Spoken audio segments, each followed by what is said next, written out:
Harry Potter and the Prisoner of Azkaban. Chapter 11. The Firebolt. Harry didn't have a very clear idea of how he had managed to get back into the Honeyduke's cellar, through the tunnel, and into the castle once more. All he knew was that the return trip seemed to take no time at all, and that he hardly noticed what he was doing, because his head was still pounding with the conversation he had just heard. Why had nobody ever told him? Dumbledore, Hagrid, Mr. Weasley, Cornelius Fudge. Why hadn't anyone ever mentioned the fact that Harry's parents had died because their best friend had betrayed them? Ron and Hermione watched Harry nervously all through dinner, not daring to talk about what they'd overheard, because Percy was sitting close by them. When they went upstairs to the crowded common room, it was to find Fred and George had set off half a dozen dung bombs in a fit of end-of-term high spirits. Harry, who didn't want Fred and George asking him whether he'd reached Hogsmeade or not, sneaked quietly up to the empty dormitory and headed straight for his bedside cabinet. He pushed his books aside and quickly found what he was looking for, the leather-bound photo album Hagrid had given him 2 years ago, which was full of wizard pictures of his mother and father. He sat down on his bed, drew the hangings around him, and started turning the pages, searching, until he stopped on a picture of his parents' wedding day. There was his father waving up at him, beaming, the untidy black hair Harry had inherited standing up in all directions. There was his mother, alight with happiness, arm in arm with his dad. And there, that must be him, their best man. Harry had never given him a thought before. If he hadn't known it was the same person, he would never have guessed it was Black in this old photograph. His face wasn't sunken and waxy, but handsome, full of laughter. Had he already been working for Voldemort when this picture had been taken? Was he already planning the deaths of the 2 people next to him? Did he realize he was facing 12 years in Azkaban? 12 years that would make him unrecognizable. But the Dementors don't affect him, Harry thought, staring into the handsome, laughing face. He doesn't have to hear my mum screaming if they get too close. Harry slammed the album shut, reached over and stuffed it back into his cabinet, took off his robe and glasses and got into bed, making sure the hangings were hiding him from view. The dormitory door opened. "Harry," said Ron's voice uncertainly. But Harry lay still, pretending to be asleep. He heard Ron leave again, and rolled over on his back, his eyes wide open. A hatred such as he had never known before was coursing through Harry like poison.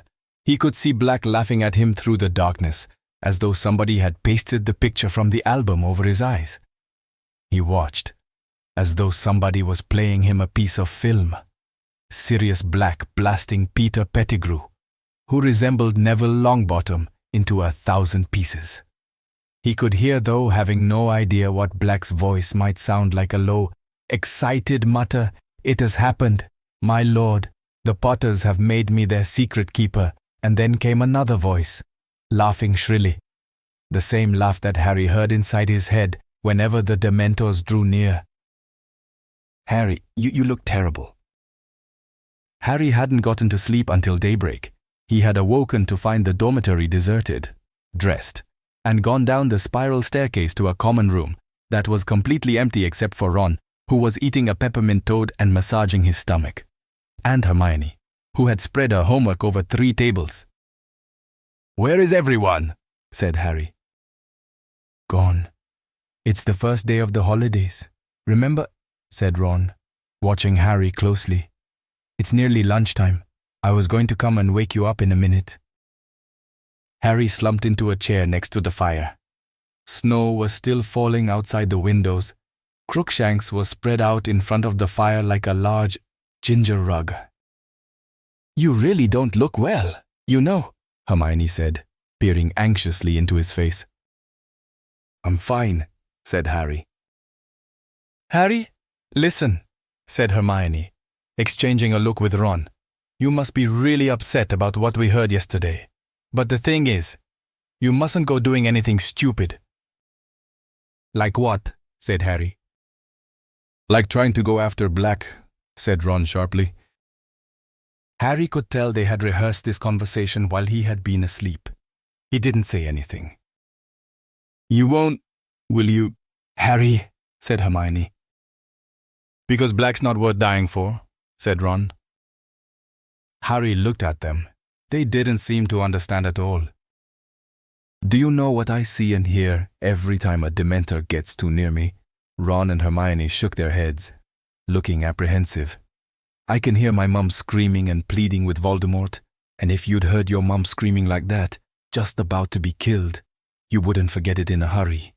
And if you found out someone who was supposed to be a friend of hers betrayed her and sent Voldemort after her." "There's nothing you can do," said Hermione, looking stricken. "The Dementors will catch Black and he'll go back to Azkaban and serve him right." "You heard what Fudge said. Black isn't affected by Azkaban like normal people are. It's not a punishment for him like it is for the others." "So what are you saying?" said Ron, looking very tense. "You wanted to kill Black or something?" "Don't be silly," said Hermione in a panicky voice. "Harry doesn't want to kill anyone. Do you, Harry?" Again. Harry didn't answer. He didn't know what he wanted to do. All he knew was that the idea of doing nothing, while Black was at liberty, was almost more than he could stand. "Malfoy knows," he said abruptly. "Remember what he said to me in potions. If it was me, I'd hunt him down myself. I'd want revenge." "You're going to take Malfoy's advice instead of ours," said Ron furiously. "Listen, you know what Pettigrew's mother got back after Black had finished with him. Dad told me the Order of Merlin. First class. And Pettigrew's finger in a box. That was the biggest bit of him they could find. Black's a madman, Harry, and he's dangerous." "Malfoy's dad must have told him," said Harry, ignoring Ron. He was right in Voldemort's inner circle. "Say you know who, will you?" interjected Ron angrily. "So, obviously, the Malfoys knew Black was working for Voldemort. And Malfoy'd love to see you blown into about 1,000,000 pieces. Like Pettigrew. Get a grip. Malfoy's just hoping you'll get yourself killed before he has to play you at Quidditch." "Harry, please," said Hermione, her eyes now shining with tears. "Please be sensible. Black did a terrible, terrible thing. But don't put yourself in danger. It's what Black wants. Oh, Harry, you'd be playing right into Black's hands if you went looking for him. Your mom and dad wouldn't want you to get hurt, would they? They'd never want you to go looking for Black." "I'll never know what they'd have wanted, because thanks to Black, I've never spoken to them," said Harry shortly. There was a silence in which Crookshanks stretched luxuriously, flexing his claws. Ron's pocket quivered. "Look," said Ron, obviously casting around for a change of subject. "It's the holidays. It's nearly Christmas. Let's go down and see Hagrid. We haven't visited him for ages." "No," said Hermione quickly. "Harry isn't supposed to leave the castle." Ron. "Yeah, let's go," said Harry, sitting up. "And I can ask him how come he never mentioned Black when he told me all about my parents." Further discussion of Sirius Black plainly wasn't what Ron had had in mind. "Or we could have a game of chess," he said hastily. "Or gobstones." Percy left a set. "No, let's visit Hagrid," said Harry firmly.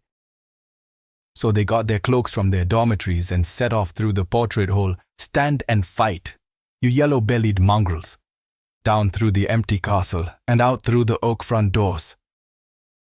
They made their way slowly down the lawn, making a shallow trench in the glittering, powdery snow, their socks and the hems of their cloaks soaked and freezing. The forbidden forest looked as though it had been enchanted, each tree smattered with silver, and Hagrid's cabin looked like an iced cake. Ron knocked, but there was no answer. "He's not out, is he?" said Hermione, who was shivering under her cloak. Ron had his ear to the door. "There's a weird noise," he said. "Listen, is that Fang?" Harry and Hermione put their ears to the door too. From inside the cabin came a series of low, throbbing moans. "Think we'd better go and get someone," said Ron nervously. "Hagrid," called Harry, thumping the door. "Hagrid, are you in there?" There was a sound of heavy footsteps. Then the door creaked open. Hagrid stood there with his eyes red and swollen, tears splashing down the front of his leather vest. "You've heard!" he bellowed, and he flung himself onto Harry's neck. Hagrid being at least twice the size of a normal man, this was no laughing matter. Harry, about to collapse under Hagrid's weight, was rescued by Ron and Hermione, who each seized Hagrid under an arm and heaved him back into the cabin. Hagrid allowed himself to be steered into a chair and slumped over the table, sobbing uncontrollably. His face glazed with tears that dripped down into his tangled beard. "Hagrid, what is it?" said Hermione, aghast. Harry spotted an official-looking letter lying open on the table. "What's this, Hagrid?" Hagrid's sobs redoubled, but he shoved the letter toward Harry, who picked it up and read aloud. "Dear Mr. Hagrid, further to our inquiry into the attack by a hippogriff on a student in your class, we have accepted the assurances of Professor Dumbledore that you bear no responsibility for the regrettable incident." "Well, that's okay then. Hagrid," said Ron, clapping Hagrid on the shoulder. But Hagrid continued to sob and waved one of his gigantic hands, inviting Harry to read on.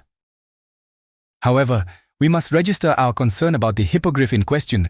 We have decided to uphold the official complaint of Mr. Lucius Malfoy, and this matter will therefore be taken to the Committee for the Disposal of Dangerous Creatures. The hearing will take place on April 20th, and we ask you to present yourself and your hippogriff at the committee's offices in London on that date. In the meantime, the hippogriff should be kept tethered and isolated. Yours in fellowship." There followed a list of the school governors. "Oh," said Ron, "but you said Buckbeak isn't a bad hippogriff. Hagrid, I bet he'll get off." "Ya don't know them gargoyles at the Committee for the Disposal of Dangerous Creatures," choked Hagrid, wiping his eyes on his sleeve. "They've got it in for interesting creatures." A sudden sound from the corner of Hagrid's cabin made Harry, Ron, and Hermione whip around. Buckbeak the hippogriff was lying in the corner, chomping on something that was oozing blood all over the floor. "I couldn't leave him tied up out there in the snow," choked Hagrid, all on his own. "At Christmas." Harry, Ron, and Hermione looked at one another.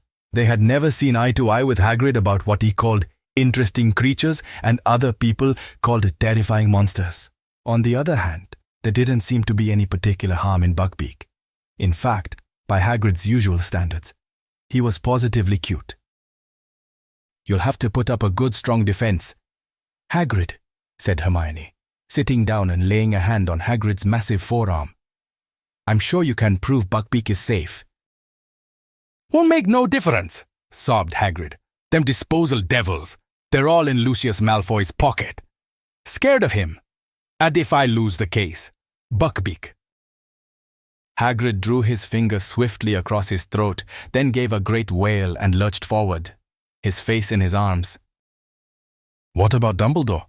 "Hagrid," said Harry. "He's done more than enough for me already," groaned Hagrid.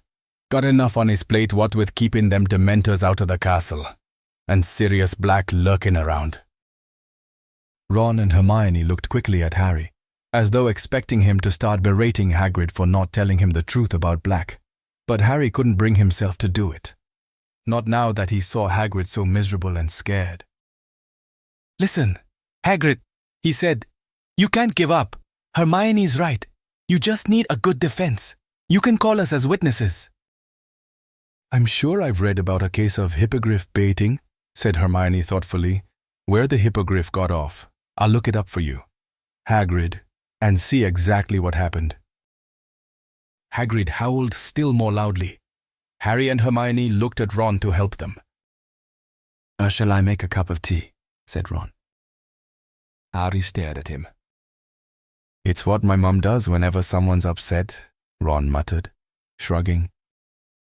At last, after many more assurances of help, with a steaming mug of tea in front of him, Hagrid blew his nose on a handkerchief the size of a tablecloth and said, "You're right. I can't afford to go to pieces. Gotta pull myself together." Fang the boarhound came timidly out from under the table and laid his head on Hagrid's knee. "I've not been myself lately," said Hagrid, stroking Fang with one hand and mopping his face with the other. "Worried about Buckbeak, and no one liking me classes." "We do like them," lied Hermione at once. "Yeah, they're great," said Ron, crossing his fingers under the table. How are the flubberworms?" "Dead," said Hagrid gloomily. "Too much lettuce." "Oh no," said Ron, his lip twitching.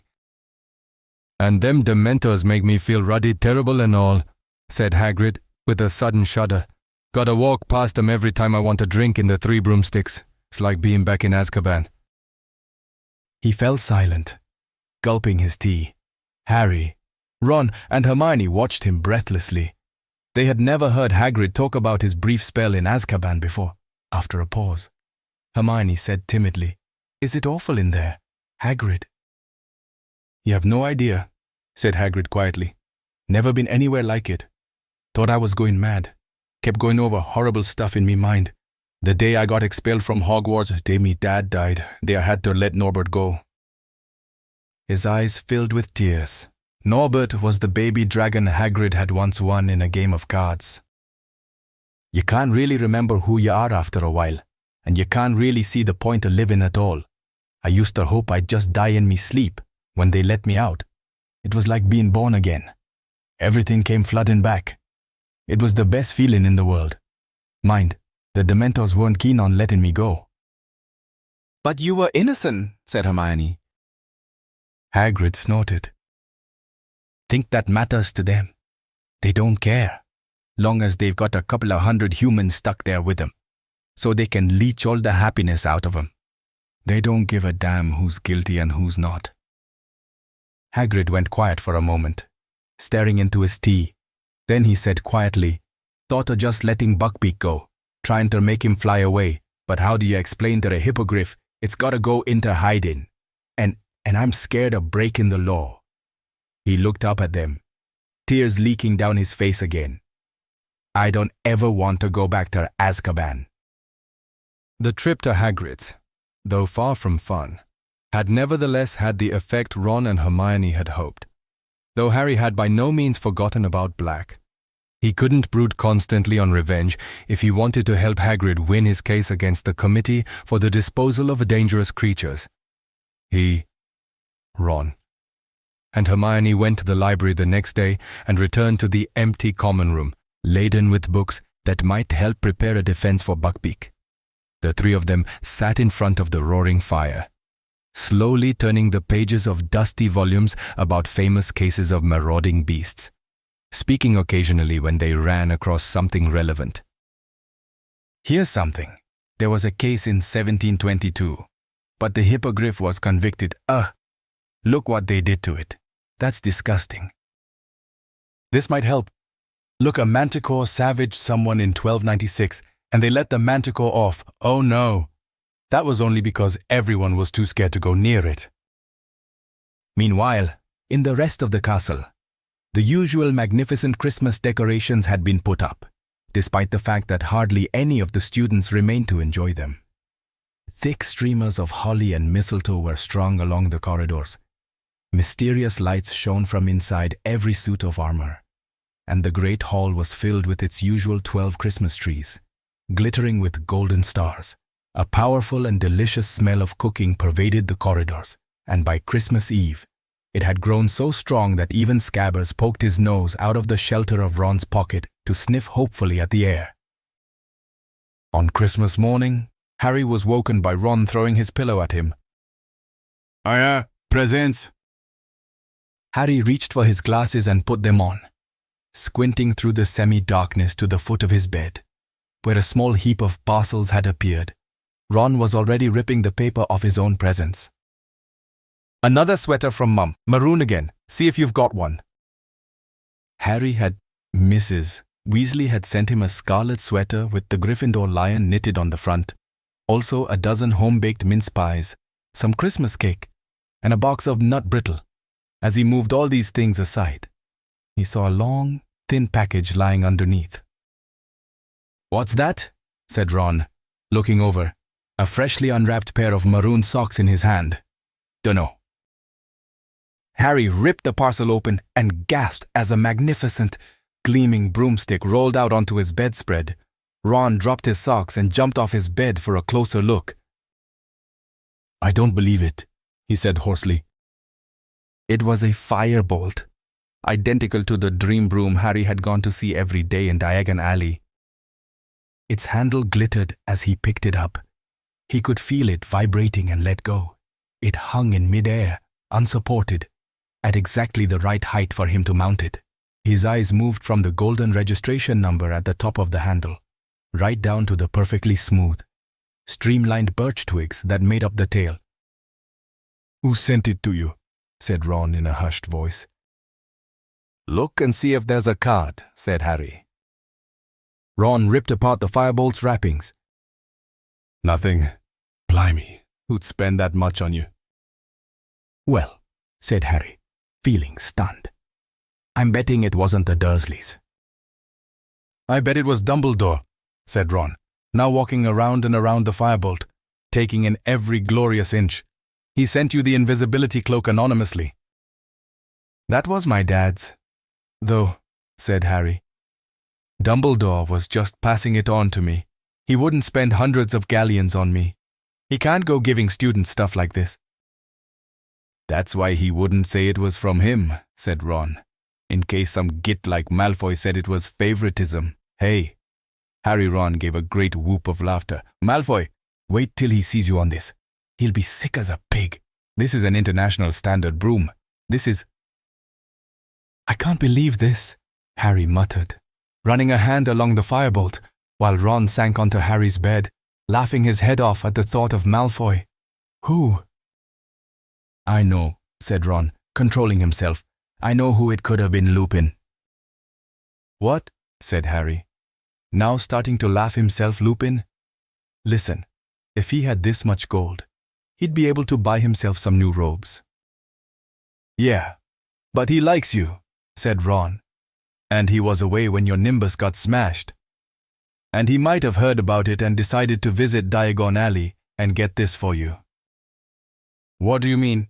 He was away?" said Harry. "He was ill when I was playing in that match." "Well, he wasn't in the hospital wing," said Ron. "I was there, cleaning out the bedpans on that detention from Snape. Remember?" Harry frowned at Ron. "I can't see Lupin affording something like this." "What are you two laughing about?" Hermione had just come in, wearing her dressing gown and carrying Crookshanks, who was looking very grumpy, with a string of tinsel tied around his neck. "Don't bring him in here," said Ron, hurriedly snatching Scabbers from the depths of his bed and stowing him in his pajama pocket. But Hermione wasn't listening. She dropped Crookshanks onto Seamus's empty bed and stared, open-mouthed, at the firebolt. "Oh, Harry, who sent you that?" "No idea," said Harry. "There wasn't a card or anything with it." To his great surprise, Hermione did not appear either excited or intrigued by the news. On the contrary, her face fell, and she bit her lip. "What's the matter with you?" said Ron. "I don't know," said Hermione slowly, "but it's a bit odd, isn't it? I mean, this is supposed to be quite a good broom, isn't it?" Ron sighed exasperatedly. "It's the best broom there is, Hermione," he said. "So it must have been really expensive." "Probably cost more than all the Slytherin's brooms put together," said Ron happily. "Well, who'd send Harry something as expensive as that? And not even tell him they'd sent it," said Hermione. "Who cares?" said Ron impatiently. "Listen, Harry, can I have a go on it? Can I—" "I don't think anyone should ride that broom just yet," said Hermione shrilly. Harry and Ron looked at her. "What do you think Harry's going to do with it? Sweep the floor," said Ron. But before Hermione could answer, Crookshanks sprang from Seamus's bed, right at Ron's chest. "Get him out of here!" Ron bellowed as Crookshanks's claws ripped his pajamas, and Scabbers attempted a wild escape over his shoulder. Ron seized Scabbers by the tail and aimed a misjudged kick at Crookshanks that hit the trunk at the end of Harry's bed, knocking it over and causing Ron to hop up and down, howling with pain. Crookshanks' fur suddenly stood on end. A shrill, tinny whistling was filling the room. The pocket sneakoscope had become dislodged from Uncle Vernon's old socks and was whirling and gleaming on the floor. "I forgot about that," Harry said, bending down and picking up the sneakoscope. "I never wear those socks if I can help it." The sneakoscope whirled and whistled in his palm. Crookshanks was hissing and spitting at it. "You'd better take that cat out of here, Hermione," said Ron furiously, sitting on Harry's bed nursing his toe. "Can't you shut that thing up?" he added to Harry as Hermione strode out of the room, Crookshanks' yellow eyes still fixed maliciously on Ron. Harry stuffed the sneakoscope back inside the socks and threw it back into his trunk. All that could be heard now were Ron's stifled moans of pain and rage. Scabbers was huddled in Ron's hands. It had been a while since Harry had seen him out of Ron's pocket, and he was unpleasantly surprised to see that Scabbers, once so fat, was now very skinny. Patches of fur seemed to have fallen out too. "He's not looking too good, is he?" Harry said. "It's stress," said Ron. "He'd be fine if that big stupid furball left him alone." But Harry, remembering what the woman at the magical menagerie had said about rats living only 3 years, couldn't help feeling that unless Scabbers had powers he had never revealed, he was reaching the end of his life. And despite Ron's frequent complaints that Scabbers was both boring and useless, he was sure Ron would be very miserable if Scabbers died. Christmas spirit was definitely thin on the ground in the Gryffindor common room that morning. Hermione had shut Crookshanks in her dormitory, but was furious with Ron for trying to kick him. Ron was still fuming about Crookshanks' fresh attempt to eat Scabbers. Harry gave up trying to make them talk to each other and devoted himself to examining the firebolt, which he had brought down to the common room with him. For some reason, this seemed to annoy Hermione as well. She didn't say anything, but she kept looking darkly at the broom, as though it too had been criticizing her cat. At lunchtime they went down to the Great Hall, to find that the house tables had been moved against the walls again, and that a single table, set for 12, stood in the middle of the room. Professors Dumbledore, McGonagall, Snape, Sprout, and Flitwick were there, along with Filch, the caretaker, who had taken off his usual brown coat and was wearing a very old and rather moldy-looking tailcoat. There were only 3 other students, 2 extremely nervous-looking first years and a sullen-faced Slytherin 5th year. "Merry Christmas," said Dumbledore as Harry, Ron, and Hermione approached the table. "As there are so few of us, it seemed foolish to use the house tables. Sit down, sit down." Harry, Ron, and Hermione sat down side by side at the end of the table. "Crackers," said Dumbledore enthusiastically, offering the end of a large silver noisemaker to Snape, who took it reluctantly and tugged, with a bang like a gunshot. The cracker flew apart to reveal a large, pointed witch's hat topped with a stuffed vulture. Harry, remembering the boggart, caught Ron's eye and they both grinned. Snape's mouth thinned and he pushed the hat toward Dumbledore, who swapped it for his wizard's hat at once. "Dig in," he advised the table, beaming around. As Harry was helping himself to roast potatoes, the doors of the Great Hall opened again. It was Professor Trelawney, gliding toward them as though on wheels. She had put on a green sequined dress in honor of the occasion, making her look more than ever like a glittering, oversized dragonfly. "Sybil, this is a pleasant surprise," said Dumbledore, standing up. "I have been crystal-gazing—" "Headmaster," said Professor Trelawney in her mistiest, most far-away voice, and to my astonishment, I saw myself abandoning my solitary luncheon and coming to join you. Who am I to refuse the promptings of fate? I at once hastened from my tower, and I do beg you to forgive my lateness."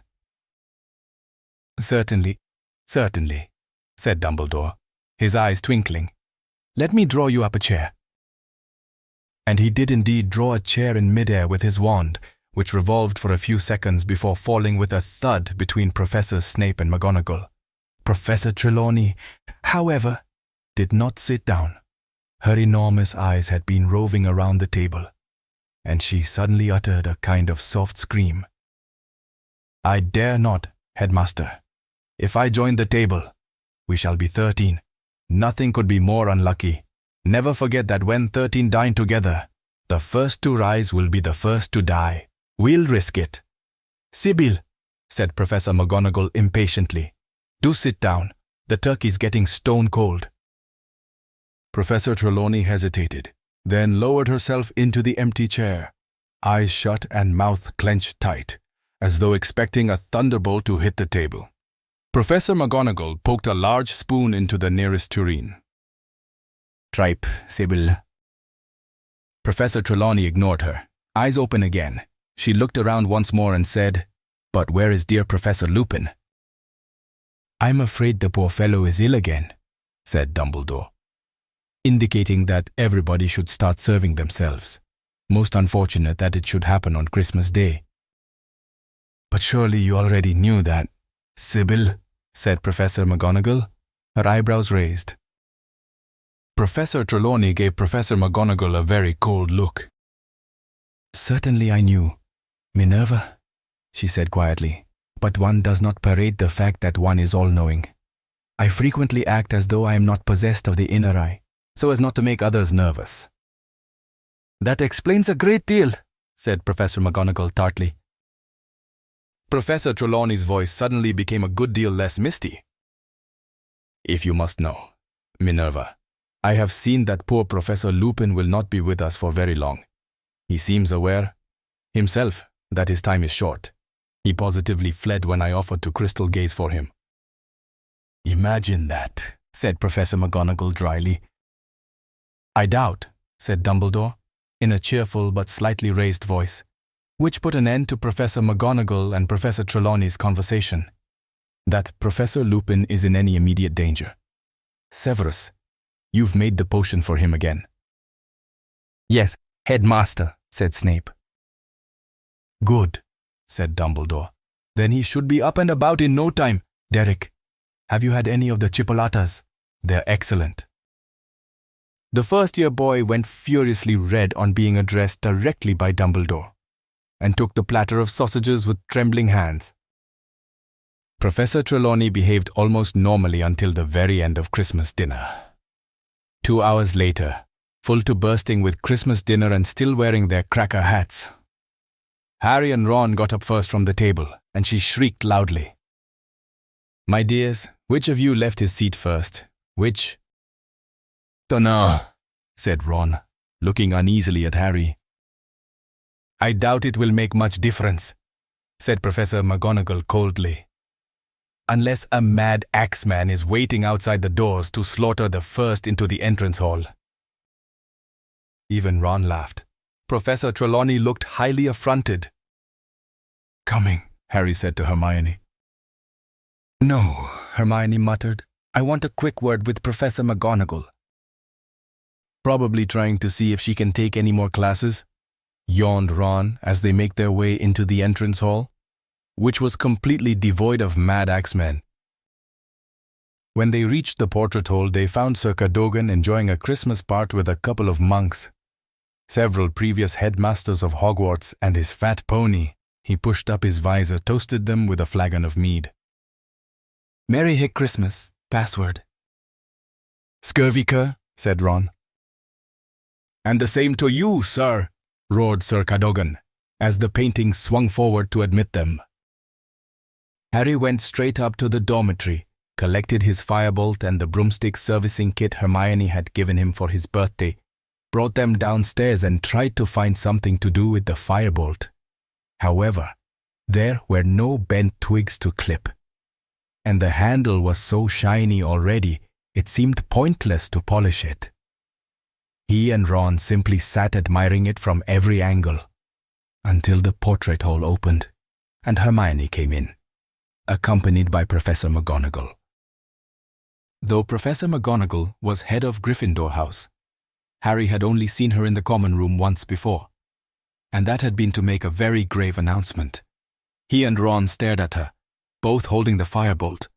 Hermione walked around them, sat down, picked up the nearest book, and hid her face behind it. "So that's it, is it?" said Professor McGonagall beadily, walking over to the fireside and staring at the firebolt. "Miss Granger has just informed me that you have been sent a broomstick, Potter." Harry and Ron looked around at Hermione. They could see her forehead reddening over the top of her book, which was upside down. "May I?" said Professor McGonagall, but she didn't wait for an answer before pulling the firebolt out of their hands. She examined it carefully from handle to twig ends. And there was no note at all. Potter. No card, no message of any kind. "No," said Harry blankly. "I see," said Professor McGonagall. "Well, I'm afraid I will have to take this, Potter." "What?" said Harry, scrambling to his feet. "Why?" "It will need to be checked for jinxes," said Professor McGonagall. "Of course, I'm no expert, but I dare say Madam Hooch and Professor Flitwick will strip it down." "Strip it down," repeated Ron, as though Professor McGonagall was mad. "It shouldn't take more than a few weeks," said Professor McGonagall. "You will have it back if we are sure it is jinx-free." "There's nothing wrong with it," said Harry, his voice shaking slightly. "Honestly, Professor." "You can't know that, Potter," said Professor McGonagall, quite kindly. "Not until you've flown it, at any rate. And I'm afraid that is out of the question until we are certain that it has not been tampered with. I shall keep you informed." Professor McGonagall turned on her heel and carried the firebolt out of the portrait hole, which closed behind her. Harry stood staring after her, the tin of high-finish polish still clutched in his hands. Ron, however, rounded on Hermione. "What did you go running to McGonagall for?" Hermione threw her book aside.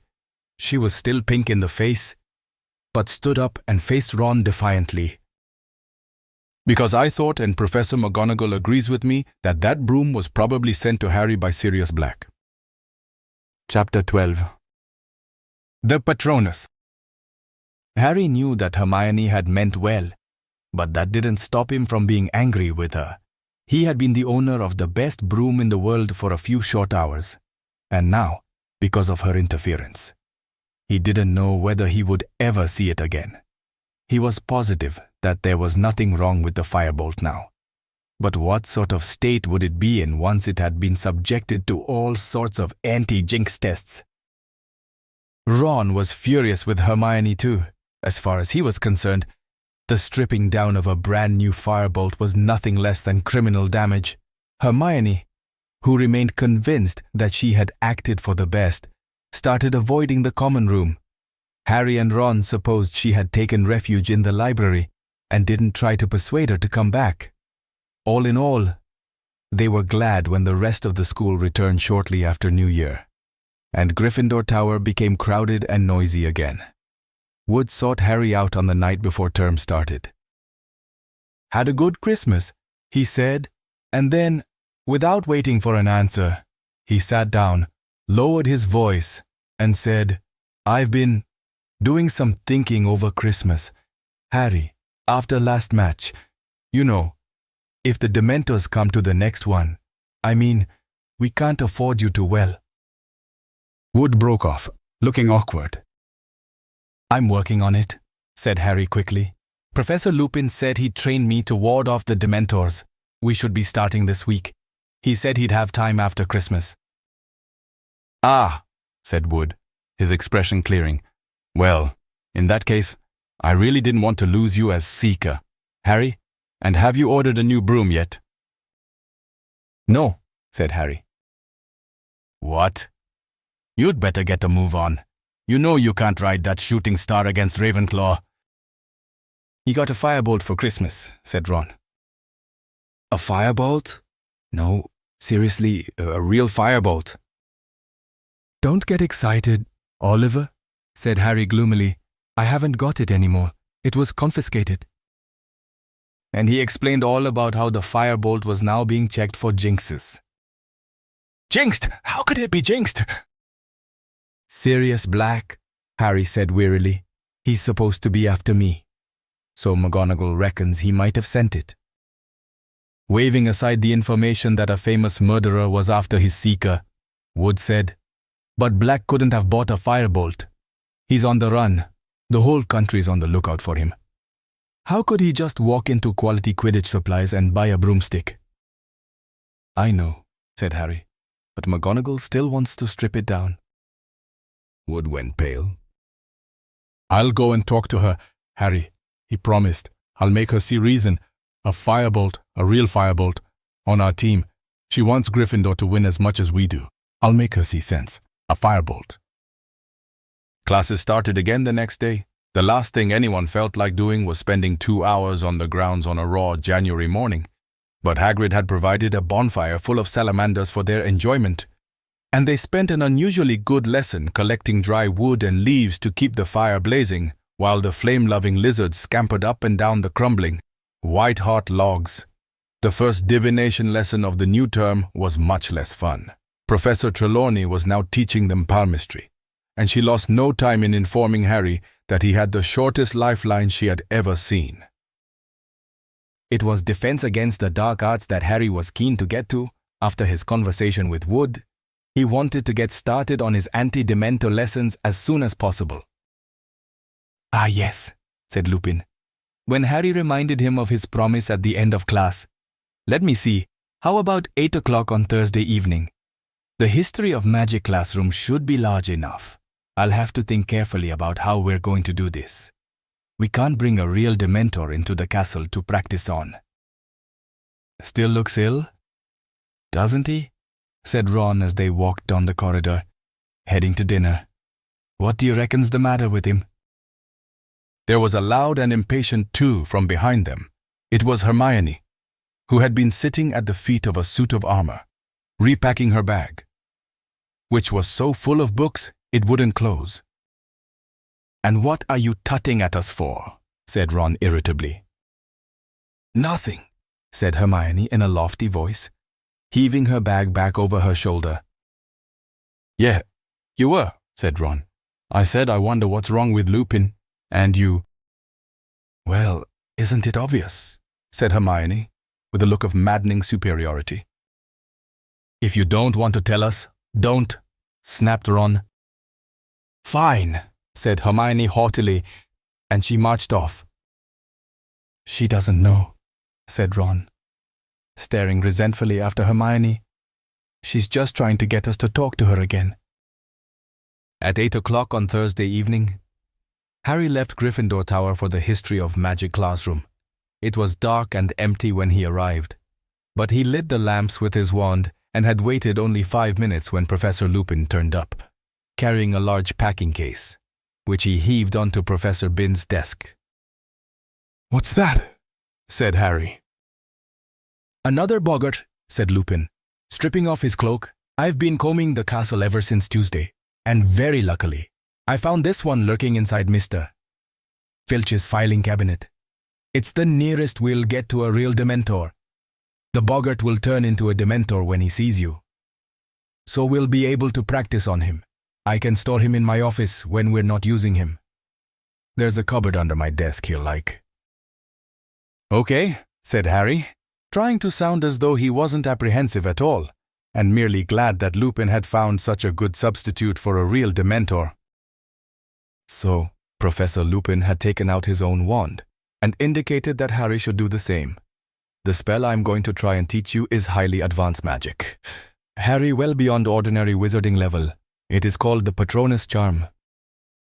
How does it work? Said Harry nervously. Well, when it works correctly, it conjures up a Patronus, said Lupin, which is a kind of anti-Dementor, a guardian that acts as a shield between you and the Dementor. Harry had a sudden vision of himself crouching behind a Hagrid-sized figure, holding a large club. Professor Lupin continued. The Patronus is a kind of positive force, a projection of the very things that the Dementor feeds upon: hope, happiness, the desire to survive, but it cannot feel despair, as real humans can. So the Dementors can't hurt it. But I must warn you, Harry, that the charm might be too advanced for you. Many qualified wizards have difficulty with it. What does a Patronus look like? Said Harry curiously. Each one is unique to the wizard who conjures it. And how do you conjure it? With an incantation, which will work only if you are concentrating with all your might on a single, very happy memory. Harry cast his mind about for a happy memory. Certainly, nothing that had happened to him at the Dursleys was going to do. Finally, he settled on the moment when he had first ridden a broomstick. Right, he said, trying to recall as exactly as possible the wonderful, soaring sensation of his stomach. The incantation is this. Lupin cleared his throat. Expecto Patronum. Expecto Patronum, Harry repeated under his breath. Expecto Patronum. Concentrating hard on your happy memory. Oh yeah, said Harry, quickly forcing his thoughts back to that first broom ride. Expecto Patrono no. Patronum, sorry, Expecto Patronum. Expecto Patronum. Something whooshed suddenly out of the end of his wand. It looked like a wisp of silvery gas. Did you see that? Said Harry excitedly. Something happened. Very good, said Lupin, smiling. Right, then ready to try it on a Dementor? Yes, Harry said, gripping his wand very tightly, and moving into the middle of the deserted classroom. He tried to keep his mind on flying, but something else kept intruding. Any second now, he might hear his mother again, but he shouldn't think that, or he would hear her again, and he didn't want to, or did he? Lupin grasped the lid of the packing case and pulled. A Dementor rose slowly from the box, its hooded face turned toward Harry, one glistening, scabbed hand gripping its cloak. The lamps around the classroom flickered and went out. The Dementor stepped from the box and started to sweep silently toward Harry, drawing a deep, rattling breath. A wave of piercing cold broke over him. Expecto Patronum, Harry yelled. Expecto Patronum, expecto. But the classroom and the Dementor were dissolving. Harry was falling again through thick white fog, and his mother's voice was louder than ever, echoing inside his head. Not Harry! Not Harry! Please, I'll do anything. Stand aside, girl. Harry. Harry jerked back to life. He was lying flat on his back on the floor. The classroom lamps were alight again. He didn't have to ask what had happened. Sorry, he muttered, sitting up and feeling cold sweat trickling down behind his glasses. Are you all right? Said Lupin. Yes. Harry pulled himself up on one of the desks and leaned against it. Here, Lupin handed him a chocolate frog. Eat this before we try again. I didn't expect you to do it your first time. In fact, I would have been astounded if you had. It's getting worse, Harry muttered, biting off the frog's head. I could hear her louder that time and him Voldemort. Lupin looked paler than usual. Harry, if you don't want to continue, I will more than understand. I do, said Harry fiercely, stuffing the rest of the chocolate frog into his mouth. I've got to. What if the Dementors turn up at our match against Ravenclaw? I can't afford to fall off again. If we lose this game, we've lost the Quidditch Cup. All right then, said Lupin. You might want to select another memory. A happy memory. I mean, to concentrate on. That one doesn't seem to have been strong enough. Harry thought hard and decided his feelings when Gryffindor had won the house championship last year had definitely qualified as very happy. He gripped his wand tightly again and took up his position in the middle of the classroom. Ready, said Lupin, gripping the box lid. Ready, said Harry, trying hard to fill his head with happy thoughts about Gryffindor winning, and not dark thoughts about what was going to happen when the box opened. "Go," said Lupin, pulling off the lid. The room went icily cold and dark once more. The Dementor glided forward, drawing its breath. One rotting hand was extending toward Harry. "Expecto Patronum!" Harry yelled. "Expecto Patronum! Expecto Pat!" White fog obscured his senses. Big, blurred shapes were moving around him. Then came a new voice. A man's voice, shouting, panicking. "Lily, take Harry and go. It's him. Go, run. I'll hold him off." The sounds of someone stumbling from a room, a door bursting open, a cackle of high-pitched laughter. Harris, wake up!" Lupin was tapping Harry hard on the face. This time it was a minute before Harry understood why he was lying on a dusty classroom floor. "I heard my dad," Harry mumbled. "That's the first time I've ever heard him. He tried to take on Voldemort himself, to give my mum time to run for it." Harry suddenly realized that there were tears on his face mingling with the sweat. He bent his face as low as possible, wiping them off on his robes, pretending to do up his shoelace so that Lupin wouldn't see. "You heard James," said Lupin in a strange voice. "Yeah, face dry." Harry looked up. "Why, you didn't know my dad, did you?" I did. As a matter of fact," said Lupin. "We were friends at Hogwarts. Listen, Harry, perhaps we should leave it here for tonight. This charm is ridiculously advanced. I shouldn't have suggested putting you through this." "No," said Harry. He got up again. "I'll have one more go. I'm not thinking of happy enough things. That's what it is. Hang on." He racked his brains. A really happy memory. One that he could turn into a good, strong Patronus. The moment when he'd first found out he was a wizard and would be leaving the Dursleys for Hogwarts. If that wasn't a happy memory, he didn't know what was. Concentrating very hard on how he had felt when he'd realized he'd be leaving Privet Drive, Harry got to his feet and faced the packing case once more. "Ready?" said Lupin, who looked as though he were doing this against his better judgment, concentrating hard. "All right, go." He pulled off the lid of the case for the third time, and the Dementor rose out of it. The room felt cold and dark. "Expecto Patronum!" Harry bellowed. "Expecto Patronum! Expecto Patronum!" The screaming inside Harry's head had started again, except this time it sounded as though it were coming from a badly tuned radio, softer and louder and softer again, and he could still see the Dementor. It had halted, and then a huge, silver shadow came bursting out of the end of Harry's wand, to hover between him and the Dementor.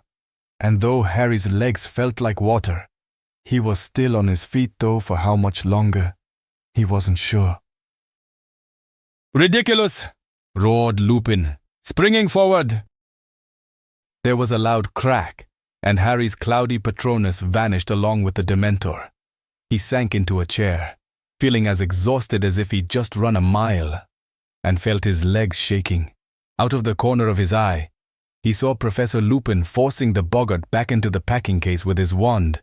It had turned into a silvery orb again. "Excellent," Lupin said, striding over to where Harry sat. "Excellent. Harry, that was definitely a start.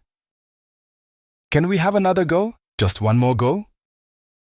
"Not now," said Lupin firmly. "You've had enough for one night. Here." He handed Harry a large bar of Honeyduke's best chocolate. "Eat the lot, or Madame Pomfrey will be after my blood. Same time next week." "Okay," said Harry. He took a bite of the chocolate and watched Lupin extinguishing the lamps that had rekindled with the disappearance of the Dementor. A thought had just occurred to him. "Professor Lupin," he said, "if you knew my dad, you must have known Sirius Black as well." Lupin turned very quickly. "What gives you that idea?" he said sharply. "Nothing, I just knew they were friends at Hogwarts too." Lupin's face relaxed. "Yes, I knew him," he said shortly. "Or I thought I did. You'd better be off. Harry, it's getting late. Harry left the classroom, walking along the corridor and around a corner, then took a detour behind a suit of armor and sank down on its plinth to finish his chocolate, wishing he hadn't mentioned black, as Lupin was obviously not keen on the subject. Then Harry's thoughts wandered back to his mother and father. He felt drained and strangely empty, even though he was so full of chocolate. Terrible though it was to hear his parents' last moments replayed inside his head, these were the only times Harry had heard their voices since he was a very small child. But he'd never be able to produce a proper Patronus if he half wanted to hear his parents again. "They're dead," he told himself sternly. "They're dead, and listening to echoes of them won't bring them back.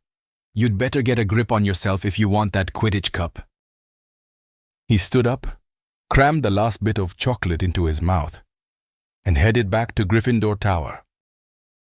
Ravenclaw played Slytherin a week after the start of term. Slytherin won, though narrowly. According to Wood, this was good news for Gryffindor, who would take second place if they beat Ravenclaw too.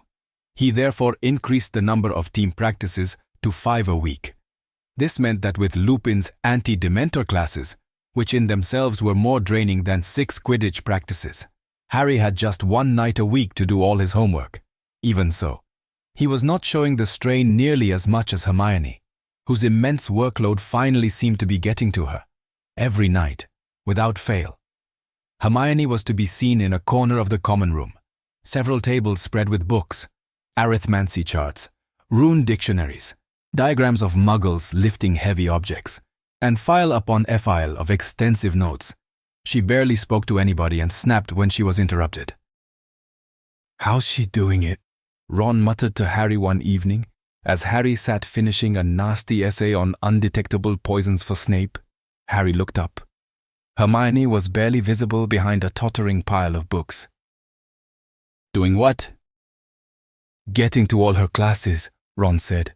"I heard her talking to Professor Vector, that arithmancy witch. This morning, they were going on about yesterday's lesson, but Hermione can't have been there, because she was with us in care of magical creatures.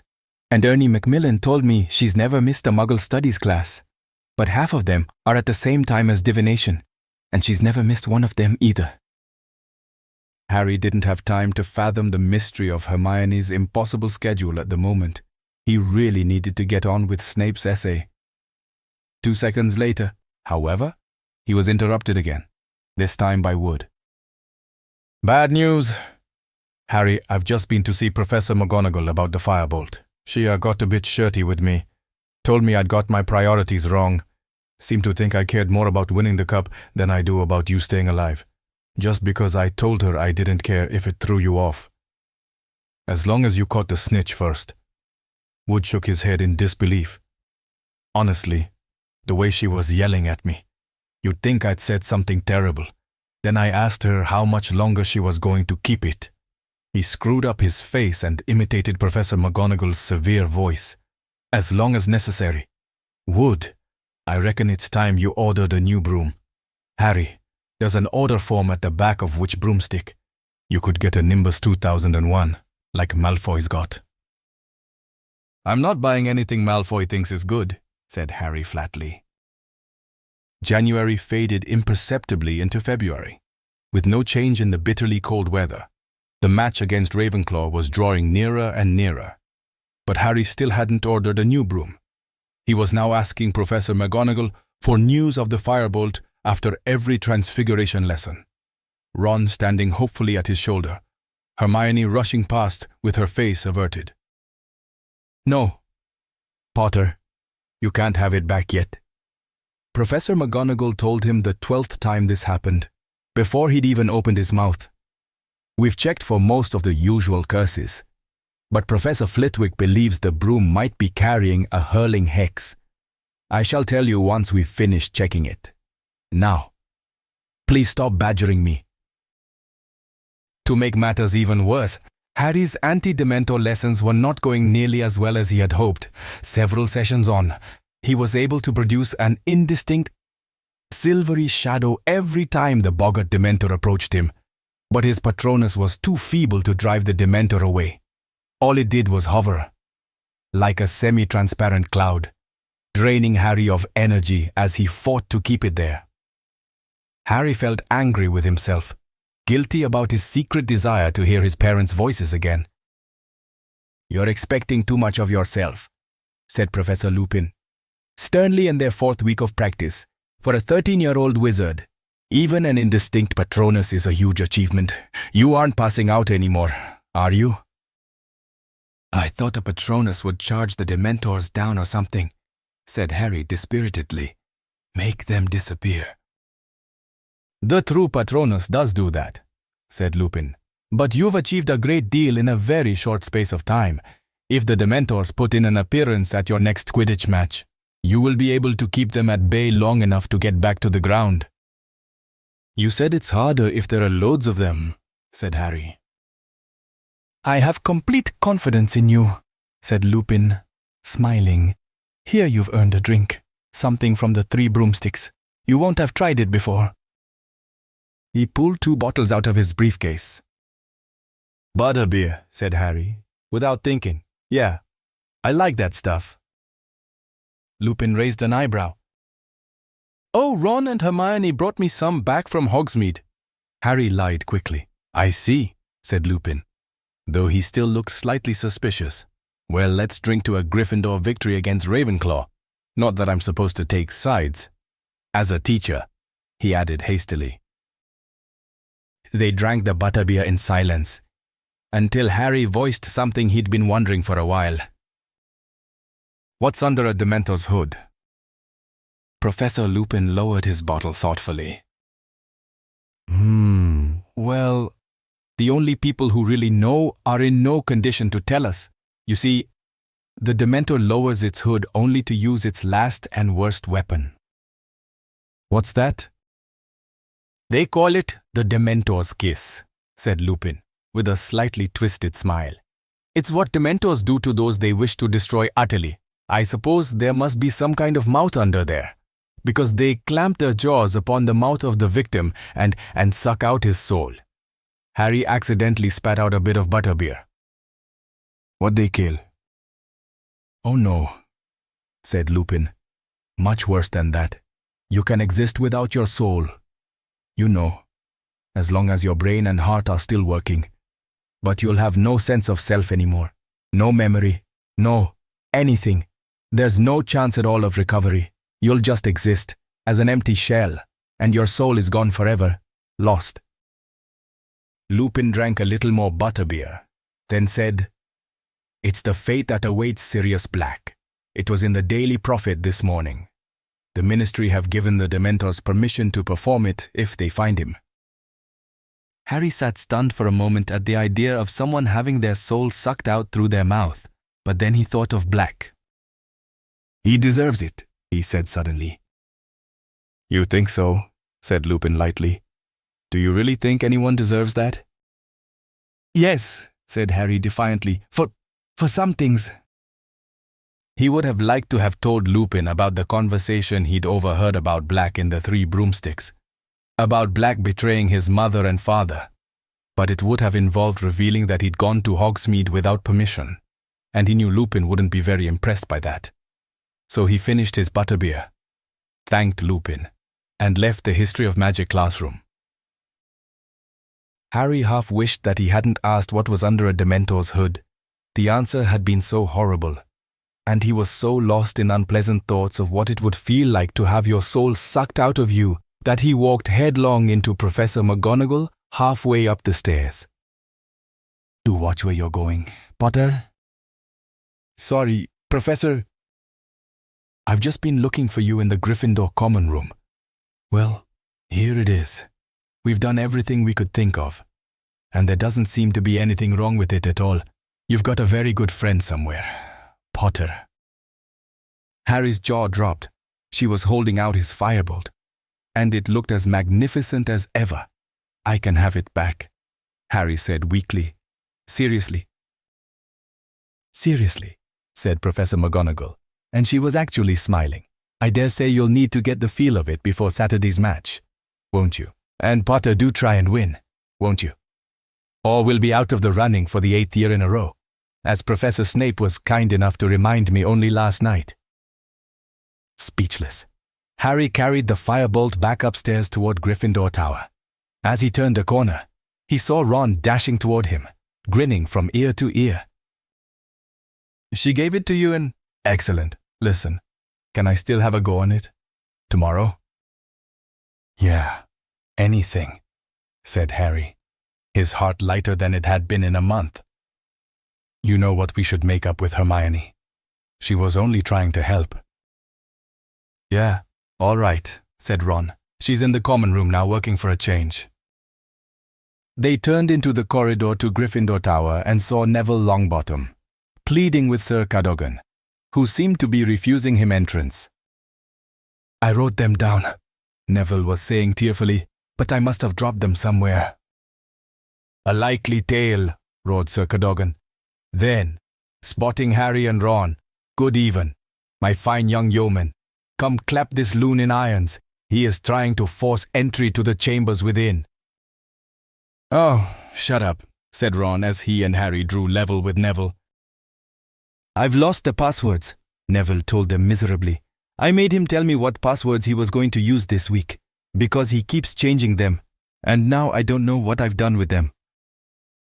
Odds bodkins, said Harry to Sir Cadogan, who looked extremely disappointed and reluctantly swung forward to let them into the common room.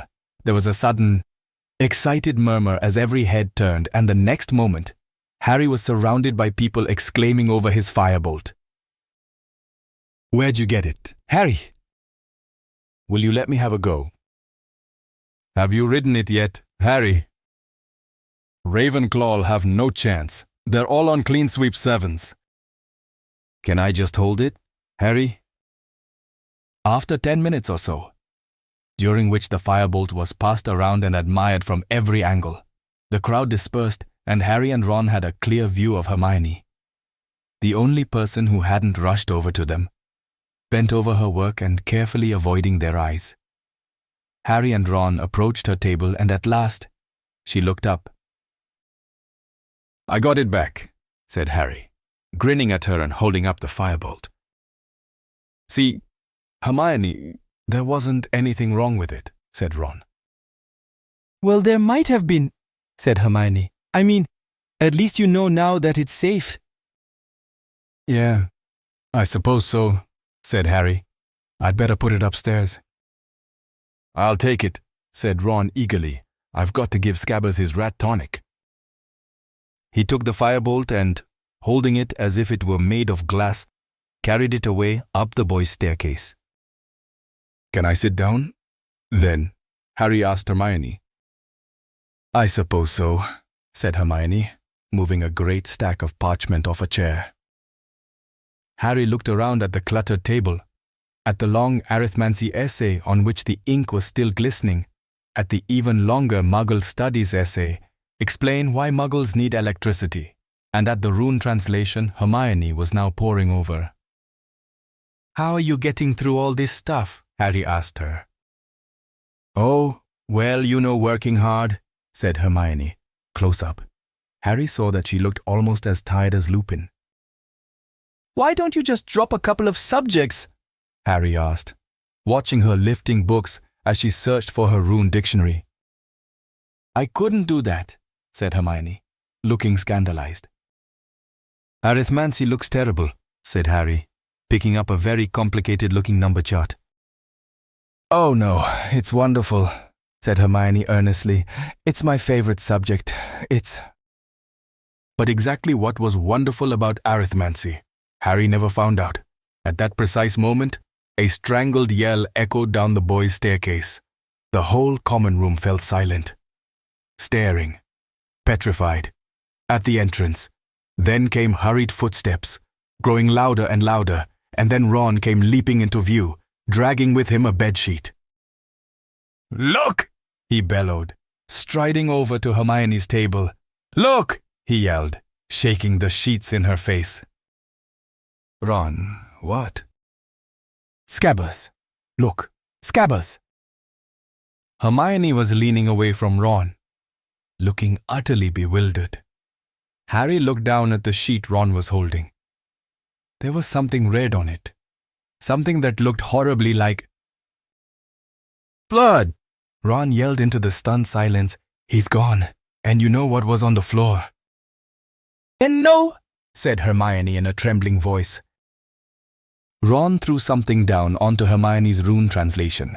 Hermione and Harry leaned forward. Lying on top of the weird, spiky shapes were several long, ginger cat hairs. Chapter 13. Gryffindor vs. Ravenclaw. It looked like the end of Ron and Hermione's friendship. Each was so angry with the other that Harry couldn't see how they'd ever make up. Ron was enraged that Hermione had never taken Crookshanks's attempts to eat Scabbers seriously, hadn't bothered to keep a close enough watch on him, and was still trying to pretend that Crookshanks was innocent by suggesting that Ron look for Scabbers under all the boys' beds. Hermione, meanwhile, maintained fiercely that Ron had no proof that Crookshanks had eaten Scabbers, that the ginger hairs might have been there since Christmas, and that Ron had been prejudiced against her cat ever since Crookshanks had landed on Ron's head in the magical menagerie. Personally, Harry was sure that Crookshanks had eaten Scabbers, and when he tried to point out to Hermione that the evidence all pointed that way, she lost her temper with Harry too. Okay, side with Ron. I knew you would, she said shrilly. First the firebolt, now Scabbers. Everything's my fault, isn't it? Just leave me alone. Harry, I've got a lot of work to do. Ron had taken the loss of his rat very hard indeed. Come on, Ron, you were always saying how boring Scabbers was, said Fred bracingly, and he's been off color for ages. He was wasting away. It was probably better for him to snuff it quickly one swallow. He probably didn't feel a thing. Fred, said Ginny indignantly. All he did was eat and sleep. Ron, you said it yourself, said George. He bit Goyle for us once, Ron said miserably. Remember? Harry. Yeah, that's true, said Harry. His finest hour, said Fred, unable to keep a straight face. Let the scar on Goyle's finger stand as a lasting tribute to his memory. Oh, come on, Ron, get yourself down to Hogsmeade and buy a new rat. What's the point of moaning?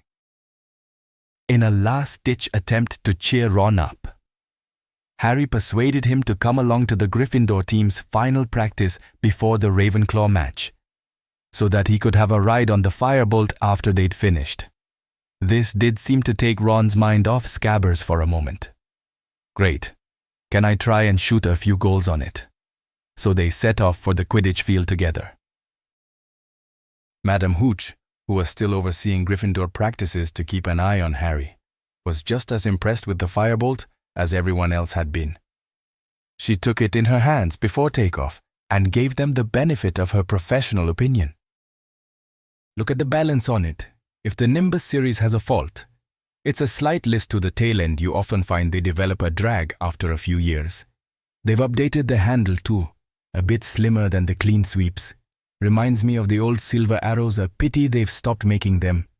I learned to fly on one, and a very fine old broom it was too. She continued in this vein for some time, until Wood said, Madame Hooch, is it okay if Harry has the firebolt back? We need to practice. Oh, right here you are. Then, Potter, said Madame Hooch, I'll sit over here with Weasley. She and Ron left the field to sit in the stadium, and the Gryffindor team gathered around Wood for his final instructions for tomorrow's match. Harry, I've just found out who Ravenclaw is playing as Seeker. It's Cho Chang.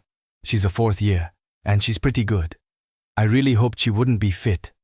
She's had some problems with injuries. Wood scowled his displeasure that Cho Chang had made a full recovery, then said, on the other hand, she rides a Comet 260, which is going to look like a joke next to the firebolt. He gave Harry's broom a look of fervent admiration, then said, Okay, everyone, let's go. And at long last, Harry mounted his firebolt and kicked off from the ground. It was better than he'd ever dreamed. The firebolt turned with the lightest touch. It seemed to obey his thoughts rather than his grip. It sped across the field at such speed that the stadium turned into a green and grey blur. Harry turned it so sharply that Alicia Spinett screamed.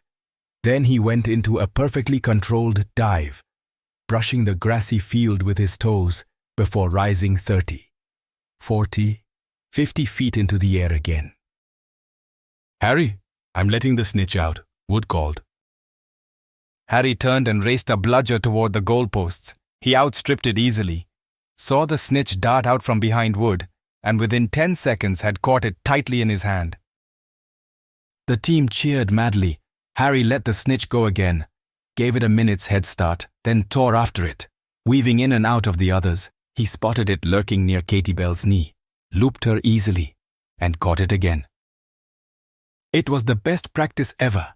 The team, inspired by the presence of the firebolt in their midst, performed their best moves faultlessly, and by the time they hit the ground again, Wood didn't have a single criticism to make, which, as George Weasley pointed out, was a first. "I can't see what's going to stop us tomorrow," said Wood. "Not unless, Harry, you've sorted out your Dementor problem, haven't you?" "Yeah," said Harry, thinking of his feeble Patronus and wishing it were stronger.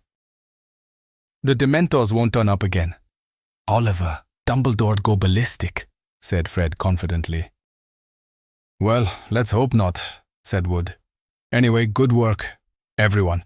Let's get back to the tower. Turn in early." "I'm staying out for a bit. Ron wants a go on the firebolt," Harry told Wood, and while the rest of the team headed off to the locker rooms, Harry strode over to Ron, who vaulted the barrier to the stands and came to meet him. Madam Hooch had fallen asleep in her seat. "Here you go," said Harry, handing Ron the firebolt. Ron, an expression of ecstasy on his face, mounted the broom and zoomed off into the gathering darkness while Harry walked around the edge of the field, watching him. Night had fallen before Madam Hooch awoke with a start, told Harry and Ron off for not waking her, and insisted that they go back to the castle. Harry shouldered the firebolt, and he and Ron walked out of the shadowy stadium, discussing the firebolt's superbly smooth action, its phenomenal acceleration, and its pinpoint turning. They were halfway toward the castle when Harry, glancing to his left, saw something that made his heart turn over a pair of eyes, gleaming out of the darkness. Harry stopped dead, his heart banging against his ribs. "What's the matter?" said Ron. Harry pointed. Ron pulled out his wand and muttered, "Lumos." A beam of light fell across the grass, hit the bottom of a tree, and illuminated its branches. There, crouching among the budding leaves, was Crookshanks. "Get out of here!" Ron roared, and he stooped down and seized a stone lying on the grass. But before he could do anything else, Crookshanks had vanished with one swish of his long ginger tail. "See," Ron said furiously, chucking the stone down again. "She's still letting him wander about wherever he wants, probably washing down Scabbers with a couple of birds now." Harry didn't say anything. He took a deep breath as relief seeped through him. He had been sure for a moment that those eyes had belonged to the Grim. They set off for the castle once more, slightly ashamed of his moment of panic. Harry didn't say anything to Ron, nor did he look left or right until they had reached the well-lit entrance hall. Harry went down to breakfast the next morning with the rest of the boys in his dormitory, all of whom seemed to think the firebolt deserved a sort of guard of honor. As Harry entered the great hall, heads turned in the direction of the firebolt, and there was a good deal of excited muttering. Harry saw, with enormous satisfaction, that the Slytherin team were all looking thunderstruck. "Did you see his face?" said Ron gleefully, looking back at Malfoy.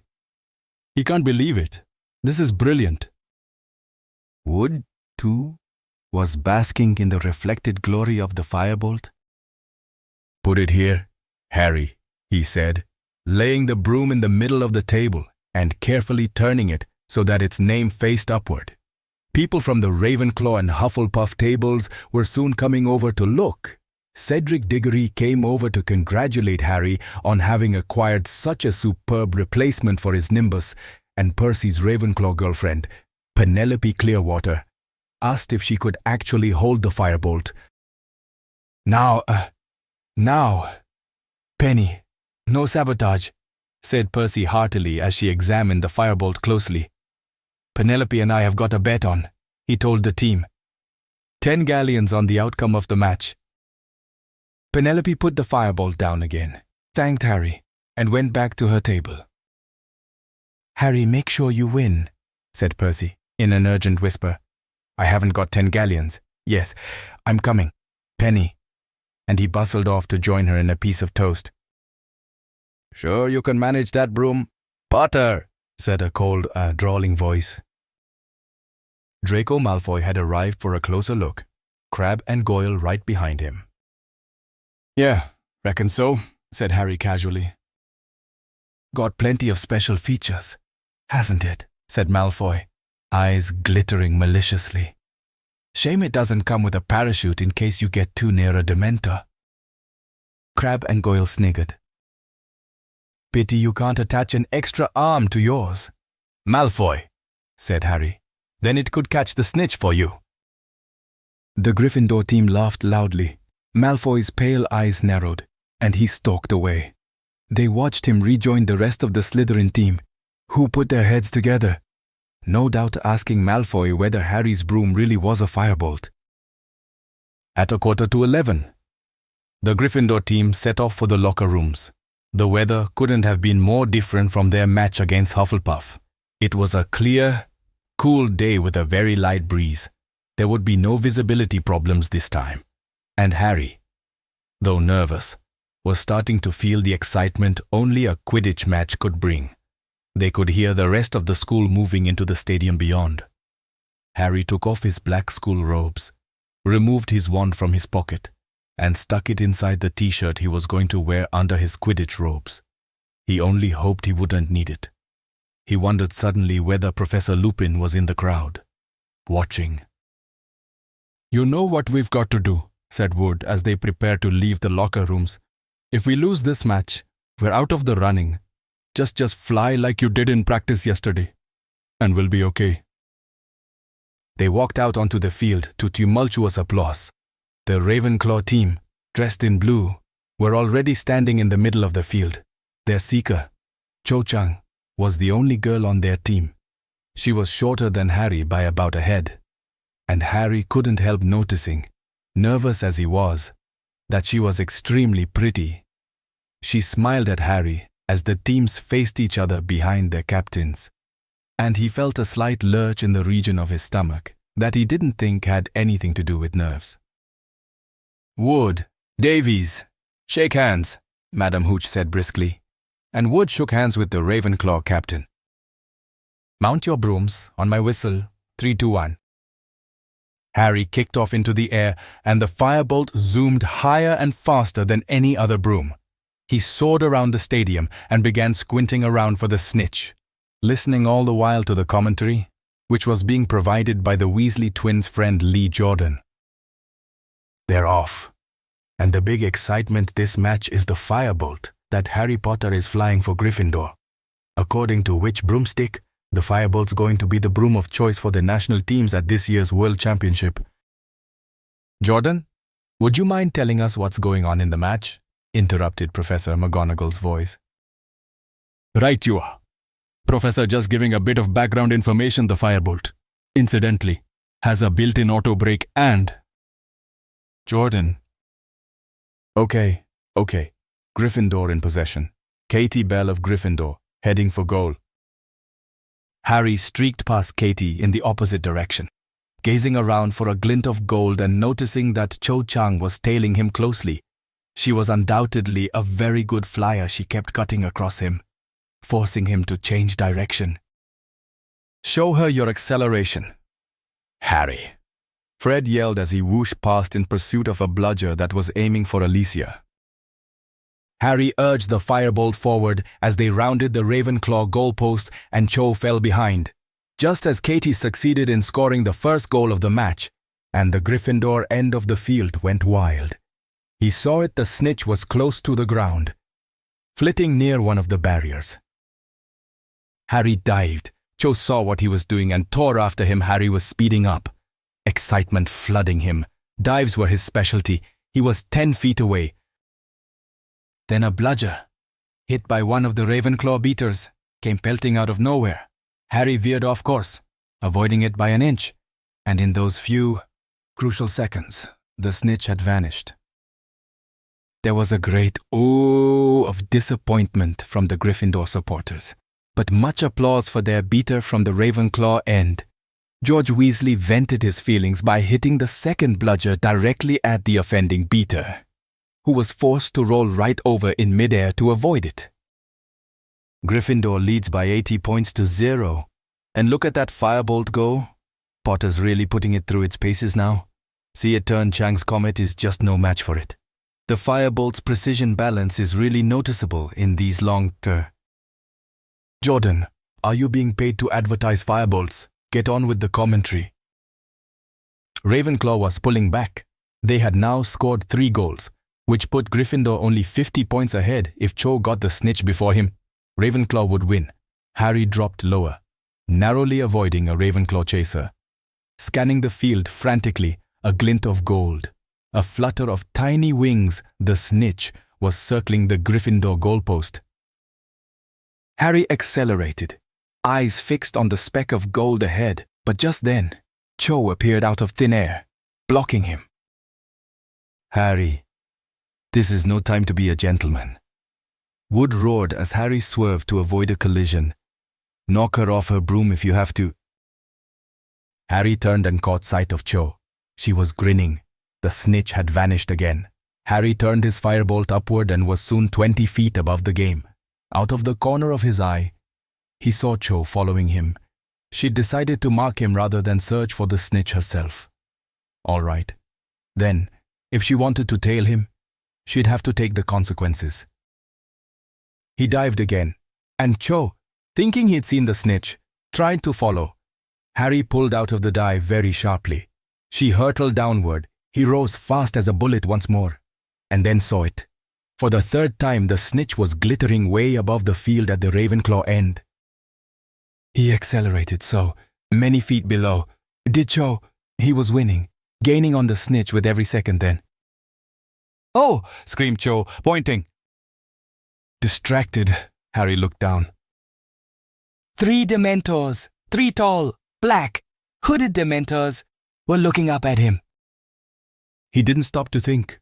Plunging a hand down the neck of his robes, he whipped out his wand and roared, "Expecto Patronum."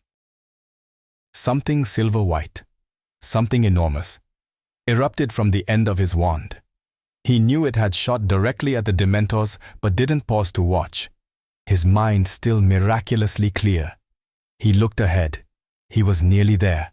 He stretched out the hand still grasping his wand, and just managed to close his fingers over the small, struggling snitch. Madame Hooch's whistle sounded. Harry turned around in mid-air and saw 6 scarlet blurs bearing down on him. Next moment, the whole team was hugging him so hard he was nearly pulled off his broom. Down below, he could hear the roars of the Gryffindors in the crowd. "That's my boy," Wood kept yelling. Alicia, Angelina, and Katie had all kissed Harry. Fred had him in a grip so tight, Harry felt as though his head would come off. In complete disarray, the team managed to make its way back to the ground. Harry got off his broom and looked up to see a gaggle of Gryffindor supporters sprinting onto the field. Ron in the lead. Before he knew it, he had been engulfed by the cheering crowd. "Yes," Ron yelled, yanking Harry's arm into the air. "Yes, yes." "Well done, Harry," said Percy, looking delighted. 10 galleons to me. Must find Penelope. Excuse me." "Good for you, Harry," roared Seamus Finnegan. "Ruddy brilliant," boomed Hagrid over the heads of the milling Gryffindors. "That was quite some Patronus," said a voice in Harry's ear. Harry turned around to see Professor Lupin, who looked both shaken and pleased. "The Dementors didn't affect me at all," Harry said excitedly. "I didn't feel a thing." "That would be because they weren't Dementors," said Professor Lupin. "Come and see." He led Harry out of the crowd until they were able to see the edge of the field. "You gave Mr. Malfoy quite a fright," said Lupin. Harry stared. Lying in a crumpled heap on the ground were Malfoy, Crabbe, Goyle, and Marcus Flint, the Slytherin team captain, all struggling to remove themselves from long, black, hooded robes. It looked as though Malfoy had been standing on Goyle's shoulders, standing over them, with an expression of the utmost fury on her face. Was Professor McGonagall? An unworthy trick, she was shouting, a low and cowardly attempt to sabotage the Gryffindor Seeker. Detention for all of you, and 50 points from Slytherin. I shall be speaking to Professor Dumbledore about this. Make no mistake. Ah, here he comes now. If anything could have set the seal on Gryffindor's victory, it was this. Ron, who had fought his way through to Harry's side, doubled up with laughter as they watched Malfoy fighting to extricate himself from the robe. Goyle's head still stuck inside it. Come on, Harry, said George, fighting his way over. Party, Gryffindor common room. Now. Right, said Harry, and feeling happier than he had in ages. He and the rest of the team led the way, still in their scarlet robes, out of the stadium and back up to the castle. It felt as though they had already won the Quidditch Cup. The party went on all day and well into the night. Fred and George Weasley disappeared for a couple of hours and returned with armfuls of bottles of butterbeer, pumpkin fizz, and several bags full of honeydew sweets. "How did you do that?" squealed Angelina Johnson as George started throwing peppermint toads into the crowd. "With a little help from Moony, Wormtail, Padfoot, and Prongs," Fred muttered in Harry's ear. Only one person wasn't joining in the festivities. Hermione, incredibly, was sitting in a corner, attempting to read an enormous book entitled Home Life and Social Habits of British Muggles. Harry broke away from the table where Fred and George had started juggling butterbeer bottles and went over to her. "Did you even come to the match?" he asked her. "Of course I did," said Hermione in a strangely high-pitched voice, not looking up, "and I'm very glad we won. And I think you did really well, but I need to read this by Monday." "Come on, Hermione, come and have some food," Harry said, looking over at Ron and wondering whether he was in a good enough mood to bury the hatchet. "I can't, Harry. I've still got 422 pages to read," said Hermione, now sounding slightly hysterical. "Anyway," she glanced over at Ron too. "He doesn't want me to join in." There was no arguing with this, as Ron chose that moment to say loudly, "If Scabbers hadn't just been eaten, he could have had some of those fudge flies. He used to really like them." Hermione burst into tears. Before Harry could say or do anything, she tucked the enormous book under her arm and, still sobbing, ran toward the staircase to the girls' dormitories and out of sight. "Can't you give her a break?" Harry asked Ron quietly. "No," said Ron flatly. "If she just acted like she was sorry, but she'll never admit she's wrong. Hermione, she's still acting like Scabbers has gone on vacation or something." The Gryffindor party ended only when Professor McGonagall turned up in her tartan dressing gown and hairnet at 1 in the morning to insist that they all go to bed. Harry and Ron climbed the stairs to their dormitory, still discussing the match. At last, exhausted, Harry climbed into bed, twitched the hangings of his 4-poster shut to block out a ray of moonlight, lay back, and felt himself almost instantly drifting off to sleep. He had a very strange dream. He was walking through a forest, his firebolt over his shoulder, following something silvery white. It was winding its way through the trees ahead, and he could only catch glimpses of it between the leaves, anxious to catch up with it. He sped up, but as he moved faster, so did his quarry. Harry broke into a run, and ahead he heard hooves gathering speed. Now he was running flat out, and ahead he could hear galloping. Then he turned a corner into a clearing and... "Ah! No!" Harry woke as suddenly as though he'd been hit in the face. Disoriented in the total darkness, he fumbled with his hangings. He could hear movements around him, and Seamus Finnegan's voice from the other side of the room.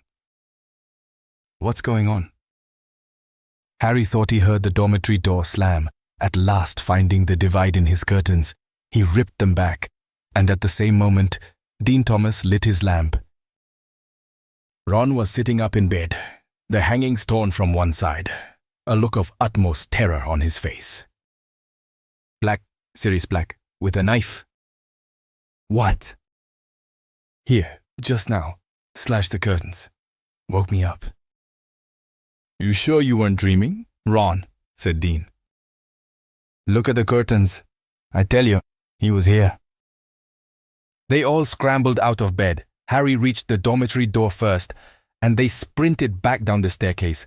Doors opened behind them, and sleepy voices called after them. Who shouted? What are you doing? The common room was lit with the glow of the dying fire. Still littered with the debris from the party, it was deserted.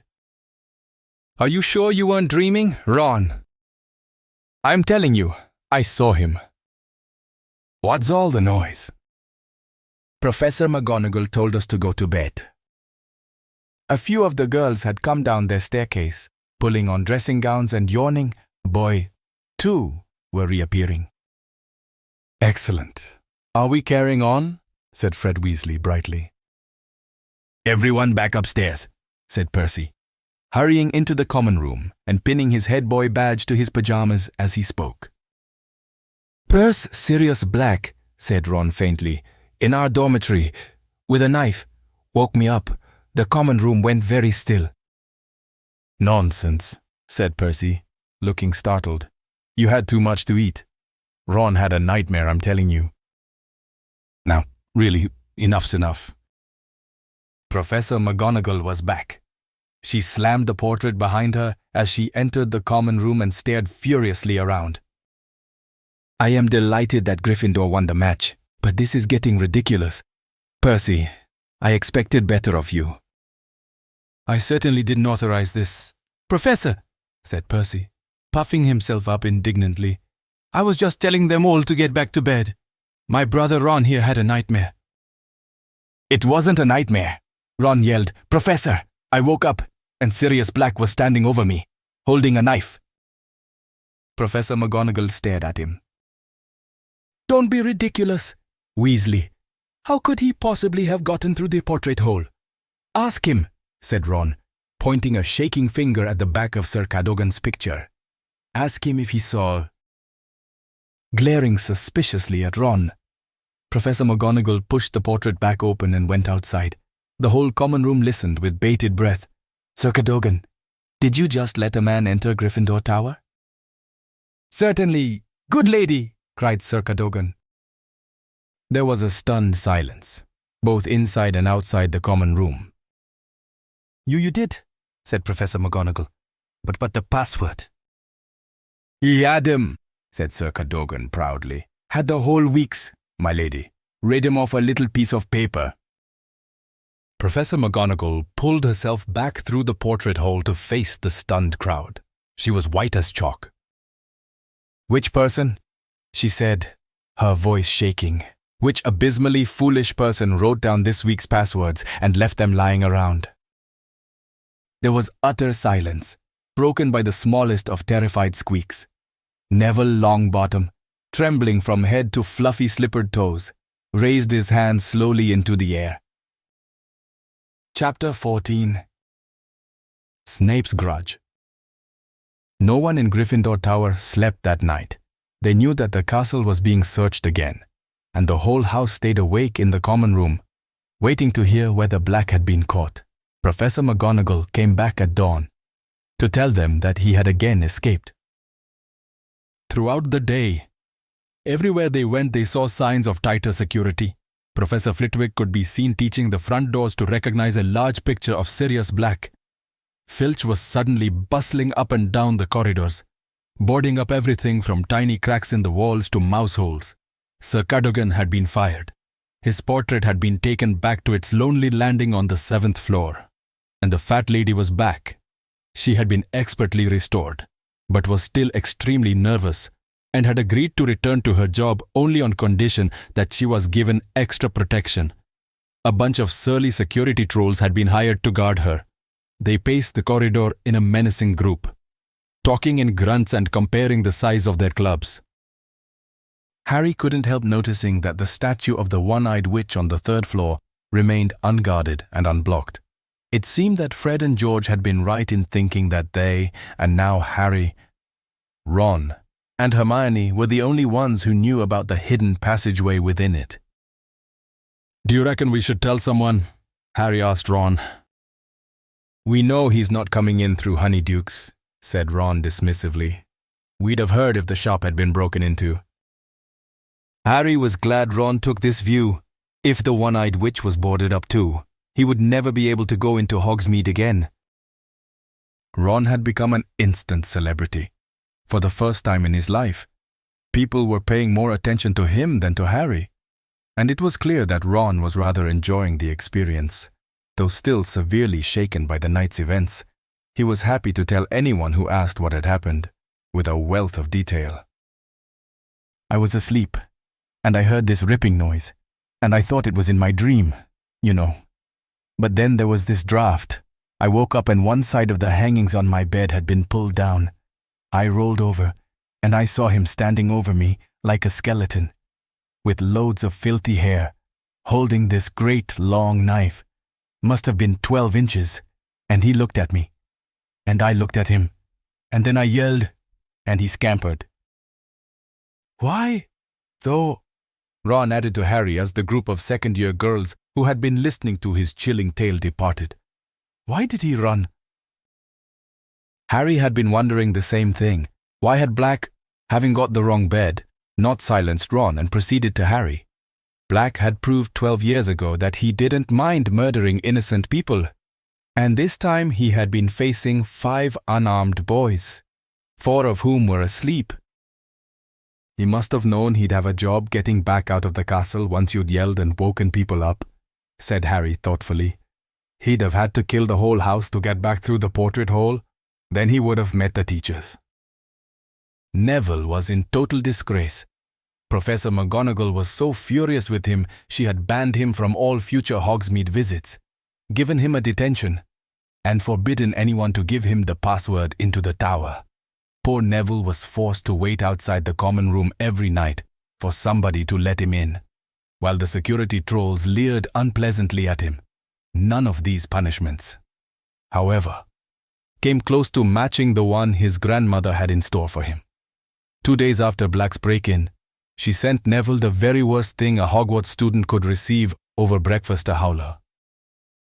The school owl swooped into the great hall carrying the mail as usual, and Neville choked as a huge barn owl landed in front of him, a scarlet envelope clutched in its beak. Harry and Ron, who were sitting opposite him, recognized the letter as a howler. At once, Ron had got one from his mother the year before. "Run for it, Neville," Ron advised. Neville didn't need telling twice. He seized the envelope and, holding it before him like a bomb, sprinted out of the hall. While the Slytherin table exploded with laughter at the sight of him, they heard the howler go off in the entrance hall, Neville's grandmother's voice, magically magnified to 100 times its usual volume, shrieking about how he had brought shame on the whole family. Harry was too busy feeling sorry for Neville to notice immediately that he had a letter too. Hedwig got his attention by nipping him sharply on the wrist. "Ouch! Oh, thanks, Hedwig." Harry tore open the envelope while Hedwig helped herself to some of Neville's cornflakes. The note inside said, "Dear Harry and Ron, how about having tea with me this afternoon around 6? I'll come collect you from the castle. Wait for me in the entrance hall. You're not allowed out on your own. Cheers. Hagrid." "He probably wants to hear all about Black," said Ron. So at 6 o'clock that afternoon, Harry and Ron left Gryffindor Tower, passed the security trolls at a run, and headed down to the entrance hall. Hagrid was already waiting for them. "All right, Hagrid," said Ron, "suppose you want to hear about Saturday night.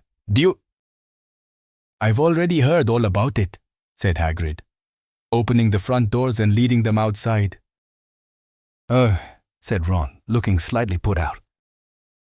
The first thing they saw on entering Hagrid's cabin was Buckbeak, who was stretched out on top of Hagrid's patchwork quilt, his enormous wings folded tight to his body, enjoying a large plate of dead ferrets, averting his eyes from this unpleasant sight.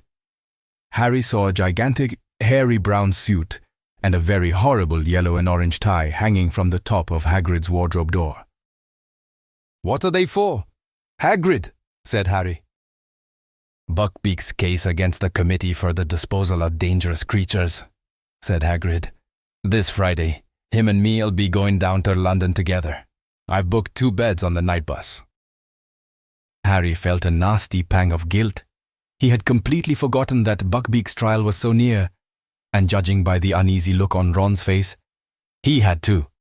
They had also forgotten their promise about helping him prepare Buckbeak's defense. The arrival of the firebolt had driven it clean out of their minds. Hagrid poured them tea and offered them a plate of bath buns, but they knew better than to accept. They had had too much experience with Hagrid's cooking. "I got something to discuss with you two," said Hagrid, sitting himself between them and looking uncharacteristically serious. "What?" said Harry. "Hermione," said Hagrid. "What about her?" said Ron. She's in a right state. That's what. She's been coming down to visit me a lot since Christmas. Been feeling lonely. First you weren't talking to her because of the firebolt. Now you're not talking to her because her cat. "Eight Scabbers?" Ron interjected angrily. Because her cat acted like all cats do, Hagrid continued doggedly. She's cried a fair few times. You know, going through a rough time at the moment, bitten off more than she can chew. If you ask me, all the work she's trying to do. Still found time to help me with Buckbeak's case.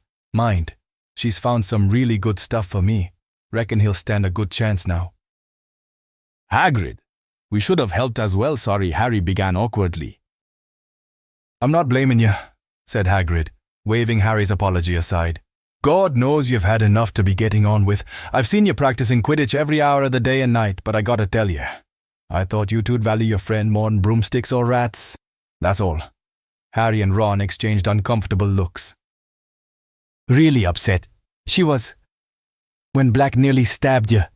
Ron, she's got her heart in the right place. Hermione has, and you two not talking to her. If she'd just get rid of that cat, I'd speak to her again, Ron said angrily. But she's still sticking up for it. It's a maniac, and she won't hear a word against it.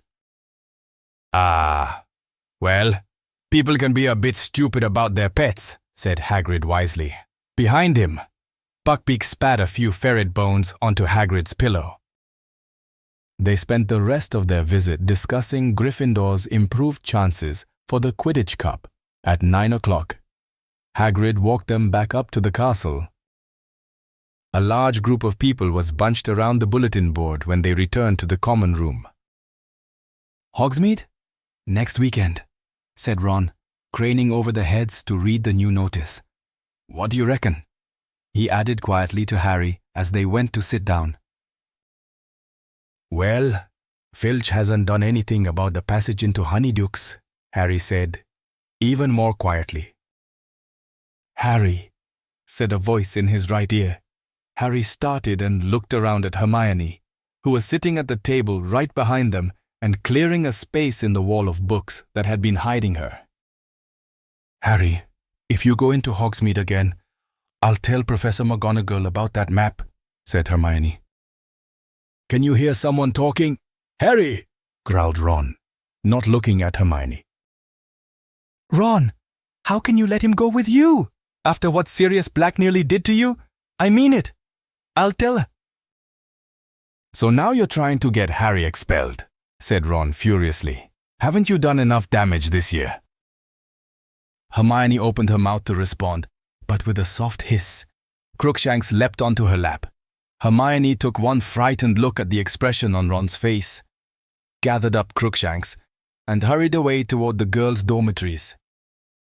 So how about it? Ron said to Harry, as though there had been no interruption. Come on, last time we went you didn't see anything. You haven't even been inside Zonko's yet. Harry looked around to check that Hermione was well out of earshot. Okay, he said, but I'm taking the invisibility cloak this time. On Saturday morning, Harry packed his invisibility cloak in his bag, slipped the Marauder's map into his pocket, and went down to breakfast with everyone else. Hermione kept shooting suspicious looks down the table at him, but he avoided her eye and was careful to let her see him walking back up the marble staircase in the entrance hall as everybody else proceeded to the front doors. Bye, Harry called to Ron. See you when you get back. Ron grinned and winked. Harry hurried up to the third floor, slipping the Marauder's map out of his pocket as he went. Crouching behind the one-eyed witch, he smoothed it out. A tiny dot was moving in his direction. Harry squinted at it. The minuscule writing next to it read, Neville Longbottom. Harry quickly pulled out his wand, muttered, Descendium, and shoved his bag into the statue. But before he could climb in himself, Neville came around the corner. Harry, I forgot you weren't going to Hogsmeade either. Hi, Neville, said Harry, moving swiftly away from the statue and pushing the map back into his pocket. What are you up to?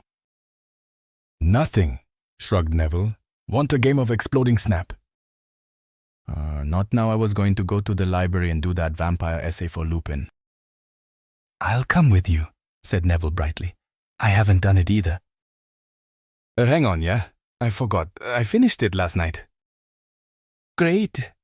You can help me, said Neville, his round face anxious. I don't understand that thing about the garlic at all. Do they have to eat it? Or... He broke off with a small gasp, looking over Harry's shoulder. It was Snape. Neville took a quick step behind Harry. And what are you two doing here? Said Snape, coming to a halt and looking from one to the other. An odd place to meet. To Harry's immense disquiet, Snape's black eyes flicked to the doorways on either side of them, and then to the one-eyed witch. We're not meeting here, said Harry. We just met here. Indeed, said Snape. You have a habit of turning up in unexpected places, Potter, and you are very rarely there for no good reason. I suggest the pair of you return to Gryffindor Tower, where you belong. Harry and Neville set off without another word. As they turned the corner, Harry looked back. Snape was running one of his hands over the one-eyed witch's head, examining it closely. Harry managed to shake Neville off at the fat lady by telling him the password, then pretending he'd left his vampire essay in the library and doubling back. Once out of sight of the security trolls, he pulled out the map again and held it close to his nose. The third-floor corridor seemed to be deserted.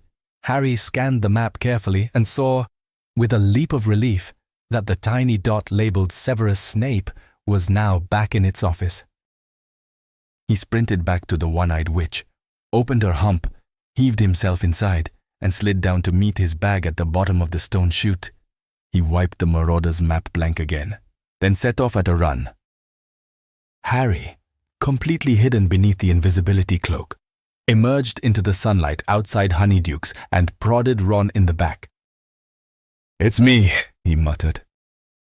What kept you? Ron hissed. Snape was hanging around. They set off up the high street. Where are you? Ron kept muttering out of the corner of his mouth. Are you still there? This feels weird. They went to the post office. Ron pretended to be checking the price of an owl to bill in Egypt so that Harry could have a good look around. The owl sat hooting softly down at him. At least 300 of them.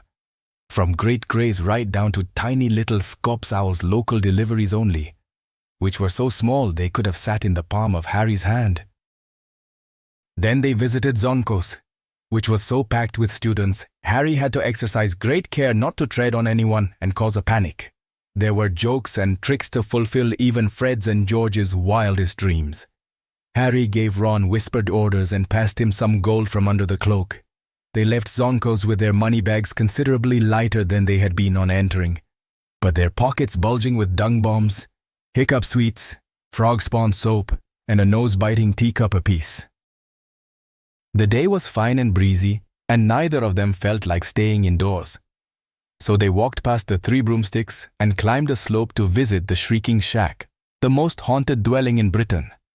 It stood a little way above the rest of the village, and even in daylight was slightly creepy, with its boarded windows and dank, overgrown garden. "Even the Hogwarts ghosts avoid it," said Ron as they leaned on the fence, looking up at it. "I asked Nearly Headless Nick. He says he's heard a very rough crowd lives here. No one can get in."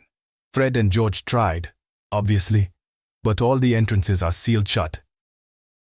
Harry, feeling hot from their climb, was just considering taking off the cloak for a few minutes when they heard voices nearby. Someone was climbing toward the house from the other side of the hill. Moments later, Malfoy had appeared, followed closely by Crabbe and Goyle. Malfoy was speaking. "Should have an owl from father any time now. He had to go to the hearing to tell them about my arm, about how I couldn't use it for 3 months. Crabbe and Goyle sniggered. "I really wish I could hear that great hairy moron trying to defend himself. There's no arm in him. Honest, that hippogriff's as good as dead." Malfoy suddenly caught sight of Ron, his pale face split in a malevolent grin. "What are you doing, Weasley?" Malfoy looked up at their crumbling house behind Ron. "Suppose you'd love to live here, wouldn't you? Weasley, dreaming about having your own bedroom. I heard your family all sleep in one room, is that true?" Harry seized the back of Ron's robes to stop him from leaping on Malfoy. "Leave him to me," he hissed in Ron's ear. The opportunity was too perfect to miss. Harry crept silently around behind Malfoy. Crabbe and Goyle bent down and scooped a large handful of mud out of the path.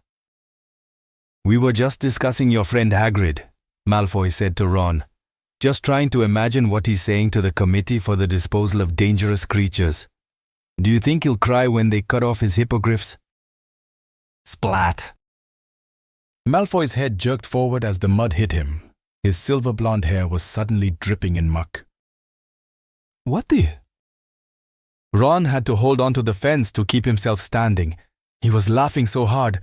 Malfoy, Crabbe, and Goyle spun stupidly on the spot, staring wildly around, Malfoy trying to wipe his hair clean.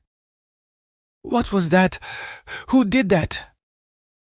"Very haunted up here, isn't it?" said Ron, with the air of one commenting on the weather. Crabbe and Goyle were looking scared.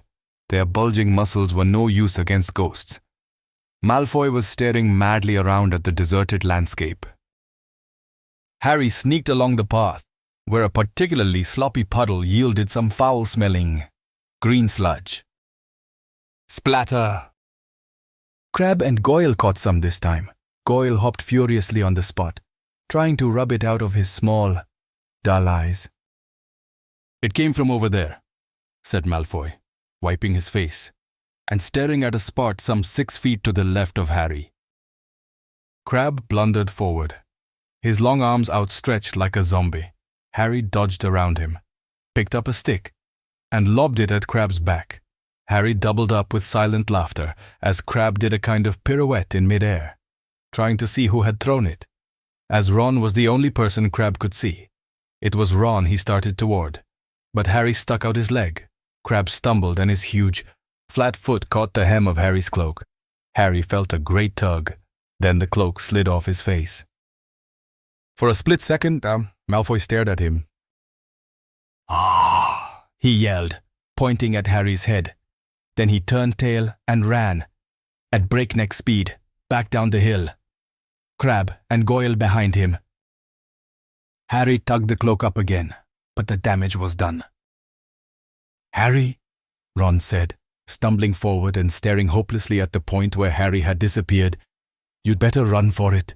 If Malfoy tells anyone, you'd better get back to the castle. Quick." "See you later," said Harry. And without another word, he tore back down the path toward Hogsmeade. Would Malfoy believe what he had seen? Would anyone believe Malfoy? Nobody knew about the invisibility cloak. Nobody except Dumbledore. Harry's stomach turned over. Dumbledore would know exactly what had happened if Malfoy said anything. Back into Honeydukes, back down the cellar steps, across the stone floor. Through the trapdoor, Harry pulled off the cloak, tucked it under his arm, and ran, flat out, along the passage. Malfoy would get back first. How long would it take him to find a teacher? Panting, a sharp pain in his side. Harry didn't slow down until he reached the stone slide. He would have to leave the cloak where it was. It was too much of a giveaway in case Malfoy had tipped off a teacher. He hid it in a shadowy corner, then started to climb, fast as he could, his sweaty hands slipping on the sides of the chute. He reached the inside of the witch's hump, tapped it with his wand, stuck his head through, and hoisted himself out. The hump closed, and just as Harry jumped out from behind the statue, he heard quick footsteps approaching. It was Snape. He approached Harry at a swift walk, his black robe swishing, then stopped in front of him. "So," he said. There was a look of suppressed triumph about him. Harry tried to look innocent, all too aware of his sweaty face and his muddy hands, which he quickly hid in his pockets. "Come with me, Potter," said Snape. Harry followed him downstairs, trying to wipe his hands clean on the inside of his robes without Snape noticing. They walked down the stairs to the dungeons and then into Snape's office. Harry had been in here only once before, and he had been in very serious trouble then too.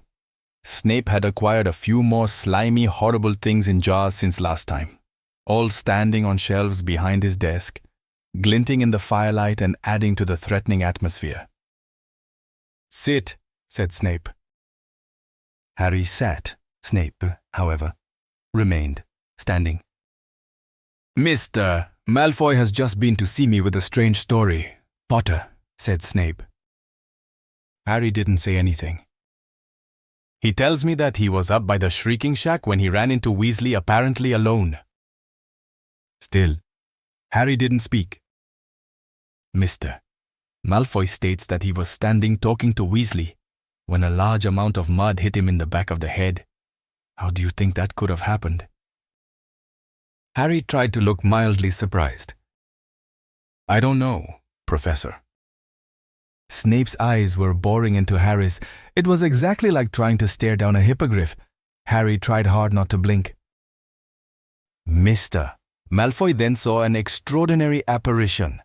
Can you imagine what it might have been, Potter?" "No," said Harry, now trying to sound innocently curious. "It was your head, Potter, floating in midair." There was a long silence. "Maybe he'd better go to Madame Pomfrey," said Harry. "If he's seeing things like—" "What would your head have been doing in Hogsmeade?"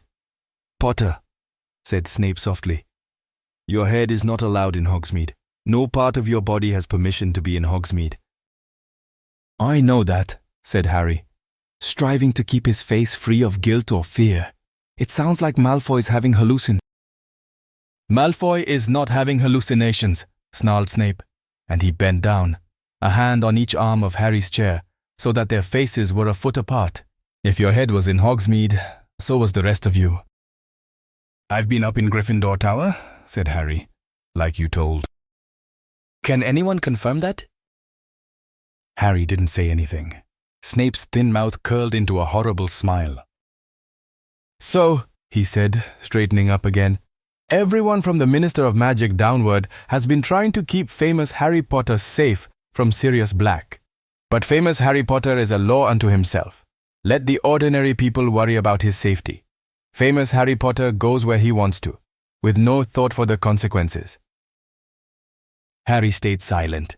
Snape was trying to provoke him into telling the truth. He wasn't going to do it. Snape had no proof yet. "How extraordinarily like your father you are, Potter," Snape said suddenly, his eyes glinting.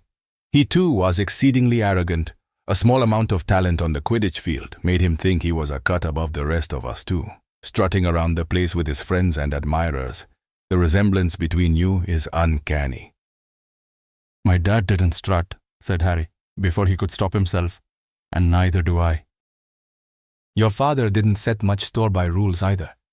Snape went on, pressing his advantage, his thin face full of malice.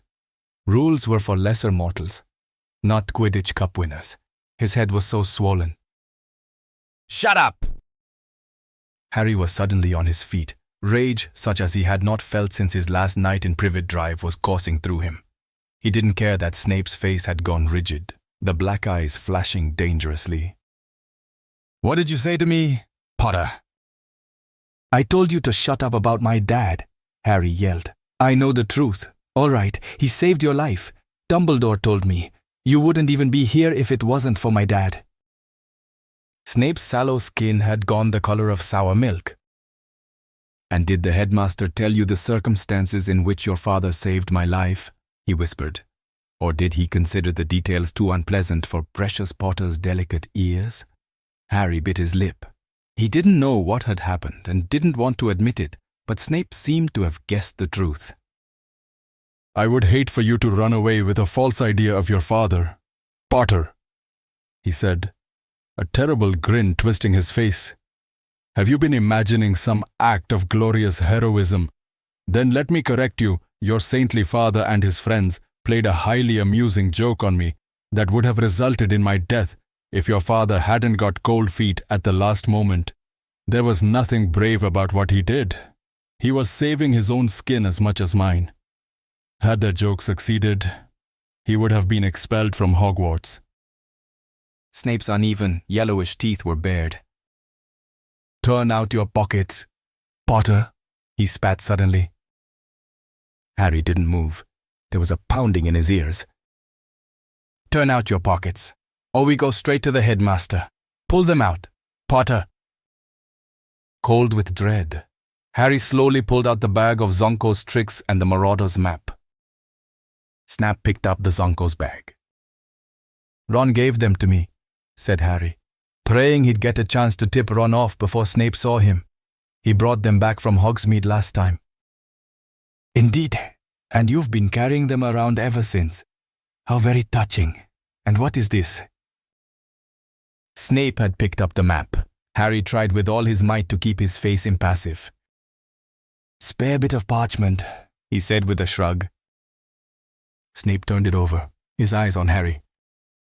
Surely you don't need such a very old piece of parchment, he said. Why don't I just throw this away? His hand moved toward the fire. No, Harry said quickly. So, said Snape, his long nostrils quivering, is this another treasured gift from Mr. Weasley? Or is it something else, a letter, perhaps written in invisible ink? Or instructions to get into Hogsmeade without passing the Dementors? Harry blinked. Snape's eyes gleamed. Let me see, he muttered, taking out his wand and smoothing the map out on his desk. Reveal your secret, he said, touching the wand to the parchment. Nothing happened. Harry clenched his hands to stop them from shaking. Show yourself, Snape said, tapping the map sharply. It stayed blank. Harry was taking deep, calming breaths. Professor Severus Snape, master of this school, commands you to yield the information you conceal, Snape said, hitting the map with his wand. As though an invisible hand were writing upon it, words appeared on the smooth surface of the map. Moony presents his compliments to Professor Snape and begs him to keep his abnormally large nose out of other people's business. Snape froze. Harry stared, dumbstruck, at the message, but the map didn't stop there. More writing was appearing beneath the first. Mr. Prongs agrees with Mr. Moony and would like to add that Professor Snape is an ugly git.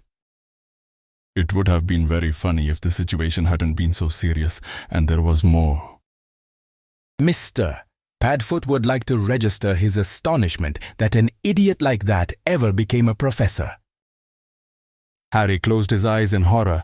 When he'd opened them, the map had had its last word. Mr. Wormtail bids Professor Snape good day and advises him to wash his hair, the slime ball. Harry waited for the blow to fall. So, said Snape softly, we'll see about this. He strode across to his fire, seized a fistful of glittering powder from a jar on the fireplace, and threw it into the flames. "Lupin," Snape called into the fire, "I want a word." Utterly bewildered, Harry stared at the fire. A large shape had appeared in it, revolving very fast. Seconds later, Professor Lupin was clambering out of the fireplace, brushing ash off his shabby robes. "You called Severus," said Lupin mildly. "I certainly did," said Snape, his face contorted with fury as he strode back to his desk. "I have just asked Potter to empty his pockets. He was carrying this." Snape pointed at the parchment, on which the words of Messrs. Mooney, Wormtail, Padfoot, and Prongs were still shining. An odd, closed expression appeared on Lupin's face. "Well," said Snape. Lupin continued to stare at the map. Harry had the impression that Lupin was doing some very quick thinking. "Well," said Snape again, "this parchment is plainly full of dark magic. This is supposed to be your area of expertise. Lupin, where do you imagine Potter got such a thing?" Lupin looked up and, by the merest half glance in Harry's direction, warned him not to interrupt. "Full of dark magic?" he repeated mildly. "Do you really think so?" "Severus, it looks to me as though it is merely a piece of parchment that insults anybody who reads it. Childish, but surely not dangerous. I imagine Harry got it from a joke shop." "Indeed," said Snape. His jaw had gone rigid with anger. "You think a joke shop could supply him with such a thing? You don't think it more likely that he got it directly from the manufacturers?" Harry didn't understand what Snape was talking about, nor, apparently, did Lupin. "You mean by Mr. Wormtail or one of these people?" he said. "Harry, do you know any of these men?" "No," said Harry quickly. "You see, Severus," said Lupin, turning back to Snape. "It looks like a Zonko product to me right on cue." Ron came bursting into the office. He was completely out of breath and stopped just short of Snape's desk, clutching the stitch in his chest and trying to speak. "I gave Harry that stuff. He choked, bought it, in Zonko's, ages ago."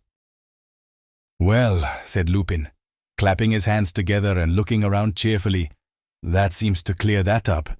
Severus, I'll take this back. Shall I?" He folded the map and tucked it inside his robes. "Harry, Ron, come with me. I need a word about my vampire essay. Excuse us. Severus." Harry didn't dare look at Snape as they left his office. Ron, and Lupin walked all the way back into the entrance hall before speaking. Then Harry turned to Lupin. "Professor, I don't want to hear explanations," said Lupin shortly. He glanced around the empty entrance hall and lowered his voice. "I happen to know that this map was confiscated by Mr. Filch many years ago." "Yes, I know it's a map," he said, as Harry and Ron looked amazed. "I don't want to know how it fell into your possession. I am, however, astounded that you didn't hand it in, particularly after what happened the last time a student left information about the castle lying around, and I can't let you have it back, Harry." Harry had expected that, and was too keen for explanations to protest. "Why did Snape think I'd got it from the manufacturers?" "Because," Lupin hesitated, "because these mapmakers would have wanted to lure you out of school. They'd think it extremely entertaining." "Do you know them?" said Harry, impressed. "We've met," he said shortly. He was looking at Harry more seriously than ever before. "Don't expect me to cover up for you again, Harry. I cannot make you take Sirius Black seriously. But I would have thought that what you have heard when the Dementors draw near, you would have had more of an effect on you. Your parents gave their lives to keep you alive. Harry, a poor way to repay them, gambling their sacrifice for a bag of magic tricks." He walked away, leaving Harry feeling worse by far than he had at any point in Snape's office. Slowly, he and Ron mounted the marble staircase. As Harry passed the one-eyed witch, he remembered the invisibility cloak. It was still down there, but he didn't dare go and get it. "It's my fault," said Ron abruptly. "I persuaded you to go. Lupin's right. It was stupid. We shouldn't have done it." He broke off. They reached the corridor where the security trolls were pacing, and Hermione was walking toward them. One look at her face convinced Harry that she had heard what had happened. His heart plummeted had she told Professor McGonagall. "Come to have a good gloat," said Ron savagely as she stopped in front of them. "Or have you just been to tell on us?" "No," said Hermione. She was holding a letter in her hands and her lip was trembling. "I just thought you ought to know. Hagrid lost his case. Buckbeak is going to be executed." Chapter 15. The Quidditch Final. "He sent me this," Hermione said, holding out the letter. Harry took it. The parchment was damp, and enormous teardrops had smudged the ink so badly in places that it was very difficult to read. "Dear Hermione, we lost. I'm allowed to bring him back to Hogwarts. Execution date to be fixed. Beaky has enjoyed London. I won't forget all the help you gave us. Hagrid." "They can't do this," said Harry. "They can't. Buckbeak isn't dangerous." "Malfoy's dad's frightened the committee into it," said Hermione, wiping her eyes. "You know what he's like. They're a bunch of doddery old fools. And they were scared. There'll be an appeal. Though, there always is. Only I can't see any hope. Nothing will have changed." "Yeah, it will," said Ron fiercely. "You won't have to do all the work alone this time.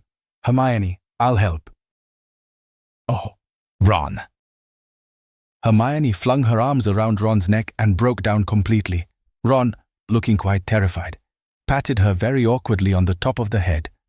Finally, Hermione drew away. "Ron, I'm really sorry about Scabbers," she sobbed. "Oh, well, he was old," said Ron, looking thoroughly relieved that she had let go of him. "And he was a bit useless. You never know. Mom and Dad might get me an owl now." The safety measures imposed on the students since Black's second break-in made it impossible for Harry, Ron, and Hermione to go and visit Hagrid in the evenings. Their only chance of talking to him was during Care of Magical Creatures lessons. He seemed numb with shock at the verdict. "It's all my fault. Got all tongue-tied. They was all sitting there in black robes, and I kept dropping me notes and forgetting all them dates you looked up for me. Hermione. And then Lucius Malfoy stood up and said his bit, and the committee just did exactly what he told them." "There's still the appeal," said Ron fiercely. "Don't give up yet. We're working on it." They were walking back up to the castle with the rest of the class. Ahead they could see Malfoy, who was walking with Crabbe and Goyle, and kept looking back, laughing derisively. "It's no good, Ron," said Hagrid sadly as they reached the castle steps. "That committee's in Lucius Malfoy's pocket. I'm just going to make sure the rest of Beaky's time is the happiest he's ever had. I owe him that." Hagrid turned around and hurried back toward his cabin, his face buried in his handkerchief. Look at him blubber. Malfoy, Crabbe, and Goyle had been standing just inside the castle doors, listening. "Have you ever seen anything quite as pathetic?" said Malfoy. "And he's supposed to be our teacher." Harry and Ron both made furious moves toward Malfoy, but Hermione got there first. Smack! She had slapped Malfoy across the face with all the strength she could muster. Malfoy staggered. Harry, Ron, Crabbe, and Goyle stood flabbergasted as Hermione raised her hand again. "Don't you dare call Hagrid pathetic, you foul, you evil." "Hermione," said Ron weakly, and he tried to grab her hand as she swung it back. "Get off, Ron!" Hermione pulled out her wand. Malfoy stepped backward. Crabbe and Goyle looked at him for instructions, thoroughly bewildered. "Come on," Malfoy muttered, and in a moment, all three of them had disappeared into the passageway to the dungeons. "Hermione," Ron said again, sounding both stunned and impressed. "Harry, you'd better beat him in the Quidditch final," Hermione said shrilly. "You just better had, because I can't stand it if Slytherin wins." "We're due in charms," said Ron, still goggling at Hermione. We'd better go. They hurried up the marble staircase toward Professor Flitwick's classroom. "You're late, boys," said Professor Flitwick reprovingly as Harry opened the classroom door. "Come along, quickly.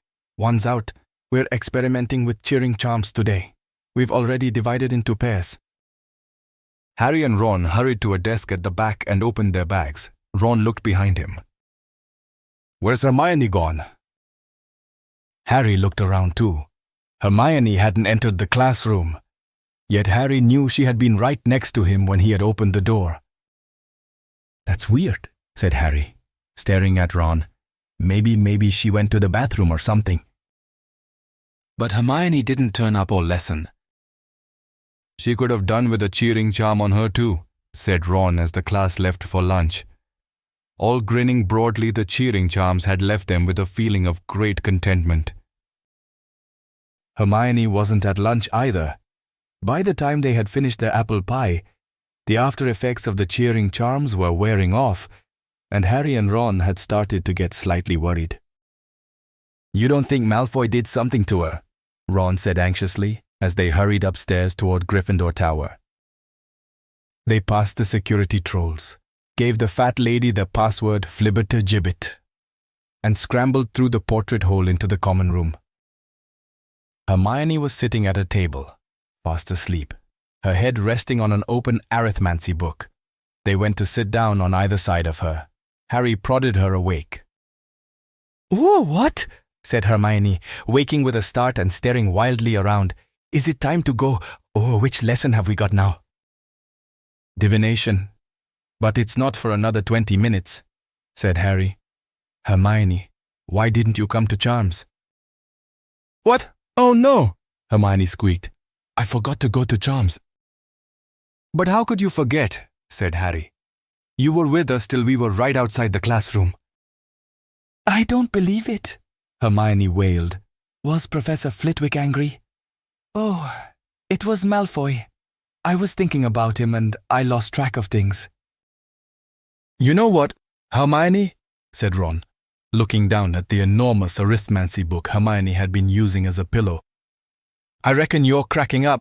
You're trying to do too much." "No, I'm not," said Hermione, brushing her hair out of her eyes and staring hopelessly around for her bag. "I just made a mistake. That's all. I'd better go and see Professor Flitwick and say sorry. I'll see you in divination." Hermione joined them at the foot of the ladder to Professor Trelawney's classroom 20 minutes later, looking extremely harassed. "I can't believe I missed cheering charms. And I bet they come up in our exams. Professor Flitwick hinted they might." Together, they climbed the ladder into the dim, stifling tower room. Glowing on every little table was a crystal ball full of pearly white mist. Harry, Ron, and Hermione sat down together at the same rickety table. "I thought we weren't starting crystal balls until next term," Ron muttered, casting a wary eye around for Professor Trelawney, in case she was lurking nearby. "Don't complain. This means we've finished palmistry," Harry muttered back. I was getting sick of her flinching every time she looked at my hands. "Good day to you," said the familiar, misty voice, and Professor Trelawney made her usual dramatic entrance out of the shadows. Parvati and Lavender quivered with excitement, their faces lit by the milky glow of their crystal ball.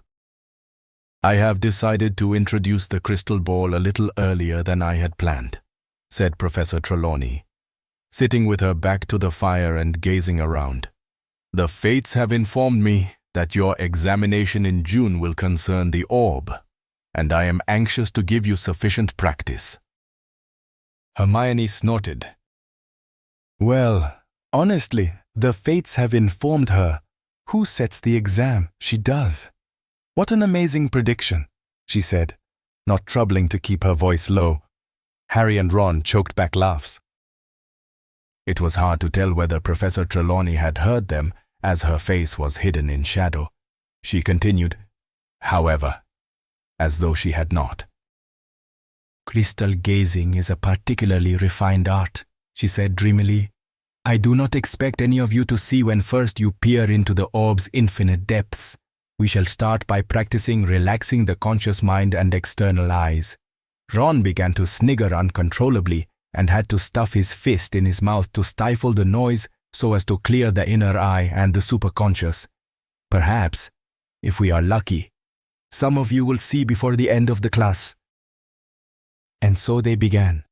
Harry, at least, felt extremely foolish, staring blankly at the crystal ball, trying to keep his mind empty when thoughts such as "this is stupid" kept drifting across it.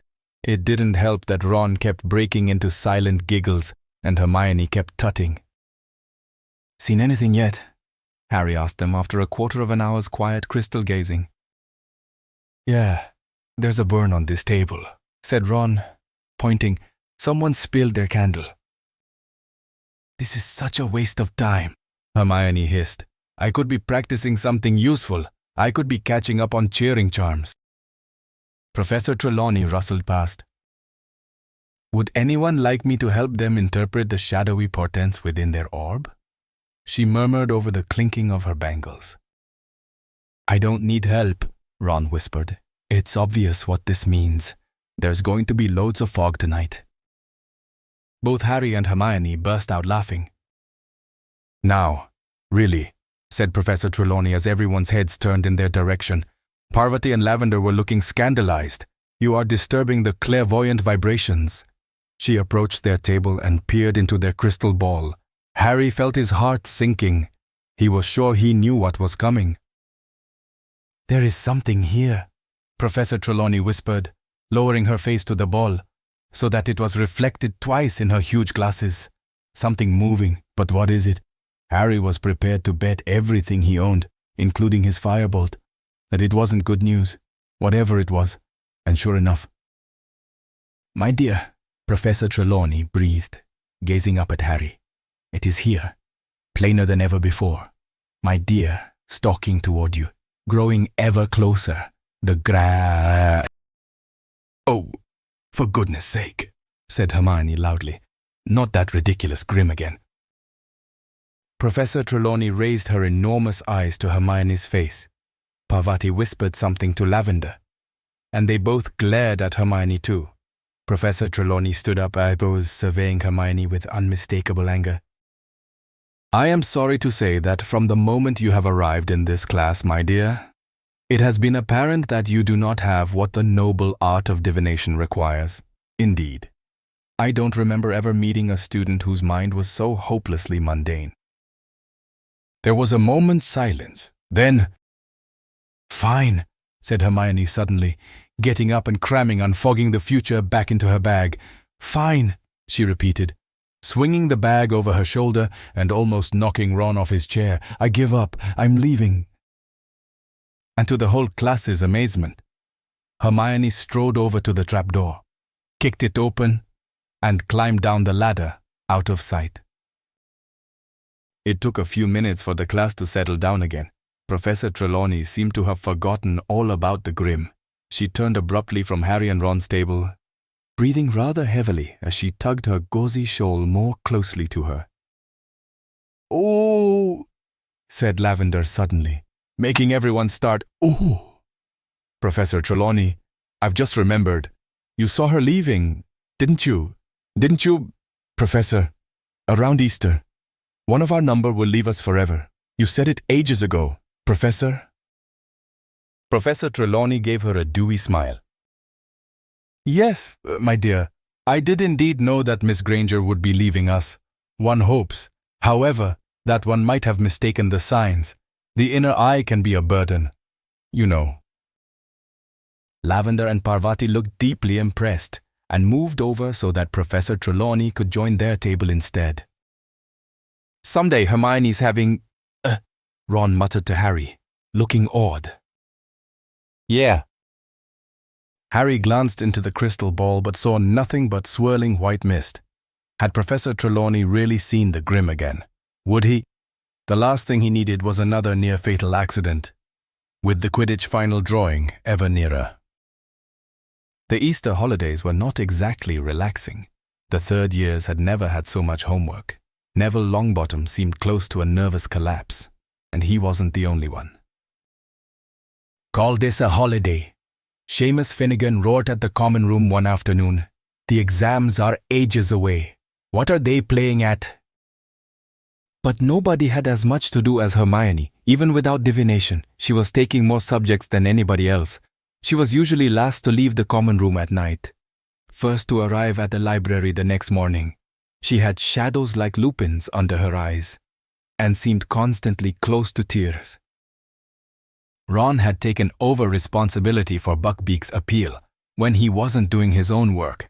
He was poring over enormously thick volumes with names like The Handbook of Hippogriff Psychology and Foul or Foul, a study of hippogriff brutality. He was so absorbed, he even forgot to be horrible to Crookshanks. Harry, meanwhile, had to fit in his homework around Quidditch practice every day, not to mention endless discussions of tactics with Wood. The Gryffindor-Slytherin match would take place on the first Saturday after the Easter holidays. Slytherin was leading the tournament by exactly 200 points. This meant, as Wood constantly reminded his team, that they needed to win the match by more than that amount to win the cup. It also meant that the burden of winning fell largely on Harry, because capturing the snitch was worth 150 points. "So you must catch it only if we're more than 50 points up," Wood told Harry constantly. "Only if we're more than 50 points up, Harry, or we win the match but lose the cup. You've got that, haven't you? You must catch the snitch only if we're—" "I know, Oliver," Harry yelled. The whole of Gryffindor House was obsessed with the coming match. Gryffindor hadn't won the Quidditch Cup since the legendary Charlie Weasley, Ron's second oldest brother, had been Seeker. But Harry doubted whether any of them, even Wood, wanted to win as much as he did. The enmity between Harry and Malfoy was at its highest point ever. Malfoy was still smarting about the mud-throwing incident in Hogsmeade, and was even more furious that Harry had somehow wormed his way out of punishment. Harry hadn't forgotten Malfoy's attempt to sabotage him in the match against Ravenclaw. But it was the matter of Buckbeak that made him most determined to beat Malfoy in front of the entire school. Never, in anyone's memory, had a match approached in such a highly charged atmosphere. By the time the holidays were over, tension between the two teams and their houses was at the breaking point. A number of small scuffles broke out in the corridors, culminating in a nasty incident in which a Gryffindor 4th year and a Slytherin 6th year ended up in the hospital wing with leaks sprouting out of their ears. Harry was having a particularly bad time of it.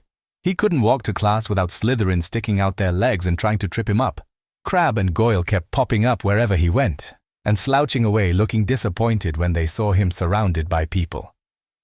Wood had given instructions that Harry should be accompanied everywhere he went, in case the Slytherins tried to put him out of action. The whole of Gryffindor House took up the challenge enthusiastically, so that it was impossible for Harry to get to classes on time because he was surrounded by a vast, chattering crowd. Harry was more concerned for his firebolt's safety than his own. When he wasn't flying it, he locked it securely in his trunk and frequently dashed back up to Gryffindor Tower at break times to check that it was still there. All usual pursuits were abandoned in the Gryffindor common room the night before the match. Even Hermione had put down her books. "I can't work. I can't concentrate," she said nervously. There was a great deal of noise. Fred and George Weasley were dealing with the pressure by being louder and more exuberant than ever. Oliver Wood was crouched over a model of a Quidditch field in the corner, prodding little figures across it with his wand and muttering to himself. Angelina, Alicia, and Katie were laughing at Fred's and George's jokes. Harry was sitting with Ron and Hermione, removed from the center of things, trying not to think about the next day, because every time he did, he had the horrible sensation that something very large was fighting to get out of his stomach. "You're going to be fine," Hermione told him, though she looked positively terrified. "You've got a firebolt," said Ron. "Yeah?" said Harry, his stomach writhing. It came as a relief when Wood suddenly stood up and yelled, "Team, bed!" Harry slept badly. First he dreamed that he had overslept, and that Wood was yelling, "Where were you? We had to use Neville instead." Then he dreamed that Malfoy and the rest of the Slytherin team arrived for the match, riding dragons. He was flying at breakneck speed, trying to avoid a spurt of flames from Malfoy's steed's mouth. When he realized he had forgotten his firebolt, he fell through the air and woke with a start. It was a few seconds before Harry remembered that the match hadn't taken place yet, that he was safe in bed, and that the Slytherin team definitely wouldn't be allowed to play on dragons. He was feeling very thirsty. Quietly as he could, he got out of his four-poster and went to pour himself some water from the silver jug beneath the window. The grounds were still and quiet. No breath of wind disturbed the treetops in the forbidden forest. The whomping willow was motionless and innocent-looking. It looked as though the conditions for the match would be perfect. Harry set down his goblet and was about to turn back to his bed when something caught his eye. An animal of some kind was prowling across the silvery lawn. Harry dashed to his bedside table, snatched up his glasses, and put them on, then hurried back to the window. It couldn't be the Grim, not now, not right before the match. He peered out at the grounds again and, after a minute's frantic searching, spotted it. It was skirting the edge of the forest now. It wasn't the Grim at all. It was a cat. Harry clutched the window ledge in relief as he recognized the bottle-brush tail. It was only Crookshanks. Or was it only Crookshanks? Harry squinted, pressing his nose flat against the glass. Crookshanks seemed to have come to a halt. Harry was sure he could see something else moving in the shadow of the trees too. And just then, it emerged a gigantic, shaggy black dog, moving stealthily across the lawn. Crookshanks trotting at its side. Harry stared. What did this mean? If Crookshanks could see the dog as well, how could it be an omen of Harry's death? "Ron!" Harry hissed. "Ron, wake up!" "I need you to tell me if you can see something." "It's all dark." "Harry," Ron muttered thickly. "What are you on about?" "Down here!" Harry looked quickly back out of the window. Crookshanks and the dog had vanished. Harry climbed onto the windowsill to look right down into the shadows of the castle. But they weren't there. Where had they gone? A loud snore told him Ron had fallen asleep again. Harry and the rest of the Gryffindor team entered the Great Hall the next day to enormous applause. Harry couldn't help grinning broadly as he saw that both the Ravenclaw and Hufflepuff tables were applauding them too. The Slytherin table hissed loudly as they passed. Harry noticed that Malfoy looked even paler than usual. Wood spent the whole of breakfast urging his team to eat, while touching nothing himself. Then he hurried them off to the field before anyone else had finished, so they could get an idea of the conditions. As they left the Great Hall, everyone applauded again. "Good luck, Harry," called Cho. Harry felt himself blushing. "Okay, no wind to speak of, sun's a bit bright.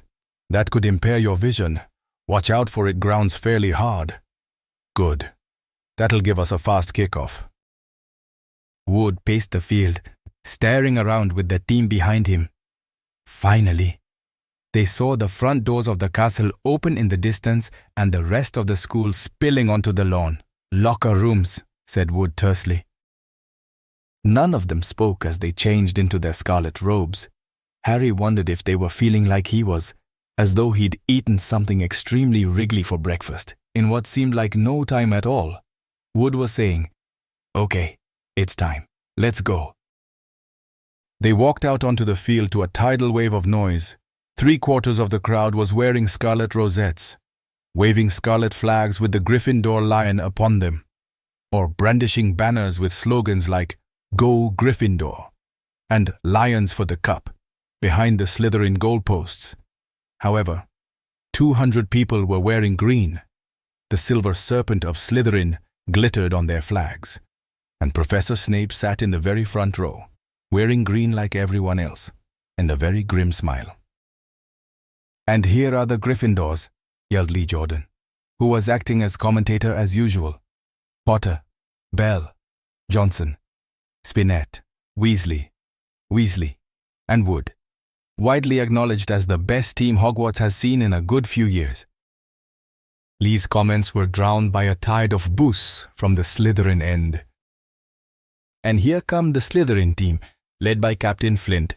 He's made some changes in the lineup and seems to be going for size rather than skill. More boos from the Slytherin crowd. Harry, however, thought Lee had a point. Malfoy was easily the smallest person on the Slytherin team. The rest of them were enormous. "Captains, shake hands," said Madam Hooch. Flint and Wood approached each other and grasped each other's hand very tightly. It looked as though each was trying to break the other's fingers. "Mount your brooms," said Madam Hooch. 3, 2, 1. The sound of her whistle was lost in the roar from the crowd as 14 brooms rose into the air. Harry felt his hair fly back off his forehead. His nerves left him in the thrill of the flight. He glanced around, saw Malfoy on his tail, and sped off in search of the snitch. "And it's Gryffindor in possession. Alicia Spinner of Gryffindor with the quaffle, heading straight for the Slytherin goalposts. Looking good. Alicia, no quaffle intercepted by Warrington. Warrington of Slytherin tearing up the field, wham! Nice bludger work there by George Weasley. Warrington drops the quaffle. It's caught by Johnson. Gryffindor back in possession. Come on. Angelina, nice swerve around Montague Duck. Angelina, that's a bludger. She scores. 10-0 to Gryffindor." Angelina punched the air as she soared around the end of the field. The sea of scarlet below was screaming its delight. "Ouch!" Angelina was nearly thrown from her broom as Marcus Flint went smashing into her. "Sorry?" said Flint as the crowd below booed. "Sorry, didn't see her." A moment later, Fred Weasley chucked his beater's club at the back of Flint's head. Flint's nose smashed into the handle of his broom and began to bleed. "That will do!" shrieked Madam Hooch, zooming between then. "Penalty shot to Gryffindor for an unprovoked attack on their chaser. Penalty shot to Slytherin for deliberate damage to their chaser." "Come off it, miss," howled Fred. But Madam Hooch blew her whistle and Alicia flew forward to take the penalty. "Come on, Alicia!" yelled Lee into the silence that had descended on the crowd. "Yes, she's beaten the keeper! 20-0 to Gryffindor!" Harry turned the firebolt sharply to watch Flint, still bleeding freely, fly forward to take the Slytherin penalty. Wood was hovering in front of the Gryffindor goalposts, his jaw clenched. "Course, Wood's our superb keeper," Lee Jordan told the crowd as Flint waited for Madam Hooch's whistle. "Superb. Very difficult to pass, very difficult indeed." "Yes, I don't believe it. He saved it." Relieved, Harry zoomed away, gazing around for the snitch, but still making sure he caught every word of Lee's commentary. It was essential that he hold Malfoy off the snitch until Gryffindor was more than 50 points up. "Gryffindor in possession, no. Slytherin in possession, no. Gryffindor back in possession, and it's Katie Bell. Katie Bell for Gryffindor with the quaffle. She's streaking up the field, that was deliberate. Montague, a Slytherin chaser, had swerved in front of Katie, and instead of seizing the quaffle, had grabbed her head. Katie cartwheeled in the air, managed to stay on her broom, but dropped the quaffle. Madam Hooch's whistle rang out again as she soared over to Montague and began shouting at him. A minute later, Katie had put another penalty past the Slytherin seeker. 30-0. Take that, you dirty... cheating. Jordan, if you can't commentate in an unbiased way. I'm telling it like it is, Professor. Harry felt a huge jolt of excitement. He had seen the snitch. It was shimmering at the foot of one of the Gryffindor goalposts, but he mustn't catch it yet, and if Malfoy saw it... Faking a look of sudden concentration, Harry pulled his firebolt around and sped off toward the Slytherin end. It worked. Malfoy went herring after him, clearly thinking Harry had seen the snitch there. Whoosh! One of the bludgers came streaking past Harry's right ear, hit by the gigantic Slytherin beater. Derek, then again. Whoosh! The second bludger grazed Harry's elbow. The other beater, Bowl, was closing in. Harry had a fleeting glimpse of Bowl and Derek zooming toward him. Clubs raised. He turned the firebolt upward at the last second, and Bowl and Derek collided with a sickening crunch. "Ah-ha!" yelled Lee Jordan as the Slytherin beaters lurched away from each other, clutching their heads. "Too bad. Boys, you'll need to get up earlier than that to beat a firebolt." And it's Gryffindor in possession again. As Johnson takes the quaffle, Flint alongside her poke him in the eye. "Angelina, it was a joke." "Professor, it was a joke. Oh no, Flint in possession." Flint flying toward the Gryffindor goalposts. "Come on now. Wood, save." But Flint had scored. There was an eruption of cheers from the Slytherin end, and Lee swore so badly that Professor McGonagall tried to tug the magical megaphone away from him. "Sorry, Professor, sorry. Won't happen again. So, Gryffindor in the lead, 30 points to 10, and Gryffindor in possession." It was turning into the dirtiest game Harry had ever played in. Enraged that Gryffindor had taken such an early lead, the Slytherins were rapidly resorting to any means to take the quaffle. Bowl hit Alicia with his club and tried to say he thought she was a bludger. George Weasley elbowed Bowl in the face in retaliation. Madam Hooch awarded both teams penalties, and Wood pulled off another spectacular save, making the score 40-10 to Gryffindor. The snitch had disappeared again. Malfoy was still keeping close to Harry as he soared over the match, looking around for it once Gryffindor was 50 points ahead. Katie scored 50-10. Fred and George Weasley were swooping around her, clubs raised, in case any of the Slytherins were thinking of revenge. Bowl and Derek took advantage of Fred's and George's absence to aim both bludgers at Wood. They caught him in the stomach, one after the other, and he rolled over in the air, clutching his broom, completely winded. Madam Hooch was beside herself. "You do not attack the keeper unless the quaffle is within the scoring area," she shrieked at Bowl and Derek. "Gryffindor penalty." And Angelina scored, 60-10. Moments later, Fred Weasley pelted a bludger at Warrington, knocking the quaffle out of his hands. Alicia seized it and put it through the Slytherin goal, 70-10. The Gryffindor crowd below was screaming itself hoarse. Gryffindor was 60 points in the lead, and if Harry caught the snitch now, the cup was theirs. Harry could almost feel hundreds of eyes following him as he soared around the field, high above the rest of the game, with Malfoy speeding along behind him. And then he saw it. The snitch was sparkling 20 feet above him. Harry put on a huge burst of speed. The wind was roaring in his ears. He stretched out his hand, but suddenly, the firebolt was slowing down. Horrified, he looked around. Malfoy had thrown himself forward, grabbed hold of the firebolt's tail, and was pulling it back. "You?" Harry was angry enough to hit Malfoy, but couldn't reach. Malfoy was panting with the effort of holding on to the firebolt, but his eyes were sparkling maliciously. He had achieved what he'd wanted to do. The snitch had disappeared again. "Penalty. Penalty to Gryffindor." "I've never seen such tactics," Madam Hooch screeched, shooting up to where Malfoy was sliding back onto his Nimbus 2001.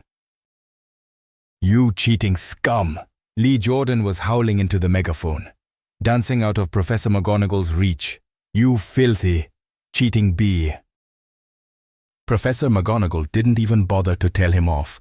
She was actually shaking her finger in Malfoy's direction. Her hat had fallen off, and she too was shouting furiously. Alicia took Gryffindor's penalty, but she was so angry she missed by several feet. The Gryffindor team was losing concentration, and the Slytherins, delighted by Malfoy's foul on Harry, were being spurred on to greater heights. "Slytherin in possession." "Slytherin heading for goal." Montague scores, Lee groaned. 70-20 to Gryffindor. Harry was now marking Malfoy so closely their knees kept hitting each other.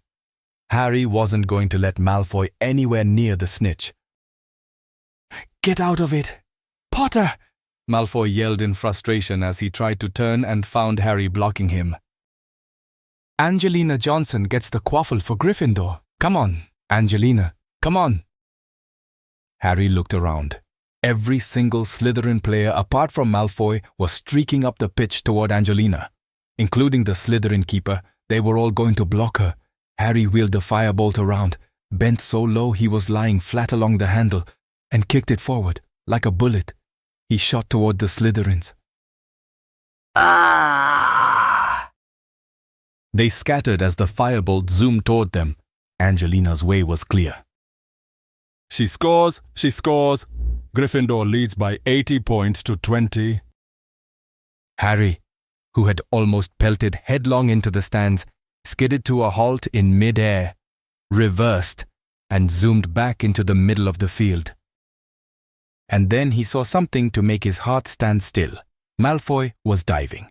A look of triumph on his face there, a few feet above the grass below, was a tiny golden glimmer. Harry urged the firebolt downward, but Malfoy was miles ahead. Go! Go! Go! Harry urged his broom. He was gaining on Malfoy. Harry flattened himself to the broom handle as Bowl sent a bludger at him. He was at Malfoy's ankles. He was level. Harry threw himself forward, took both hands off his broom. He knocked Malfoy's arm out of the way and... Yes. He pulled out of his dive, his hand in the air, and the stadium exploded. Harry soared above the crowd, an odd ringing in his ears. The tiny golden ball was held tight in his fist, beating its wings hopelessly against his fingers. Then Wood was speeding toward him. Half blinded by tears, he seized Harry around the neck and sobbed unrestrainedly into his shoulder. Harry felt two large thumps as Fred and George hit them, then Angelina's, Alicia's, and Katie's voices. "We've won the cup. We've won the cup." Tangled together in a many-armed hug, the Gryffindor team sank, yelling hoarsely, back to earth. Wave upon wave of crimson supporters was pouring over the barriers onto the field. Hands were raining down on their backs. Harry had a confused impression of noise and bodies pressing in on him. Then he and the rest of the team were hoisted onto the shoulders of the crowd, thrust into the light. He saw Hagrid, plastered with crimson rosettes. "You beat him, Harry, you beat him. Wait till I tell Buckbeak." There was Percy, jumping up and down like a maniac, all dignity forgotten. Professor McGonagall was sobbing harder even than Wood, wiping her eyes with an enormous Gryffindor flag. And there, fighting their way toward Harry, were Ron and Hermione. Words failed them. They simply beamed as Harry was borne toward the stands, where Dumbledore stood waiting with the enormous Quidditch cup. If only there had been a Dementor around, as a sobbing Wood passed Harry the cup as he lifted it into the air. Harry felt he could have produced the world's best Patronus. Chapter 16. Professor Trelawney's Prediction. Harry's euphoria at finally winning the Quidditch Cup lasted at least a week. Even the weather seemed to be celebrating. As June approached, the days became cloudless and sultry. And all anybody felt like doing was strolling onto the grounds and flopping down on the grass with several pints of iced pumpkin juice. Perhaps playing a casual game of gobstones or watching the giant squid propel itself dreamily across the surface of the lake.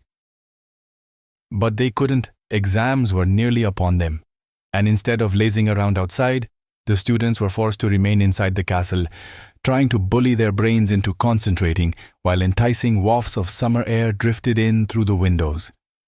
Even Fred and George Weasley had been spotted working. They were about to take their OWL's ordinary wizarding levels. Percy was getting ready to take his NEWT's nastily exhausting wizarding tests, the highest qualification Hogwarts offered. As Percy hoped to enter the Ministry of Magic, he needed top grades. He was becoming increasingly edgy and gave very severe punishments to anybody who disturbed the quiet of the common room in the evenings. In fact, the only person who seemed more anxious than Percy was Hermione. Harry and Ron had given up asking her how she was managing to attend several classes at once, but they couldn't restrain themselves when they saw the exam schedule she had drawn up for herself. The first column read: Monday, 9 o'clock, arithmancy. 9 o'clock, transfiguration. Lunch. 1 o'clock, Charms. 1 o'clock. Ancient runes. Hermione, Ron said cautiously, because she was liable to explode when interrupted these days. Are you sure you've copied down these times right? What? Snapped Hermione, picking up the exam schedule and examining it. Yes, of course I have. Is there any point asking how you're going to sit for 2 exams at once? Said Harry. No, said Hermione shortly. Have either of you seen my copy of Numerology and Grammatica? Oh, yeah, I borrowed it for a bit of bedtime reading, said Ron, but very quietly. Hermione started shifting heaps of parchment. Harry, Ron, and Hermione had plenty of opportunity to speak to Hagrid. Beaky's getting a bit depressed, Hagrid told them, bending low on the pretense of checking that Harry's flobberworm was still alive. Been cooped up too long, but still, we'll know day after tomorrow one way or the other. They had potions that afternoon, which was an unqualified disaster.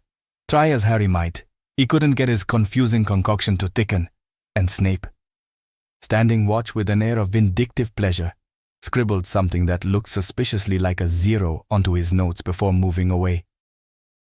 Then came astronomy at midnight, up on the tallest tower, history of magic on Wednesday morning, in which Harry scribbled everything Florian Fortescue had ever told him about medieval witch hunts, while wishing he could have had one of Fortescue's choconut sundaes with him in the stifling classroom. Wednesday afternoon meant herbology, in the greenhouses under a baking hot sun, then back to the common room once more, with sunburnt necks, thinking longingly of this time next day, when it would all be over. Their second-to-last exam, on Thursday morning, was Defense Against the Dark Arts. Professor Lupin had compiled the most unusual exam any of them had ever taken, a sort of obstacle course outside in the sun, where they had to wade across a deep paddling pool containing a grindillo, cross a series of potholes full of redcaps, squish their way across a patch of marsh while ignoring misleading directions from a hinky punk, then climb into an old trunk and battle with a new boggart. Excellent. Harry, Lupin muttered as Harry climbed out of the trunk, grinning. Full marks. Flushed with his success, Harry hung around to watch Ron and Hermione. Ron did very well until he reached the hinky punk, which successfully confused him into sinking waist-high into the quagmire. Hermione did everything perfectly until she reached the trunk with the boggart in it. After about a minute inside it, she burst out again, screaming. Hermione, said Lupin, startled. What's the matter? Professor McGonagall, Hermione gasped, pointing into the trunk. She said I'd failed everything. It took a little while to calm Hermione down, when at last she had regained a grip on herself. She, Harry, and Ron went back to the castle. Ron was still slightly inclined to laugh at Hermione's boggart, but an argument was averted by the sight that met them on the top of the steps. Cornelius Fudge, sweating slightly in his pinstriped cloak, was standing there staring out at the grounds. He started at the sight of Harry. Hello there, Harry, he said. Just had an exam. I expect nearly finished. Yes, said Harry. Hermione and Ron, not being on speaking terms with the Minister of Magic, hovered awkwardly in the background. Lovely day, said Fudge, casting an eye over the lake. Pity, pity. He sighed deeply and looked down at Harry. I'm here on an unpleasant mission, Harry. The Committee for the Disposal of Dangerous Creatures required a witness to the execution of a mad hippogriff, as I needed to visit Hogwarts to check on the black situation. I was asked to step in. Does that mean the appeal's already happened? Ron interrupted, stepping forward. No, it's scheduled for this afternoon, said Fudge, looking curiously at Ron. Then you might not have to witness an execution at all, said Ron stoutly. The hippogriff might get off. Before Fudge could answer, 2 wizards came through the castle doors behind him. One was so ancient he appeared to be withering before their very eyes. The other was tall and strapping, with a thin back moustache, Harry gathered that they were representatives of the Committee for the Disposal of Dangerous Creatures, because the very old wizard squinted toward Hagrid's cabin and said in a feeble voice, "Dear, I'm getting too old for this. 2:00, isn't it? Fudge." The black-mustached man was fingering something in his belt. Harry looked and saw that he was running one broad thumb along the blade of a shining axe. Ron opened his mouth to say something, but Hermione nudged him hard in the ribs and jerked her head toward the entrance hall. "Why'd you stop me?" said Ron angrily as they entered the Great Hall for lunch. "Did you see them? They've even got the axe ready. This isn't justice." "Ron, your dad works for the Ministry. You can't go saying things like that to his boss," said Hermione, but she too looked very upset. As long as Hagrid keeps his head this time and argues his case properly, they can't possibly execute Buckbeak. But Harry could tell Hermione didn't really believe what she was saying. All around them, people were talking excitedly as they ate their lunch, happily anticipating the end of the exams that afternoon. But Harry, Ron, and Hermione, lost in worry about Hagrid and Buckbeak, didn't join in. Harry's and Ron's last exam was divination. Hermione's, Muggle studies. They walked up the marble staircase together. Hermione left them on the first floor, and Harry and Ron proceeded all the way up to the 7th, where many of their class were sitting on the spiral staircase to Professor Trelawney's classroom, trying to cram in a bit of last-minute studying.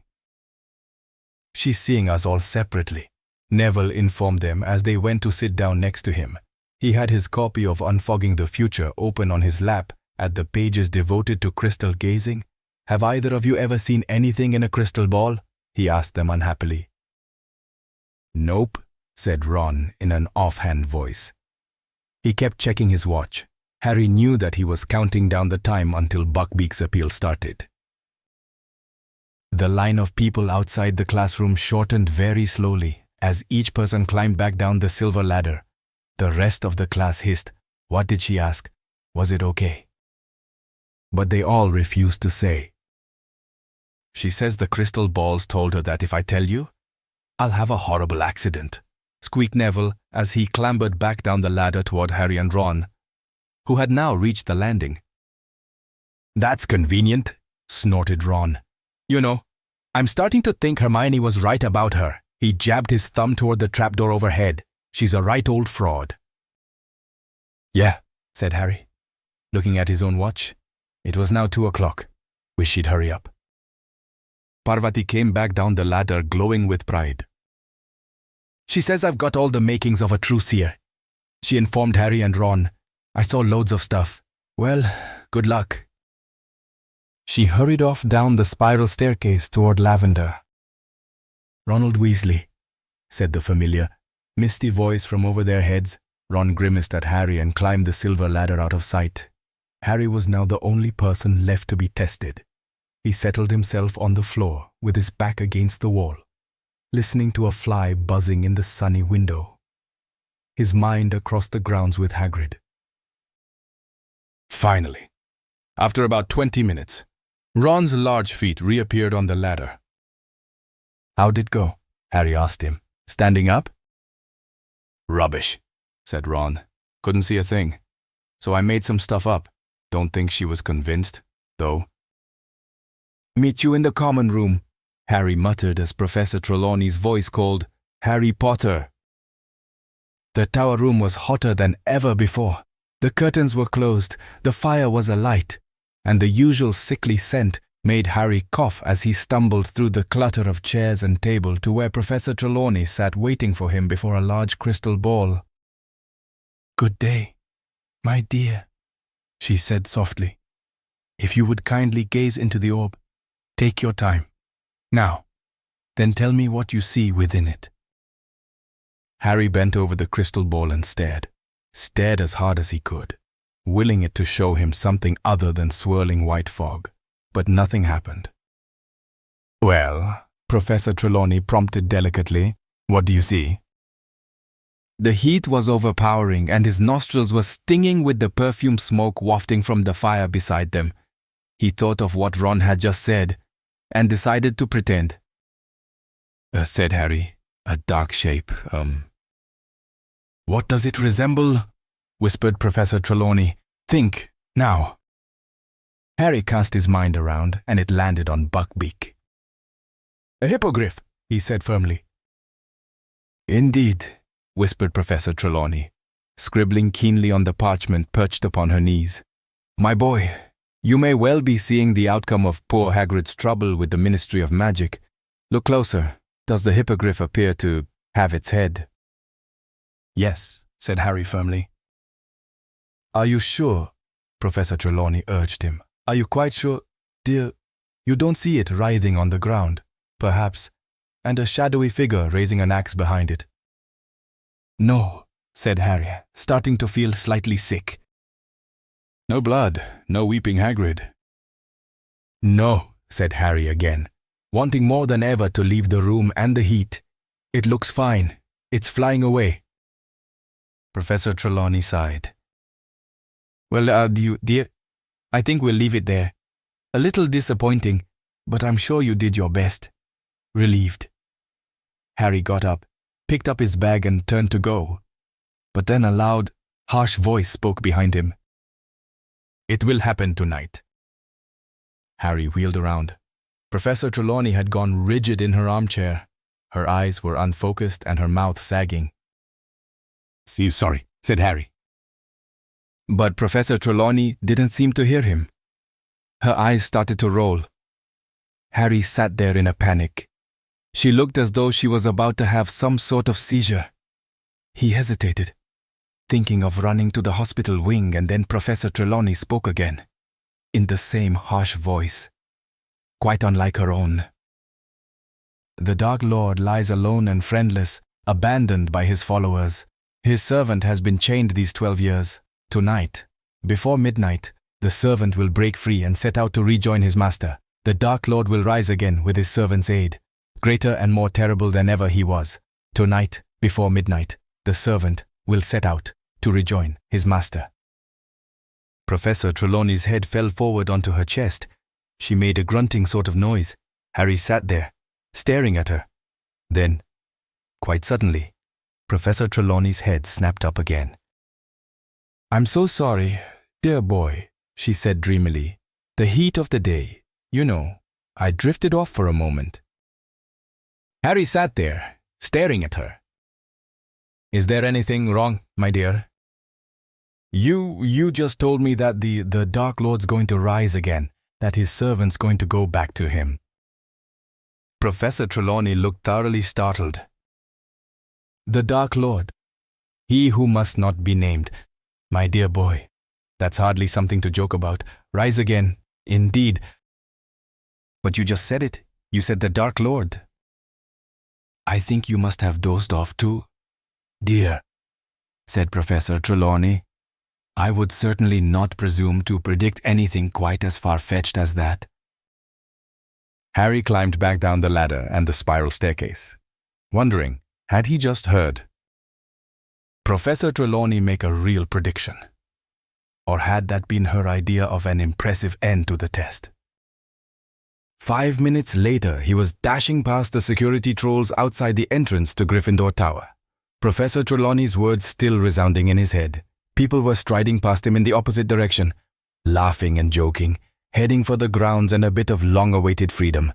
By the time he had reached the portrait hole and entered the common room, it was almost deserted. Over in the corner, however, sat Ron and Hermione. Professor Trelawney, Harry panted, just told me. But he stopped abruptly at the sight of their faces. Buckbeak lost, said Ron weakly. Hagrid's just sent this. Hagrid's note was dry this time. No tears had splattered it, yet his hand seemed to have shaken so much as he wrote that it was hardly legible. Lost appeal. They're going to execute at sunset. Nothing you can do. Don't come down. I don't want you to see it. Hagrid. We've got to go, said Harry at once. He can't just sit there on his own, waiting for the executioner. Sunset, though, said Ron, who was staring out the window in a glazed sort of way. We'd never be allowed to, especially you. Harry, Harry sank his head into his hands, thinking, If we only had the invisibility cloak. "Where is it?" said Hermione. Harry told her about leaving it in the passageway under the one-eyed witch. If Snape sees me anywhere near there again, I'm in serious trouble, he finished. "That's true," said Hermione, getting to her feet. "If he sees you, how do you open the witch's hump again?"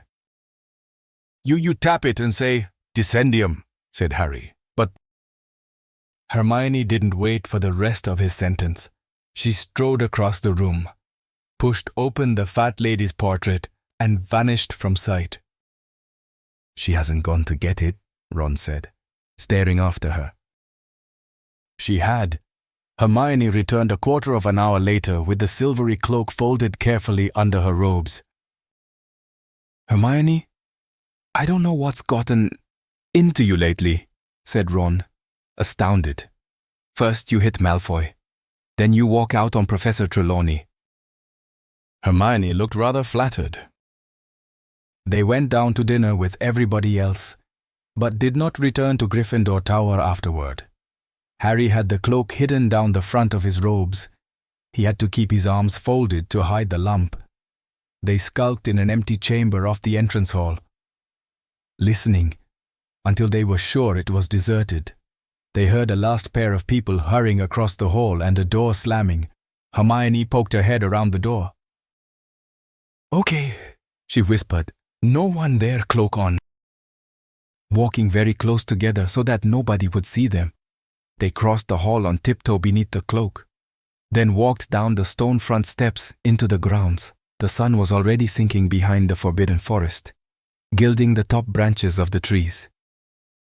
They reached Hagrid's cabin and knocked. He was a minute in answering, and when he did, he looked all around for his visitor, pale-faced and trembling. "It's us," Harry hissed. "We are wearing the invisibility cloak. Let us in and we can take it off." "You shouldn't have come," Hagrid whispered, but he stood back, and they stepped inside. Hagrid shut the door quickly, and Harry pulled off the cloak. Hagrid was not crying, nor did he throw himself upon their necks.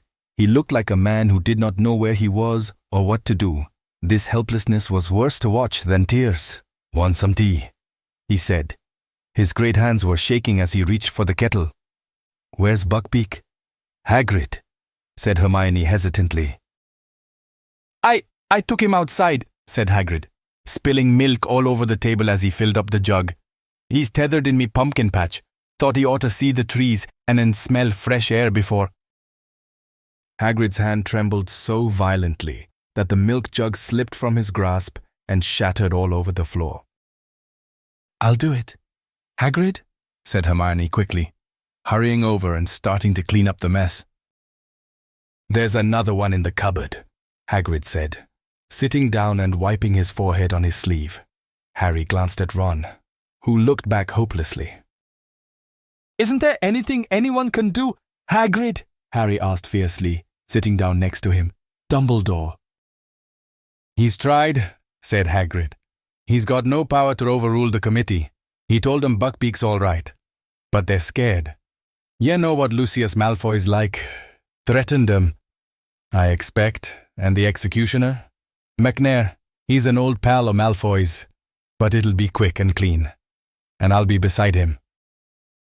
Hagrid swallowed. His eyes were darting all over the cabin as though looking for some shred of hope or comfort. "Dumbledore's gonna come down while it happens. Wrote me this morning. Said he wants her to be with me. Great man. Dumbledore." Hermione, who had been rummaging in Hagrid's cupboard for another milk jug, let out a small, quickly stifled sob. She straightened up, with the new jug in her hands, fighting back tears. "We'll stay with you too, Hagrid," she began, but Hagrid shook his shaggy head. "You're to go back up to the castle.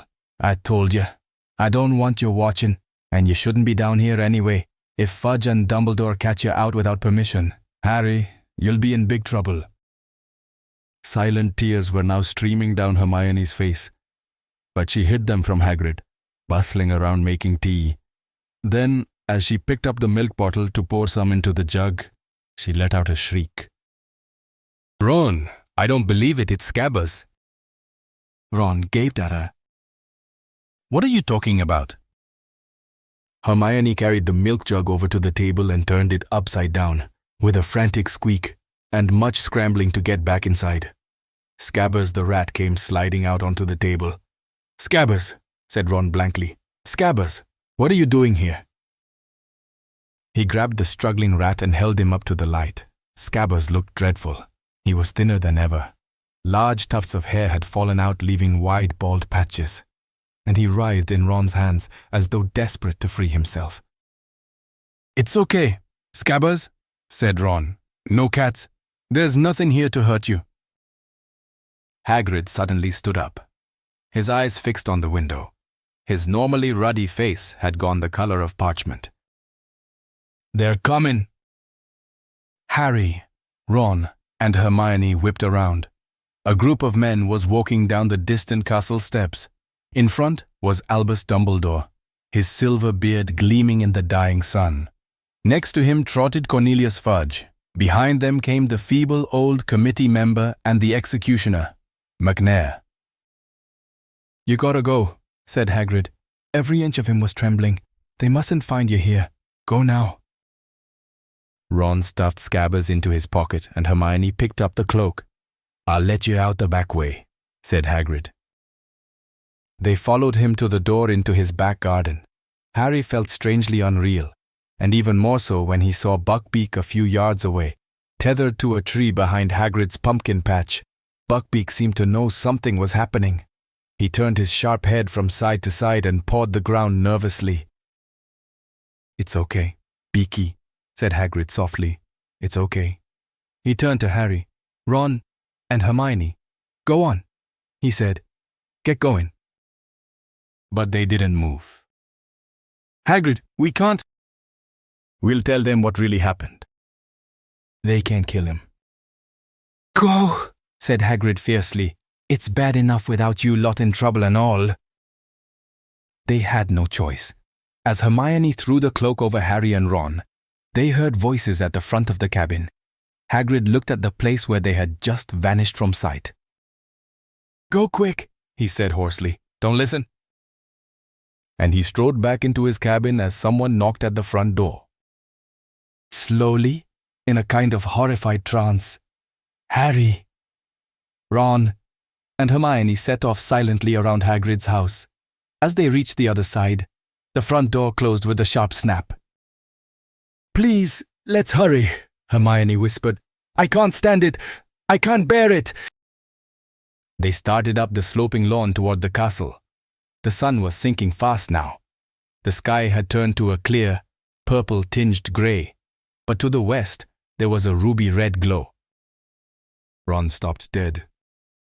"Oh, please, Ron," Hermione began. "It's Scabbers, he won't stay put."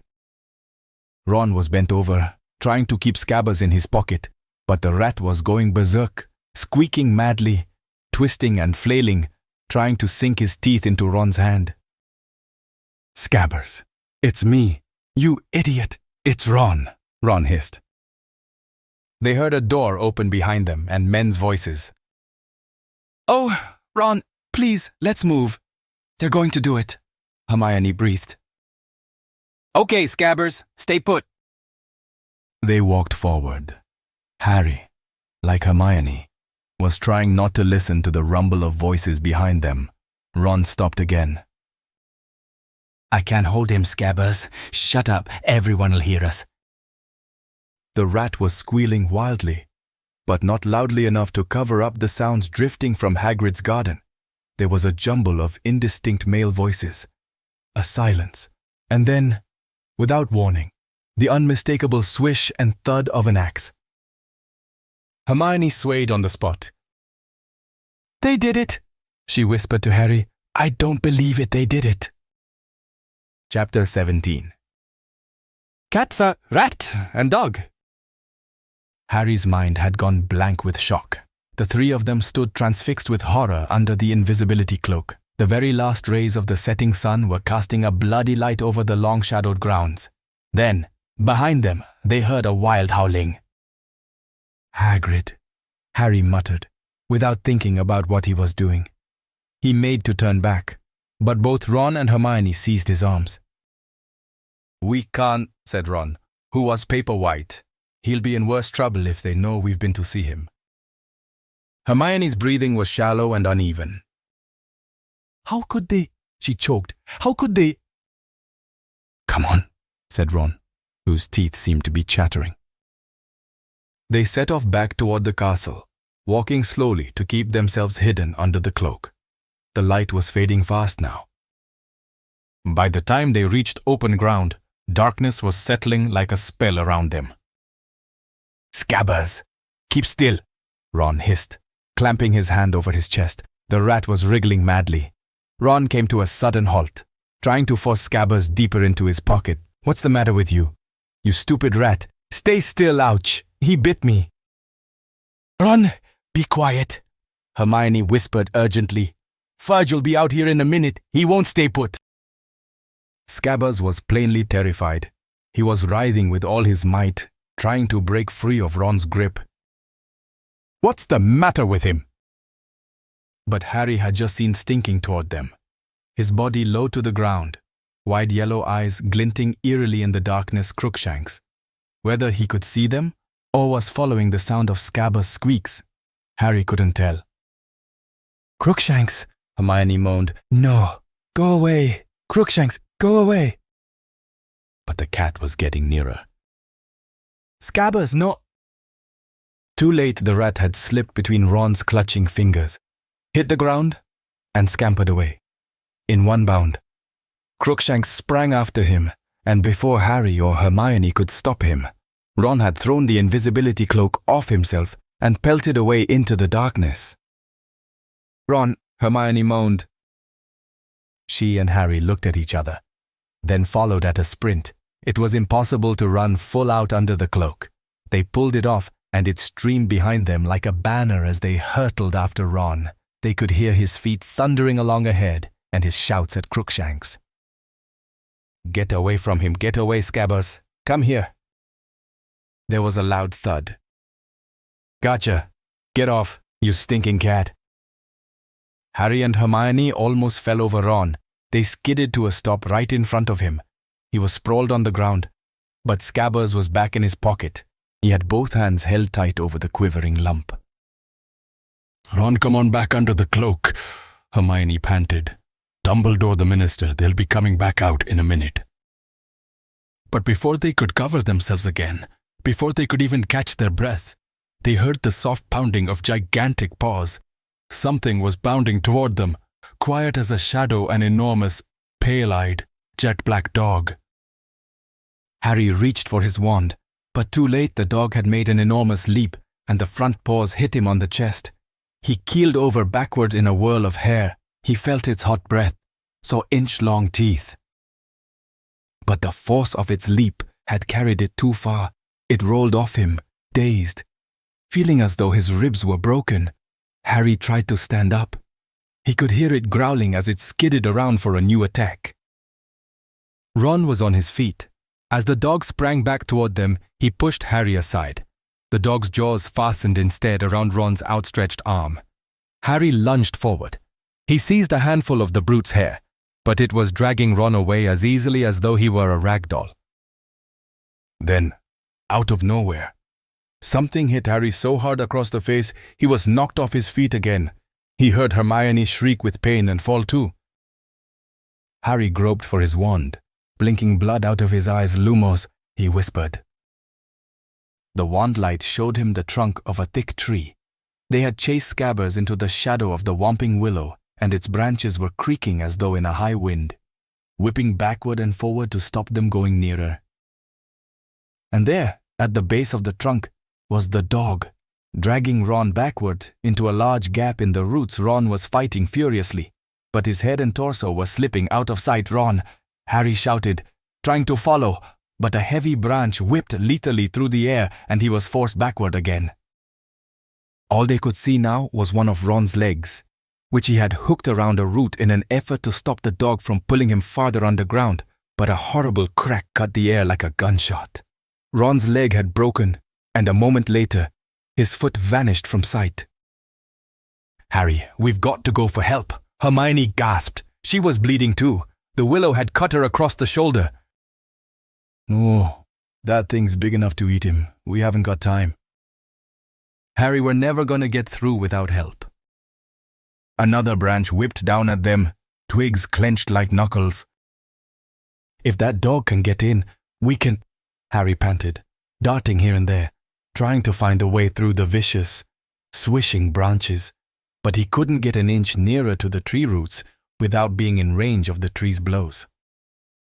"Oh, help, help," Hermione whispered frantically, dancing uncertainly on the spot. "Please." Crookshanks darted forward.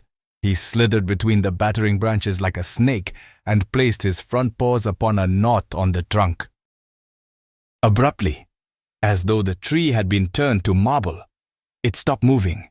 Not a leaf twitched or shook. "Crookshanks," Hermione whispered uncertainly.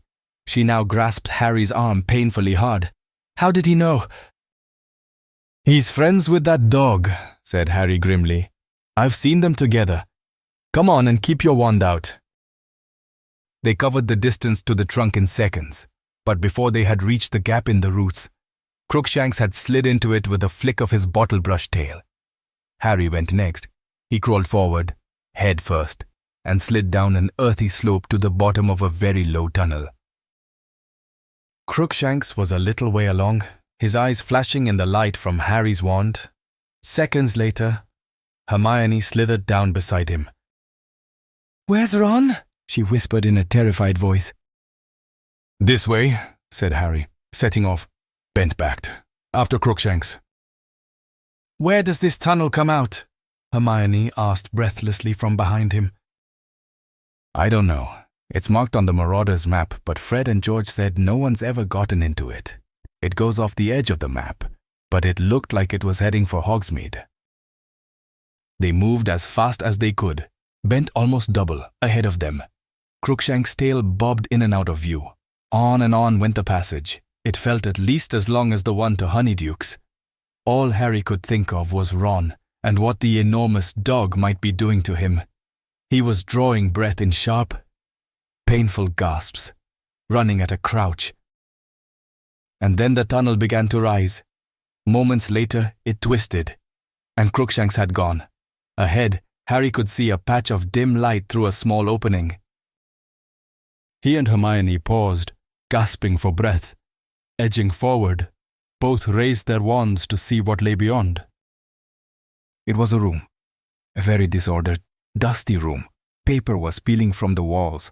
There were stains all over the floor. Every piece of furniture was broken as though somebody had smashed it. The windows were all boarded up. Harry glanced at Hermione, who looked very frightened but nodded. Harry pulled himself out of the hole, staring around. The room was deserted, but a door to their right stood open, leading to a shadowy hallway. Hermione suddenly grabbed Harry's arm again. Her wide eyes were traveling around the boarded windows. "Harry," she whispered, "I think we're in the Shrieking Shack." Harry looked around. His eyes fell on a wooden chair near them. Large chunks had been torn out of it. One of the legs had been ripped off entirely. "Ghosts didn't do that," he said slowly. At that moment, there was a creak overhead. Something had moved upstairs. Both of them looked up at the ceiling. Hermione's grip on Harry's arm was so tight he was losing feeling in his fingers. He raised his eyebrows at her. She nodded again and let go.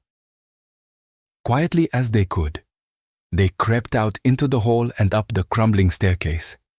Everything was covered in a thick layer of dust except the floor, where a wide, shiny stripe had been made by something being dragged upstairs.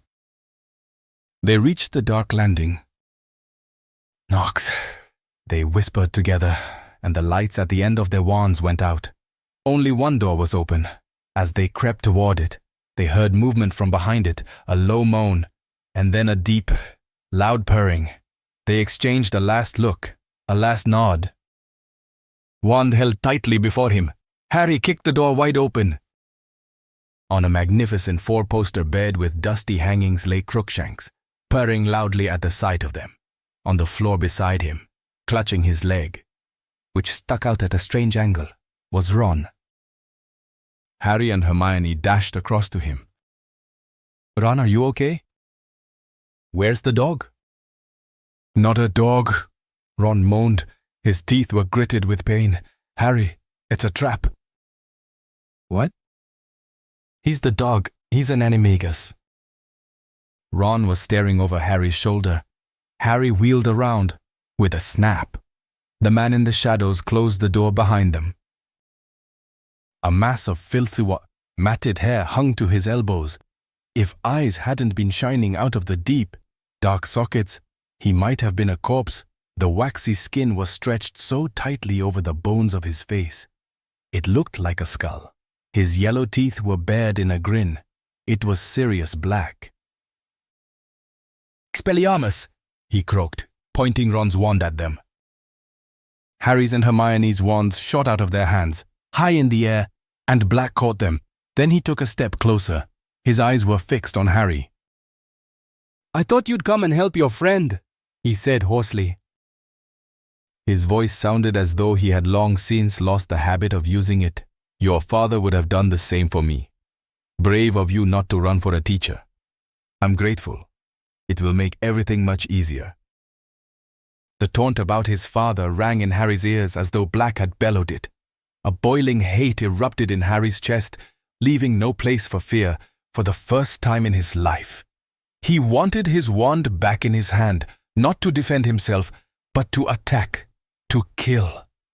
Without knowing what he was doing, he started forward, but there was a sudden movement on either side of him, and two pairs of hands grabbed him and held him back. "No, Harry!" Hermione gasped in a petrified whisper. Ron, however, spoke to Black. "If you want to kill Harry, you'll have to kill us too," he said fiercely, though the effort of standing upright was draining him of still more color, and he swayed slightly as he spoke. Something flickered in Black's shadowed eyes. "Lie down," he said quietly to Ron. "You will damage that leg even more." "Did you hear me?" Ron said weakly, though he was clinging painfully to Harry to stay upright. "You'll have to kill all three of us." "There'll be only one murder here tonight," said Black, and his grin widened. "Why's that?" Harry spat, trying to wrench himself free of Ron. "And Hermione, didn't care last time, did you? Didn't mind slaughtering all those muggles to get at Pettigrew. What's the matter? Gone soft in Azkaban." "Harry," Hermione whimpered, "be quiet." "He killed my mom and dad," Harry roared. And with a huge effort, he broke free of Hermione's and Ron's restraint and lunged forward. He had forgotten about magic. He had forgotten that he was short and skinny and 13, whereas Black was a tall, full-grown man. All Harry knew was that he wanted to hurt Black as badly as he could, and that he didn't care how much he got hurt in return. Perhaps it was the shock of Harry doing something so stupid. But Black didn't raise the wands in time. One of Harry's hands fastened over his wasted wrist, forcing the wand tips away. The knuckles of Harry's other hand collided with the side of Black's head, and they fell backward into the wall. Hermione was screaming. Ron was yelling. There was a blinding flash as the wands in Black's hand sent a jet of sparks into the air that missed Harry's face by inches. Harry felt the shrunken arm under his fingers twisting madly, but he clung on, his other hand punching every part of Black it could find. But Black's free hand had found Harry's throat. "No," he hissed. "I've waited too long." The fingers tightened. Harry choked, his glasses askew. Then he saw Hermione's foot swing out of nowhere. Black let go of Harry with a grunt of pain. Ron had thrown himself on Black's wand hand, and Harry heard a faint clatter. He fought free of the tangle of bodies and saw his own wand rolling across the floor. He threw himself toward it, but... Ah! Crookshanks had joined the fray. Both sets of front claws had sunk themselves deep into Harry's arm. Harry threw him off, but Crookshanks now darted toward Harry's wand. "No, you don't!" roared Harry. and he aimed a kick at Crookshanks that made the cat leap aside, spitting. Harry snatched up his wand and turned. "Get out of the way," he shouted at Ron and Hermione. They didn't need telling twice. Hermione, gasping for breath, her lip bleeding, scrambled aside, snatching up her and Ron's wands. Ron crawled to the four-poster and collapsed onto it, panting, his white face now tinged with green, both hands clutching his broken leg. Black was sprawled at the bottom of the wall. His thin chest rose and fell rapidly as he watched Harry walking slowly nearer, his wand pointing straight at Black's heart. "Going to kill me, Harry," he whispered. Harry stopped right above him, his wand still pointing at Black's chest. Looking down at him, a livid bruise was rising around Black's left eye and his nose was bleeding. "You killed my parents," said Harry, his voice shaking slightly, but his wand hand quite steady. Black stared up at him out of those sunken eyes. "I don't deny it," he said very quietly, "but if you knew the whole story." "The whole story," Harry repeated, a furious pounding in his ears. "You sold them to Voldemort. That's all I need to know." "You've got to listen to me," Black said, and there was a note of urgency in his voice now. "You'll regret it if you don't. You don't understand." "I understand a lot better than you think," said Harry, and his voice shook more than ever. "You never heard her, did you? My mum, trying to stop Voldemort killing me. And you did that. You did it." Before either of them could say another word, something ginger streaked past Harry. Crookshanks leapt onto Black's chest and settled himself there. Right over Black's heart. Black blinked and looked down at the cat. "Get off," he murmured, trying to push Crookshanks off him. But Crookshanks sank his claws into Black's robes and wouldn't shift. He turned his ugly, squashed face to Harry and looked up at him with those great yellow eyes. To his right, Hermione gave a dry sob. Harry stared down at Black and Crookshanks, his grip tightening on the wand. So what if he had to kill the cat too? It was in league with Black. If it was prepared to die, trying to protect Black, that wasn't Harry's business if Black wanted to save it. That only proved he cared more for Crookshanks than for Harry's parents. Harry raised the wand. Now was the moment to do it. Now was the moment to avenge his mother and father. He was going to kill Black. He had to kill Black. This was his chance. The seconds lengthened, and still Harry stood frozen there, wand poised, Black staring up at him, Crookshanks on his chest. Ron's ragged breathing came from near the bed. Hermione was quite silent. And then came a new sound. Muffled footsteps were echoing up through the floor. Someone was moving downstairs. "We're up here!" Hermione screamed suddenly. "We're up here, Sirius Black, quick!" Black made a startled movement that almost dislodged Crookshanks. Harry gripped his wand convulsively.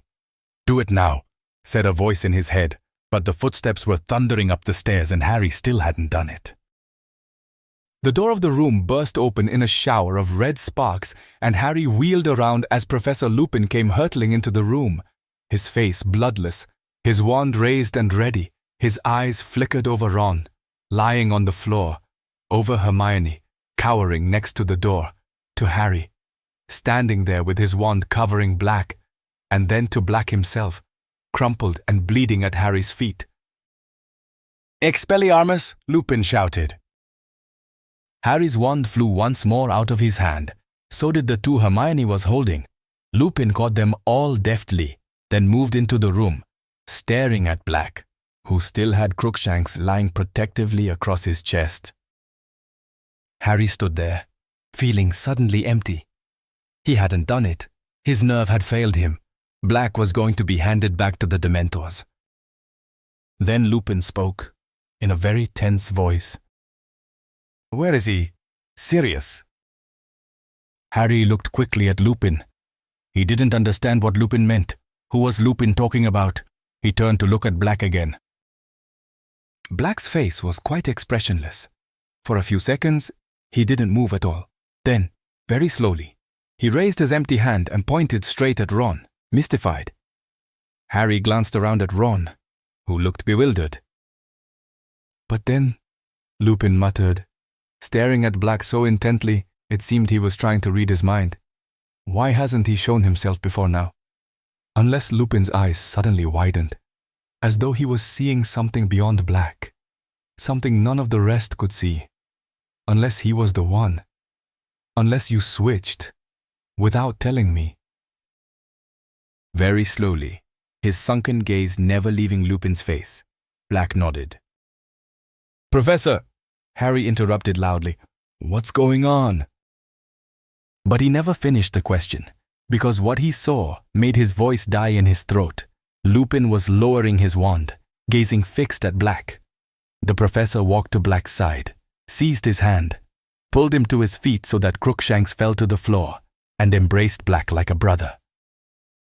Harry felt as though the bottom had dropped out of his stomach. I don't believe it, Hermione screamed.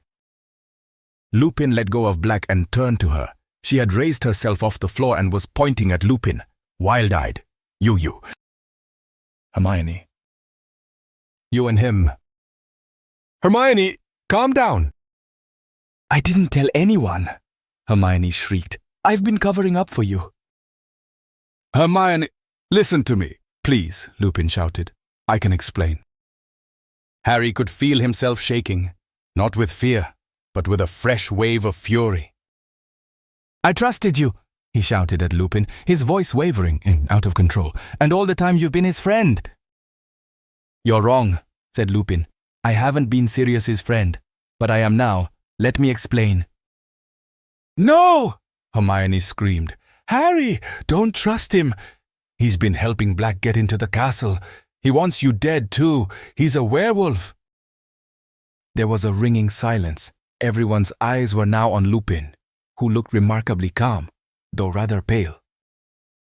Not at all up to your usual standard. Hermione, he said, only 1 out of 3.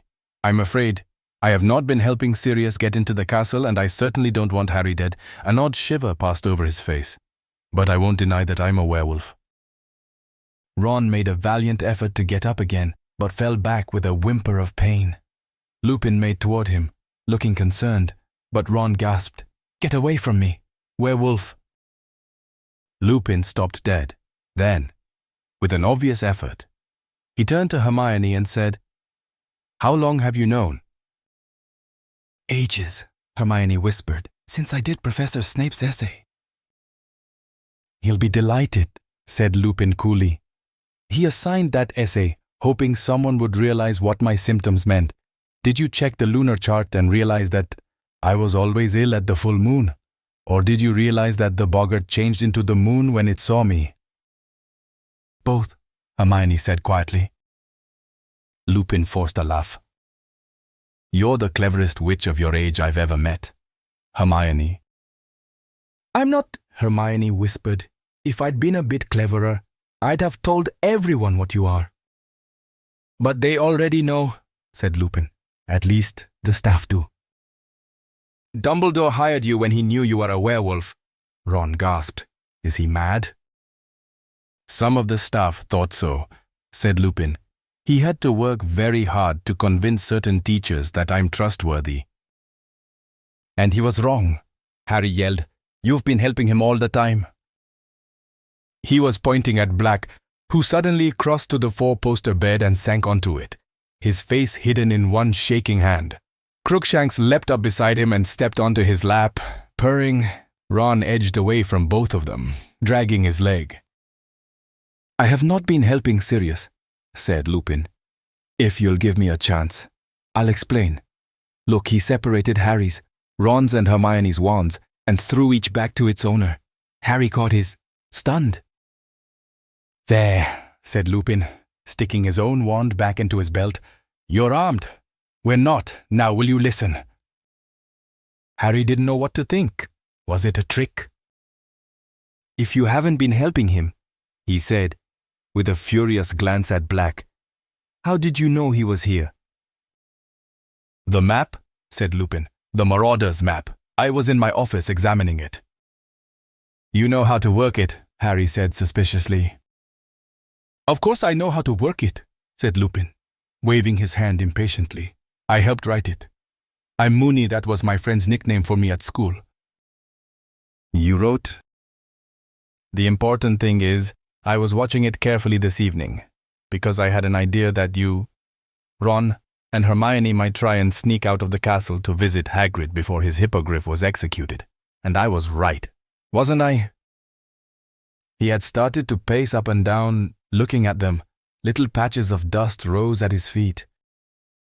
You might have been wearing your father's old cloak, Harry. How do you know about the cloak? The number of times I saw James disappearing under it, said Lupin, waving an impatient hand again. The point is, even if you're wearing an invisibility cloak, you still show up on the Marauders' map. I watched you cross the grounds and enter Hagrid's hut. 20 minutes later, you left Hagrid and set off back toward the castle, but you were now accompanied by somebody else. What? Said Harry. No, we weren't. I couldn't believe my eyes, said Lupin, still pacing, and ignoring Harry's interruption. I thought the map must be malfunctioning. How could he be with you? No one was with us, said Harry. And then I saw another dot, moving fast toward you, labeled Sirius Black. I saw him collide with you. I watched as he pulled two of you into the Whomping Willow. One of us, Ron said angrily. No, Ron, said Lupin. Two of you. He had stopped his pacing, his eyes moving over Ron. Do you think I could have a look at the rat? He said evenly. What? Said Ron. What's Scabbers got to do with it? Everything, said Lupin. Could I see him, please? Ron hesitated, then put a hand inside his robes. Scabbers emerged, thrashing desperately. Ron had to seize his long bald tail to stop him escaping. Crookshanks stood up on Black's leg and made a soft hissing noise. Lupin moved closer to Ron. He seemed to be holding his breath as he gazed intently at Scabbers. What? Ron said again, holding Scabbers close to him, looking scared. What's my rat got to do with anything? That's not a rat, croaked Sirius Black suddenly. What do you mean, of course he's a rat? No, he's not, said Lupin quietly. He's a wizard. An animagus, said Black, by the name of Peter Pettigrew. Chapter 18. Mooney, Wormtail, Padfoot, and Prongs. It took a few seconds for the absurdity of this statement to sink in. Then Ron voiced what Harry was thinking. You're both mental. Ridiculous, said Hermione faintly. Peter Pettigrew's dead, said Harry. He killed him 12 years ago. He pointed at Black, whose face twitched convulsively. I meant to, he growled. His yellow teeth bared, but little Peter got the better of me. Not this time, though. And Crookshanks was thrown to the floor as Black lunged at Scabbers.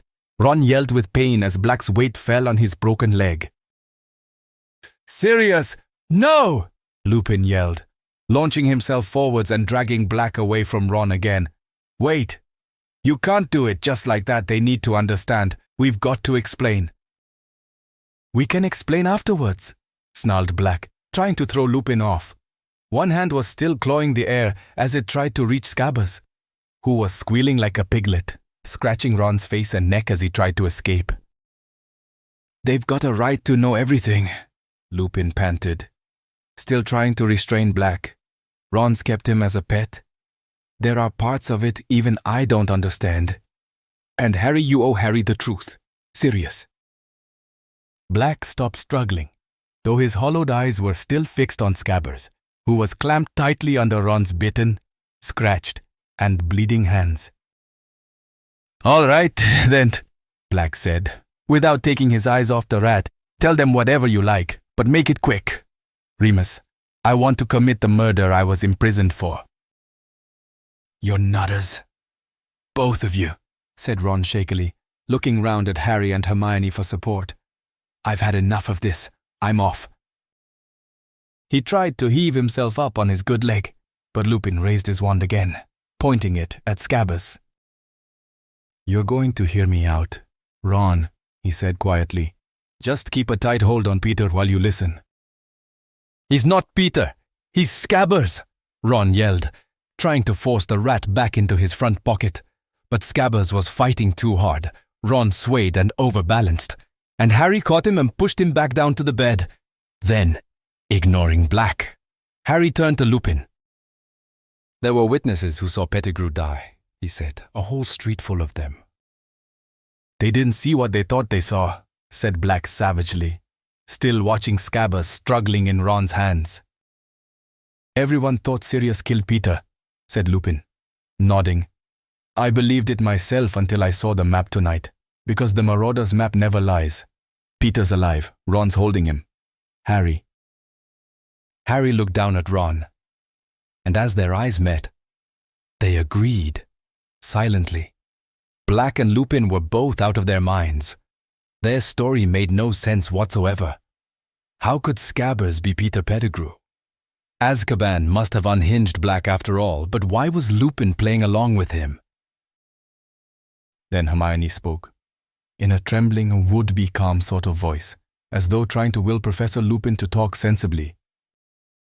"But Professor Lupin, Scabbers can't be Pettigrew. It just can't be true. You know it can't." "Why can't it be true?" Lupin said calmly, as though they were in class, and Hermione had simply spotted a problem in an experiment with Grindylows. Because people would know if Peter Pettigrew had been an animagus. We did animagi in class with Professor McGonagall, and I looked them up when I did my homework. The Ministry of Magic keeps tabs on witches and wizards who can become animals. There's a register showing what animal they become, and their markings and things, and I went and looked Professor McGonagall up on the register, and there have been only 7 animagi this century, and Pettigrew's name wasn't on the list. Harry had barely had time to marvel inwardly at the effort Hermione put into her homework, when Lupin started to laugh. "Right again, Hermione," he said. "But the Ministry never knew that here used to be 3 unregistered animagi running around Hogwarts." "If you're going to tell them the story, get a move on, Remus," said Black, who was still watching Scabbers' every desperate move. "I've waited 12 years. I'm not going to wait much longer." "All right, but you'll need to help me." "Sirius," said Lupin. "I only know how it began." Lupin broke off.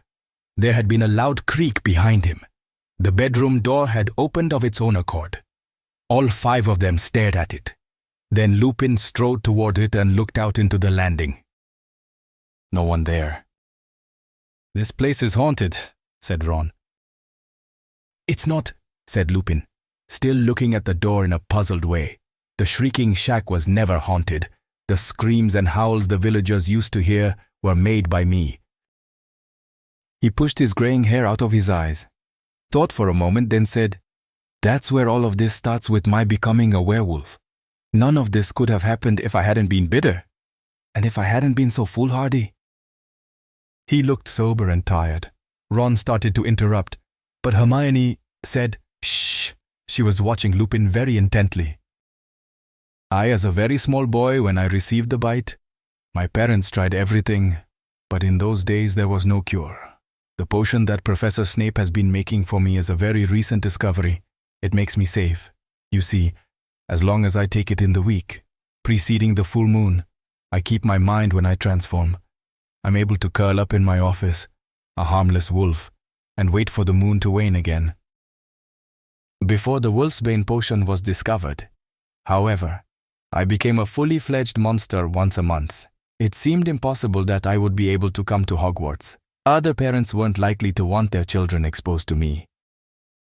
But then Dumbledore became headmaster, and he was sympathetic. He said that as long as we took certain precautions, there was no reason I shouldn't come to school. Lupin sighed and looked directly at Harry. "I told you, months ago, that the Whomping Willow was planted the year I came to Hogwarts.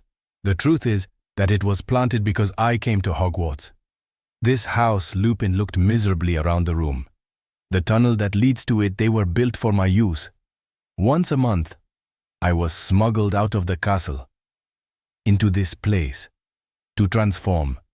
The tree was placed at the tunnel mouth to stop anyone coming across me while I was dangerous.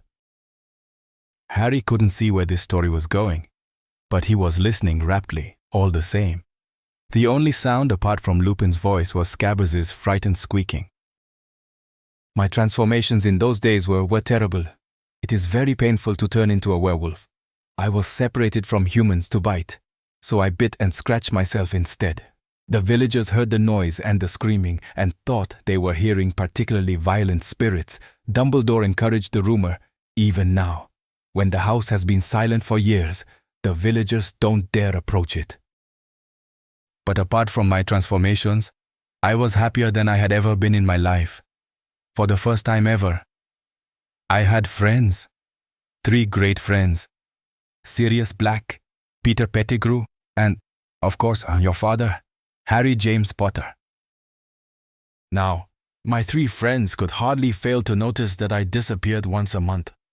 I made up all sorts of stories. I told them my mother was ill, and that I had to go home to see her. I was terrified they would desert me the moment they found out what I was. But of course, they, like you, Hermione, worked out the truth. And they didn't desert me at all. Instead, they did something for me that would make my transformations not only bearable, but the best times of my life. They became animagi. My dad too, said Harry, astounded. Yes, indeed, said Lupin. It took them the best part of 3 years to work out how to do it. Your father and Sirius here were the cleverest students in the school. And lucky they were, because the animagus transformation can go horribly wrong. One reason the ministry keeps a close watch on those attempting to do it. Peter needed all the help he could get from James and Sirius. Finally, in our 5th year, they managed it. They could each turn into a different animal at will. But how did that help you? Said Hermione, sounding puzzled. They couldn't keep me company as humans, so they kept me company as animals, said Lupin.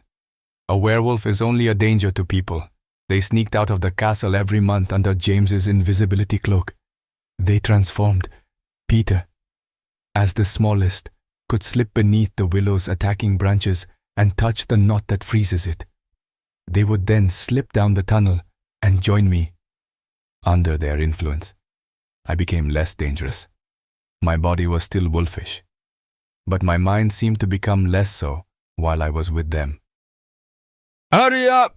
Remus, snarled Black, who was still watching Scabbers with a horrible sort of hunger on his face. I'm getting there. Sirius, I'm getting there. Well, highly exciting possibilities were open to us now that we could all transform.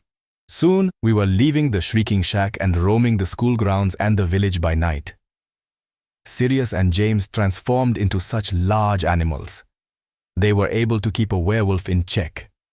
I doubt whether any Hogwarts students ever found out more about the Hogwarts grounds and Hogsmeade than we did. And that's how we came to write the Marauders map and sign it with our nicknames. Sirius is Padfoot, Peter is Wormtail, James was Prongs. What sort of animal? Harry began, but Hermione cut him off. That was still really dangerous. Running around in the dark with a werewolf. What if you'd given the others the slip and bitten somebody? A thought that still haunts me, said Lupin heavily. And there were near misses, many of them. We laughed about them afterwards. We were young, thoughtless, carried away with our own cleverness. I sometimes felt guilty about betraying Dumbledore's trust. Of course, he had admitted me to Hogwarts when no other headmaster would have done so. And he had no idea I was breaking the rules he had set down for my own and others' safety. He never knew I had led 3 fellow students into becoming animagi illegally. But I always managed to forget my guilty feelings every time we sat down to plan our next month's adventure, and I haven't changed. Lupin's face had hardened, and there was self-disgust in his voice. All this year, I have been battling with myself, wondering whether I should tell Dumbledore that Sirius was an animagus. But I didn't do it. Why? Because I was too cowardly. It would have meant admitting that I'd betrayed his trust while I was at school, admitting that I'd led others along with me, And Dumbledore's trust has meant everything to me. He let me into Hogwarts as a boy, and he gave me a job when I have been shunned all my adult life, unable to find paid work because of what I am. And so I convinced myself that Sirius was getting into the school using dark arts he learned from Voldemort, that being an animagus had nothing to do with it. So, in a way, Snape's been right about me all along. Snape, said Black harshly, taking his eyes off Scabbers for the first time in minutes and looking up at Lupin. What's Snape got to do with it? He's here? Sirius, said Lupin heavily. He's teaching here as well. He looked up at Harry, Ron, and Hermione. Professor Snape was at school with us. He fought very hard against my appointment to the Defense Against the Dark Arts job. He has been telling Dumbledore all year that I am not to be trusted. He has his reasons. You see, Sirius here played a trick on him which nearly killed him. A trick which involved me. Black made a derisive noise. It served him right, he sneered, sneaking around, trying to find out what we were up to, hoping he could get us expelled. Severus was very interested in where I went every month, Lupin told Harry, Ron, and Hermione. We were in the same year, you know, and we didn't like each other very much. He especially disliked James. Jealous, I think, of James's talent on the Quidditch field. Anyway, Snape had seen me crossing the grounds with Madame Pomfrey one evening, as she led me toward the Whomping Willow to transform. Sirius thought it would be amusing to tell Snape all he had to do was prod the knot on the tree trunk with a long stick, and he'd be able to get in after me. Well, of course, Snape tried it if he'd got as far as this house. He'd have met a fully grown werewolf, but your father, who'd heard what Sirius had done, went after Snape and pulled him back. At great risk to his life, Snape glimpsed me, though, at the end of the tunnel. He was forbidden by Dumbledore to tell anybody, but from that time on he knew what I was. So that's why Snape doesn't like you, said Harry slowly. Because he thought you were in on the joke. That's right, sneered a cold voice from the wall behind Lupin. Severus Snape was pulling off the invisibility cloak, his wand pointing directly at Lupin. Chapter 19. The Servant of Lord Voldemort. Hermione screamed. Black leapt to his feet. Harry felt as though he'd received a huge electric shock. I found this at the base of the Whomping Willow, said Snape, throwing the cloak aside. Careful to keep this wand pointing directly at Lupin's chest. Very useful. Potter, I thank you. Snape was slightly breathless, but his face was full of suppressed triumph. You're wondering, perhaps, how I knew you were here, he said, his eyes glittering. I've just been to your office. Lupin, you forgot to take your potion tonight. So I took a gobletful along. And very lucky I did. Lucky for me. I mean, lying on your desk was a certain map. One glance at it told me all I needed to know. I saw you running along this passageway and out of sight. Severus Lupin began, but Snape overrode him. I've told the headmaster again and again that you're helping your old friend Black into the castle. Lupin. And here's the proof. Not even I dreamed you would have the nerve to use this old place as your hideout. Severus, you're making a mistake, said Lupin urgently. You haven't heard everything I can explain. Sirius is not here to kill Harry. 2 more for Azkaban tonight, said Snape, his eyes now gleaming fanatically. I shall be interested to see how Dumbledore takes this. He was quite convinced you were harmless. You know, Lupin, a tame werewolf. You fool, said Lupin softly. Is a schoolboy grudge worth putting an innocent man back inside Azkaban? Bang! Thin, snake-like cords burst from the end of Snape's wand and twisted themselves around Lupin's mouth, wrists, and ankles. He overbalanced and fell to the floor. Unable to move, with a roar of rage, Black started towards Snape, but Snape pointed his wand straight between Black's eyes. Give me a reason, he whispered. Give me a reason to do it, and I swear I will. Black stopped dead. It would have been impossible to say which face showed more hatred. Harry stood there, paralyzed, not knowing what to do or whom to believe. He glanced around at Ron and Hermione. Ron looked just as confused as he did, still fighting to keep hold on the struggling Scabbers. Hermione, however, took an uncertain step towards Snape and said, in a very breathless voice, "Professor Snape, it wouldn't hurt to hear what they've got to say, would it?"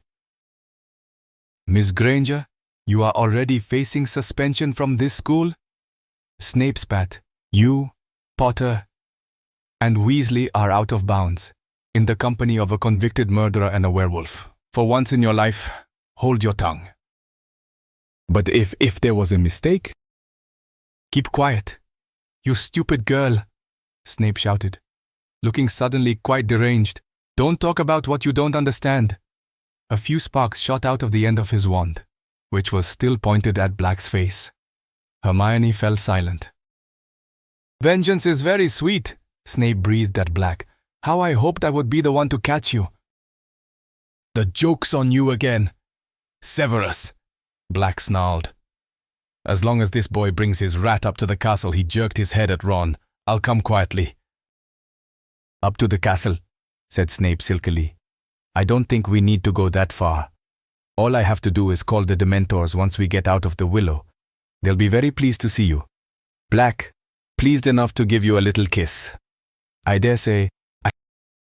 What little color there was in Black's face left it. You've got to hear me out, he croaked. The rat, look at the rat. But there was a mad glint in Snape's eyes that Harry had never seen before. He seemed beyond reason. Come on, all of you, he said. He clicked his fingers, and the ends of the cords that bound Lupin flew to his hands. I'll drag the werewolf. Perhaps the Dementors will have a kiss for him too. Before he knew what he was doing, Harry had crossed the room in 3 strides and blocked the door. Get out of the way. Potter, you're in enough trouble already, snarled Snape. If I hadn't been here to save your skin. Professor Lupin could have killed me about 100 times this year, Harry said. I've been alone with him loads of times, having defense lessons against the Dementors. If he was helping Black, why didn't he just finish me off then? Don't ask me to fathom the way a werewolf's mind works, hissed Snape. Get out of the way, Potter. You're pathetic, Harry yelled. Just because they made a fool of you at school, you won't even listen. Silence. I will not be spoken to like that. Snape shrieked, looking madder than ever. Like father, like son. Potter, I have just saved your neck. You should be thanking me on bended knee. You would have been well served if he'd killed you. You'd have died like your father. Too arrogant to believe you might be mistaken in Black. Now get out of the way, or I will make you. Get out of the way. Potter. Harry made up his mind in a split second. Before Snape could take even one step toward him, he had raised his wand. Expelliarmus, he yelled, except that his wasn't the only voice that shouted. There was a blast that made the door rattle on its hinges. Snape was lifted off his feet and slammed into the wall, then slid down it to the floor, a trickle of blood oozing from under his hair. He had been knocked out. Harry looked around. Both Ron and Hermione had tried to disarm Snape at exactly the same moment. Snape's wand soared in a high arc and landed on the bed next to Crookshanks. You shouldn't have done that, said Black, looking at Harry. You should have left him to me. Harry avoided Black's eyes. He wasn't sure, even now, that he'd done the right thing. We attacked a teacher. We attacked a teacher, Hermione whimpered, staring at the lifeless Snape with frightened eyes. Oh, we're going to be in so much trouble. Lupin was struggling against his bonds. Black bent down quickly and untied him. Lupin straightened up, rubbing his arms where the ropes had cut into them. Thank you, Harry, he said.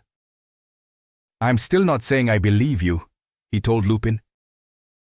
Then it's time we offered you some proof, said Lupin. You... Boy, give me Peter.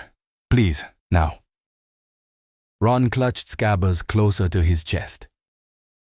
Come off it, he said weakly. Are you trying to say he broke out of Azkaban just to get his hands on Scabbers? I mean, he looked up at Harry and Hermione for support. Okay, say Pettigrew could turn into a rat. There are millions of rats. How's he supposed to know which one he is after if he was locked up in Azkaban? You know, Sirius, that's a fair question, said Lupin, turning to Black and frowning slightly. How did you find out where he was? Black put one of his claw-like hands inside his robes and took out a crumpled piece of paper, which he smoothed flat and held out to show the others.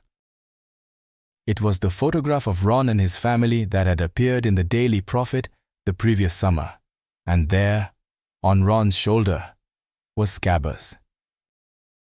How did you get this? Lupin asked Black, thunderstruck. Fudge, said Black. When he came to inspect Azkaban last year, he gave me his paper. And there was Peter, on the front page on this boy's shoulder. I knew him at once. How many times had I seen him transform? And the caption said the boy would be going back to Hogwarts, to where Harry was. My God, said Lupin softly, staring from Scabbers to the picture in the paper and back again, his front paw. What about it? Said Ron defiantly. He's got a toe missing, said Black. Of course, Lupin breathed. So simple, so brilliant. He cut it off himself. Just before he transformed, said Black, when I cornered him, he yelled for the whole street to hear that I'd betrayed Lily and James. Then, before I could curse him, he blew apart the street with the wand behind his back, killed everyone within 20 feet of himself and sped down into the sewer with the other rats. Didn't you ever hear? Ron, said Lupin. The biggest bit of Peter they found was his finger. Look, Scabbers probably had a fight with another rat or something. He's been in my family for ages. Right. 12 years? In fact, said Lupin, didn't you ever wonder why he was living so long? We've been taking good care of him, said Ron. Not looking too good at the moment. Though, is he? Said Lupin. I'd guess he's been losing weight ever since he heard Sirius was on the loose again. He's been scared of that mad cat, said Ron, nodding toward Crookshanks, who was still purring on the bed. But that wasn't right. Harry thought suddenly. Scabbers had been looking ill before he met Crookshanks, ever since Ron's return from Egypt, since the time when Black had escaped. This cat isn't mad, said Black hoarsely. He reached out a bony hand and stroked Crookshanks' fluffy head. He's the most intelligent of his kind I've ever met. He recognized Peter for what he was right away. And when he met me, he knew I was no dog. It was a while before he trusted me. Finally, I managed to communicate to him what I was after, and he's been helping me. What do you mean? Breathed Hermione. He tried to bring Peter to me, but couldn't. So he stole the passwords into Gryffindor Tower for me, as I understand it. He took them from a boy's bedside table. Harry's brain seemed to be sagging under the weight of what he was hearing. It was absurd, and yet...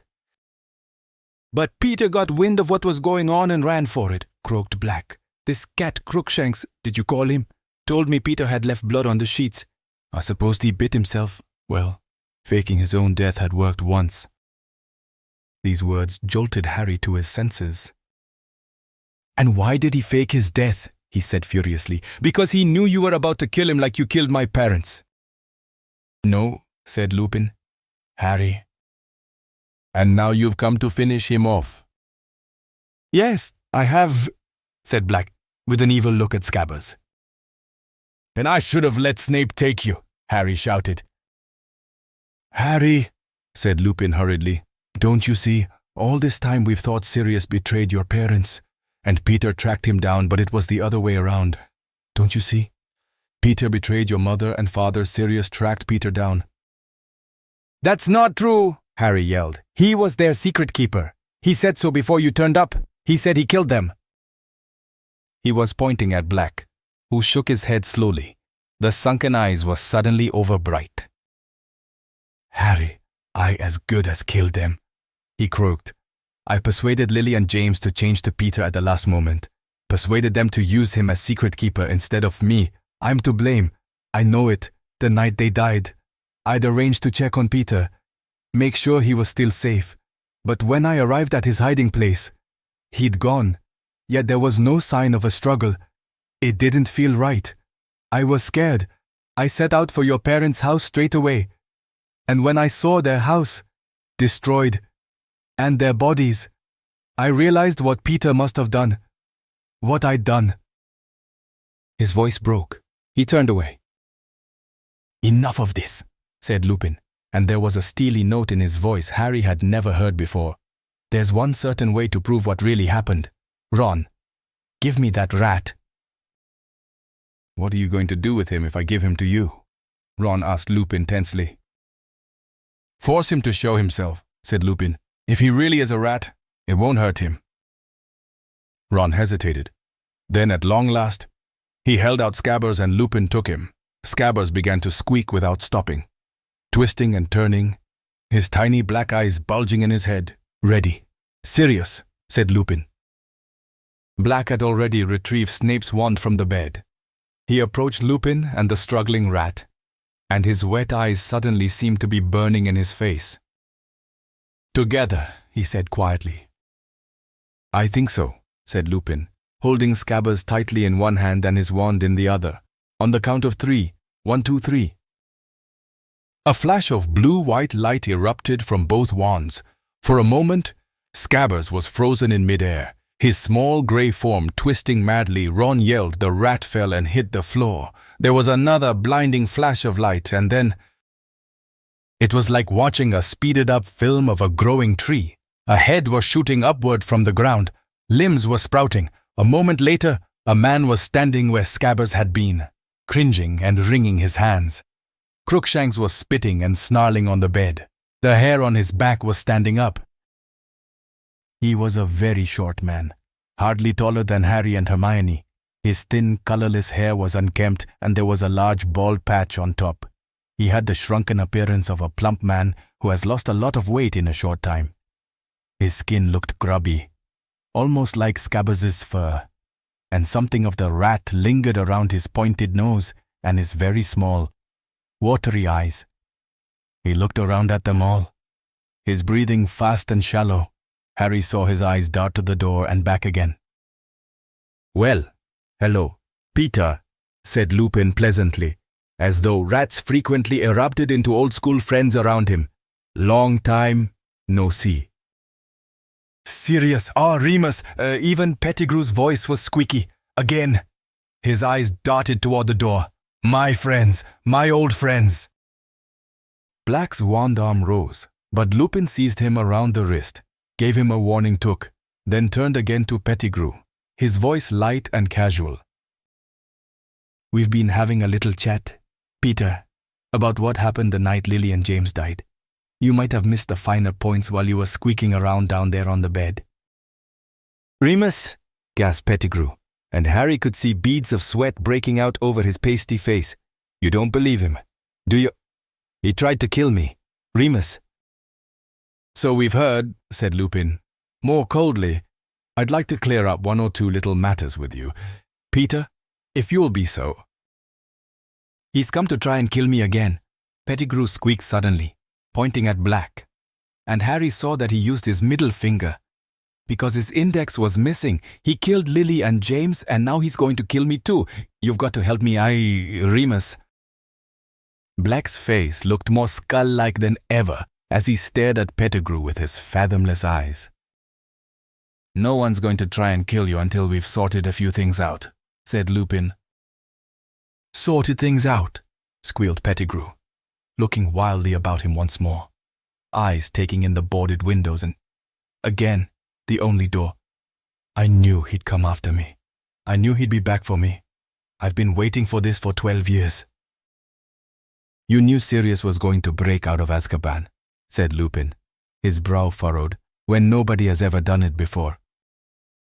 He's got dark powers the rest of us can only dream of, Pettigrew shouted shrilly. How else did he get out of there? I suppose he who must not be named taught him a few tricks. Black started to laugh, a horrible, mirthless laugh that filled the whole room. Voldemort, teach me tricks, he said. Pettigrew flinched as though Black had brandished a whip at him. What? Scared to hear your old master's name? Said Black. I don't blame you. Peter, his lot aren't very happy with you, are they? Don't know what you mean, Sirius muttered Pettigrew, his breathing faster than ever. His whole face was shining with sweat now. You haven't been hiding from me for 12 years, said Black. You've been hiding from Voldemort's old supporters. I heard things in Azkaban. Peter, they all think you're dead. Or you'd have to answer to them. I've heard them screaming all sorts of things in their sleep. Sounds like they think the double-crosser double-crossed them. Voldemort went to the Potters on your information, and Voldemort met his downfall there. And not all Voldemort's supporters ended up in Azkaban, did they? There are still plenty out here, biding their time, pretending they've seen the error of their ways, if they ever got wind that you were still alive. Peter, I don't know what you're talking about, said Pettigrew again, more shrilly than ever. He wiped his face on his sleeve and looked up at Lupin. You don't believe this madness, Remus. I must admit, Peter, I have difficulty in understanding why an innocent man would want to spend 12 years as a rat, said Lupin evenly. Innocent, but scared, squealed Pettigrew. If Voldemort's supporters were after me, it was because I put one of their best men in Azkaban the spy, Sirius Black. Black's face contorted. How dare you, he growled, sounding suddenly like the bear-sized dog he had been. A spy for Voldemort. When did I ever sneak around people who are stronger and more powerful than myself? But you, Peter. I'll never understand why I didn't see you were the spy from the start. You always liked big friends who'd look after you, didn't you? It used to be us, me and Remus and James. Pettigrew wiped his face again. He was almost panting for breath. Me? A spy? Must be out of your mind. Never. Don't know how you can say such a... Lily and James only made you secret keeper because I suggested it, Black hissed, so venomously that Pettigrew took a step backward. I thought it was the perfect plan. A bluff. Voldemort would be sure to come after me. Would never dream they'd use a weak, talentless thing like you. It must have been the finest moment of your miserable life, telling Voldemort you could hand him the Potters. Pettigrew was muttering distractedly. Harry caught words like far-fetched and lunacy, but he couldn't help paying more attention to the ashen color of Pettigrew's face and the way his eyes continued to dart toward the windows and door. Professor Lupin, said Hermione timidly, can I say something? Certainly. Hermione, said Lupin courteously. Well, Scabbers, I mean, this man, he's been sleeping in Harry's dormitory for 3 years. If he's working for you-know-who, how come he never tried to hurt Harry before now? There, said Pettigrew shrilly, pointing at Ron with his maimed hand. Thank you. You see, Remus, I have never hurt a hair of Harry's head. Why should I? I'll tell you why, said Black. Because you never did anything for anyone unless you could see what was in it for you. Voldemort's been in hiding for 15 years. They say he's half dead. You weren't about to commit murder right under Albus Dumbledore's nose, for a wreck of a wizard who'd lost all of his power. Were you? You'd want to be quite sure he was the biggest bully in the playground before you went back to him. Wouldn't you? Why else did you find a wizard family to take you in? Keeping an ear out for news, weren't you, Peter, just in case your old protector regained strength, and it was safe to rejoin him? Pettigrew opened his mouth and closed it several times. He seemed to have lost the ability to talk. Mr. Black Sirius, said Hermione. Black jumped at being addressed like this and stared at Hermione as though he had never seen anything quite like her. If you don't mind me asking, how did you get out of Azkaban, if you didn't use dark magic? Thank you, gasped Pettigrew, nodding frantically at her. Exactly, precisely what I... But Lupin silenced him with a look. Black was frowning slightly at Hermione, but not as though he were annoyed with her. He seemed to be pondering his answer. I don't know how I did it, he said slowly. I think the only reason I never lost my mind is that I knew I was innocent.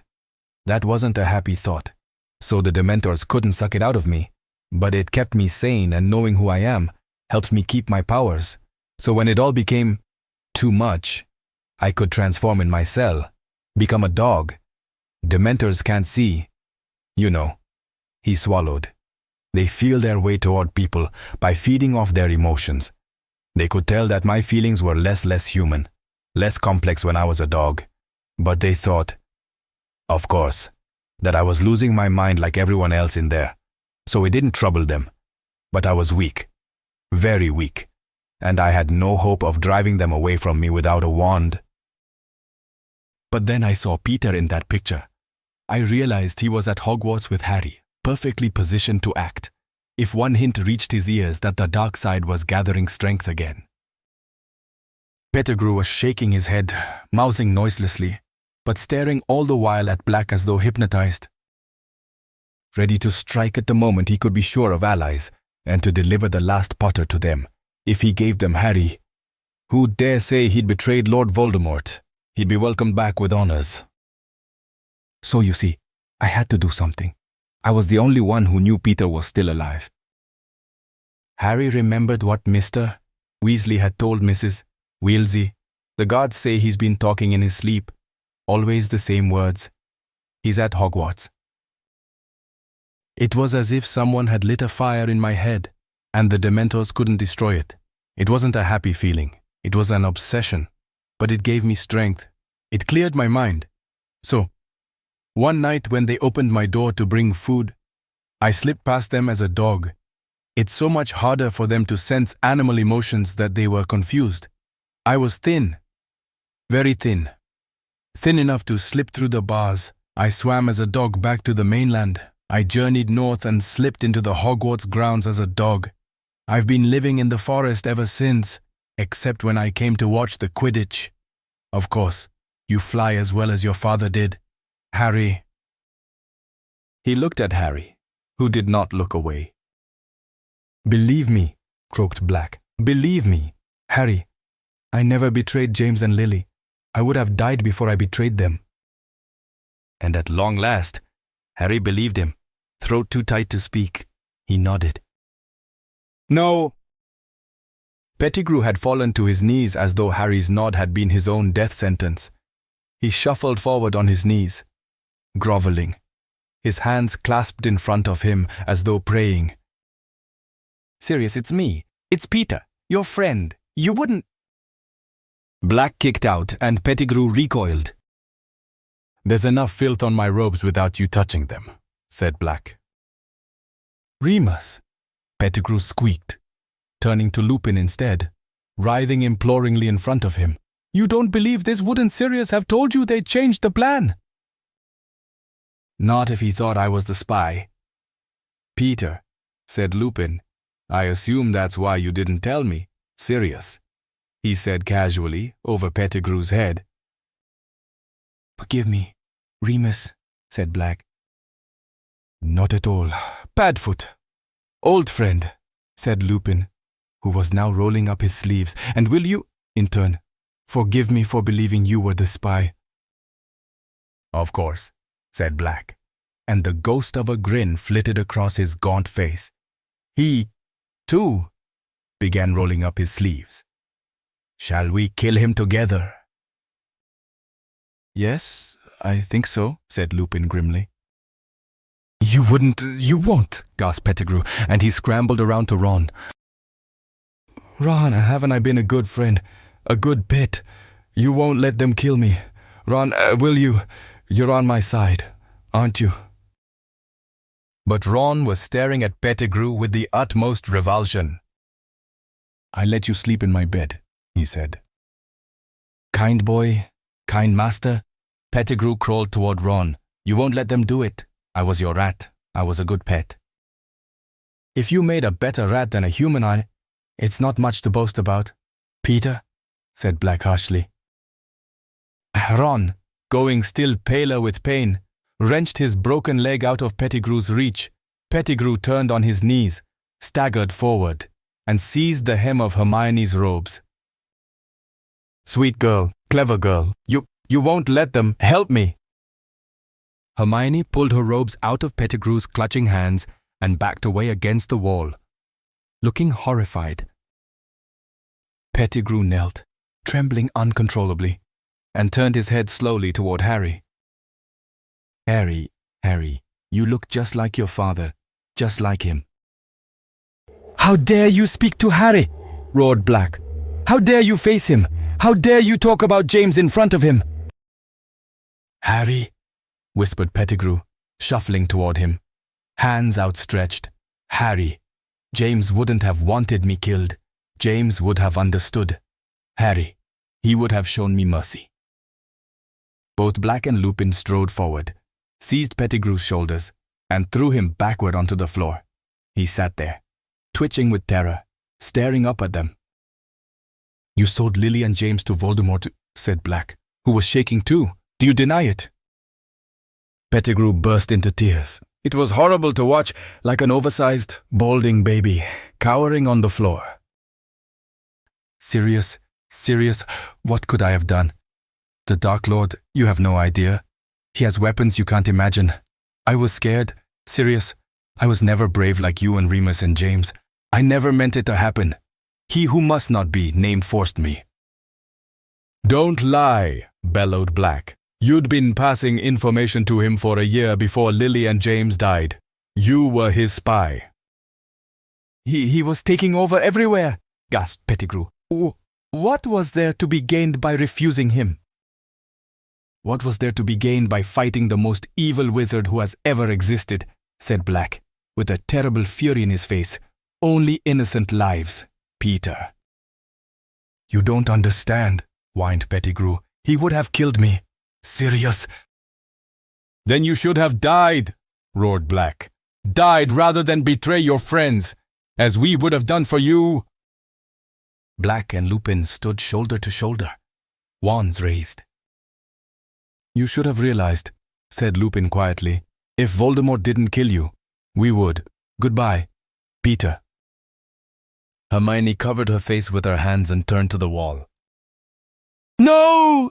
Harry yelled. He ran forward, placing himself in front Pettigrew, facing the wands.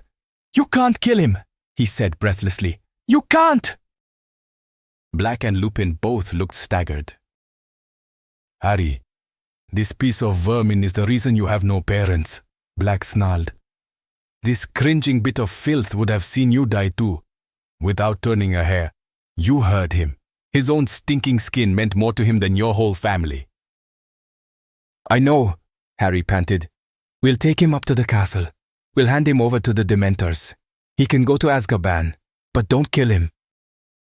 Harry, gasped Pettigrew, and he flung his arms around Harry's knees. Thank you, it's more than I deserve. Thank you. Get off me, Harry spat, throwing Pettigrew's hands off him in disgust. I'm not doing this for you. I'm doing it because I don't reckon my dad would have wanted them to become killers just for you. No one moved or made a sound except Pettigrew, whose breath was coming in wheezes as he clutched his chest. Black and Lupin were looking at each other. Then, with one movement, they lowered their wands. You're the only person who has the right to decide, Harry, said Black.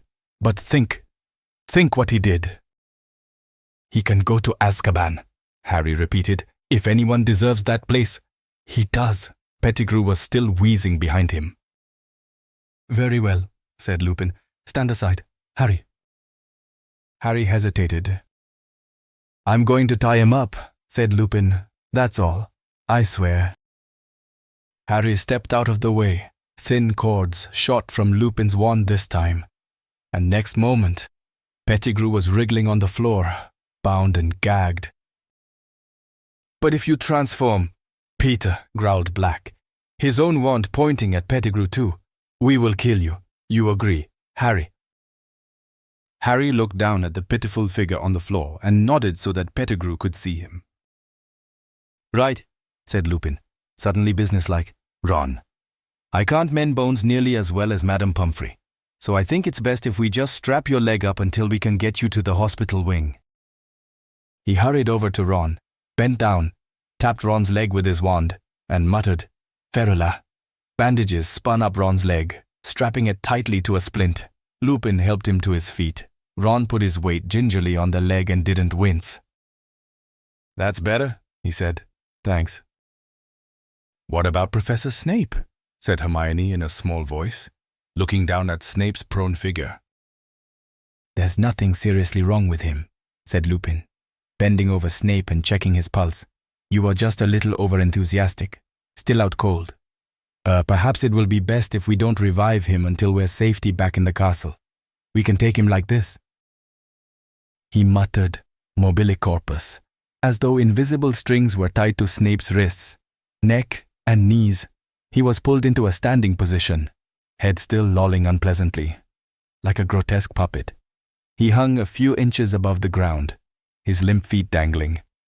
Lupin picked up the invisibility cloak and tucked it safely into his pocket. "And 2 of us should be chained to this," said Black, nudging Pettigrew with his toe, "just to make sure." "I'll do it," said Lupin. "And me," said Ron savagely, limping forward. Black conjured heavy manacles from thin air. Soon Pettigrew was upright again, left arm chained to Lupin's right arm to Ron's left. Ron's face was set. He seemed to have taken Scabbers' true identity as a personal insult. Crookshanks leapt lightly off the bed and led the way out of the room, his bottle-brush tail held jauntily high. Chapter 20. The Dementor's Kiss. Harry had never been part of a stranger group. Crookshanks led the way down the stairs. Lupin, Pettigrew, and Ron went next, looking like entrants in a 6-legged race. Next came Professor Snape, drifting creepily along, his toes hitting each stair as they descended, held up by his own wand, which was being pointed at him by Sirius. Harry and Hermione brought up the rear. Getting back into the tunnel was difficult. Lupin, Pettigrew, and Ron had to turn sideways to manage it. Lupin still had Pettigrew covered with his wand. Harry could see them edging awkwardly along the tunnel in single file. Crookshanks was still in the lead. Harry went right after Black, who was still making Snape drift along ahead of them. He kept bumping his lolling head on the low ceiling. Harry had the impression Black was making no effort to prevent this. "You know what this means," Black said abruptly to Harry as they made their slow progress along the tunnel, turning Pettigrew in. "You're free," said Harry. "Yes," said Black. "But I don't know if anyone ever told you I'm your godfather." "Yeah, I knew that," said Harry. "Well, your parents appointed me your guardian," said Black stiffly. "If anything happened to them?" Harry waited. Did Black mean what he thought he meant? "I'll understand. Of course, if you want to stay with your aunt and uncle," said Black. "But, well, think about it. Once my name's cleared, if you wanted a different home."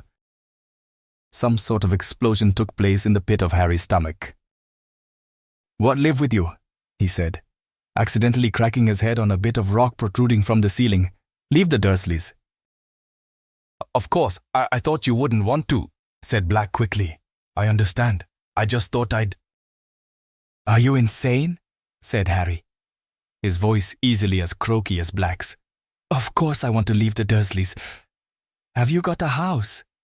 When can I move in?" Black turned right around to look at him. Snape's head was scraping the ceiling, but Black didn't seem to care. "You want to," he said. "You mean it?" "Yeah, I mean it," said Harry. Black's gaunt face broke into the first true smile Harry had seen upon it. The difference it made was startling, as though a person 10 years younger were shining through the starved mask. For a moment, he was recognizable as the man who had laughed at Harry's parents' wedding. They did not speak again until they had reached the end of the tunnel. Crookshanks darted up first. He had evidently pressed his paw to the knot on the trunk, because Lupin, Pettigrew, and Ron clambered upward without any sound of savaging branches. Black saw Snape up through the hole, then stood back for Harry and Hermione to pass. At last, all of them were out. The grounds were very dark now. The only light came from the distant windows of the castle. Without a word, They set off. Pettigrew was still wheezing and occasionally whimpering. Harry's mind was buzzing. He was going to leave the Dursleys. He was going to live with Sirius Black, his parents' best friend. He felt dazed. What would happen when he told the Dursleys he was going to live with the convict they'd seen on television? One wrong move. Peter, said Lupin threateningly ahead. His wand was still pointed sideways at Pettigrew's chest. Silently, they tramped through the grounds, the castle lights growing slowly larger. Snape was still drifting weirdly ahead of Black, his chin bumping on his chest. And then a cloud shifted. There were suddenly dim shadows on the ground. Their party was bathed in moonlight. Snape collided with Lupin, Pettigrew, and Ron, who had stopped abruptly. Black froze. He flung out one arm to make Harry and Hermione stop. Harry could see Lupin's silhouette. He had gone rigid. Then his limbs began to shake. Oh, my Hermione gasped. He didn't take his potion tonight. He's not safe. Run! Black whispered. Run, now! But Harry couldn't run.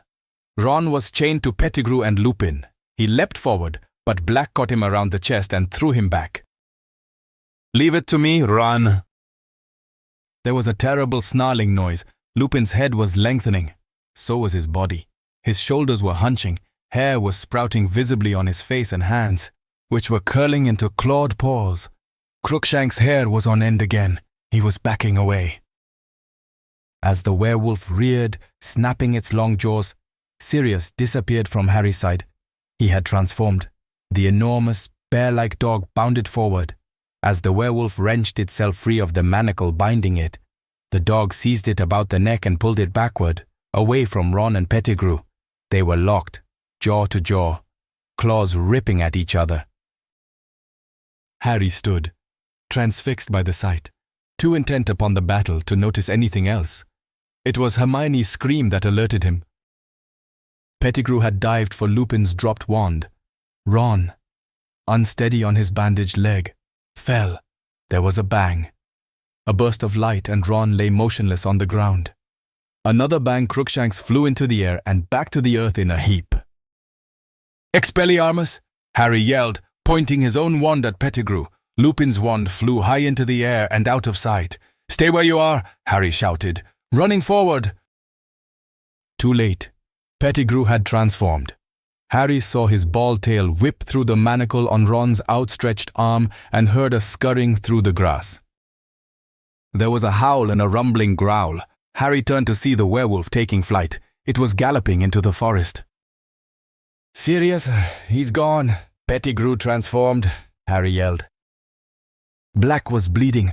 There were gashes across his muzzle and back. But at Harry's words, he scrambled up again.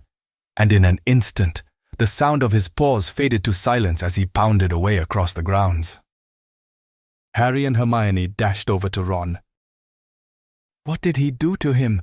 Hermione whispered. Ron's eyes were only half closed. His mouth hung open. He was definitely alive. They could hear him breathing, but he didn't seem to recognize them. I don't know. Harry looked desperately around. Black and Lupin both gone. They had no one but Snape for company, still hanging, unconscious, in midair. We'd better get them up to the castle and tell someone, said Harry, pushing his hair out of his eyes, trying to think straight. Come. But then, from beyond the range of their vision, they heard a yelping, a whining, a dog in pain. Sirius, Harry muttered, staring into the darkness. He had a moment's indecision, but there was nothing they could do for Ron at the moment. And by the sound of it, Black was in trouble. Harry set off at a run, Hermione right behind him. The yelping seemed to be coming from the ground near the edge of the lake.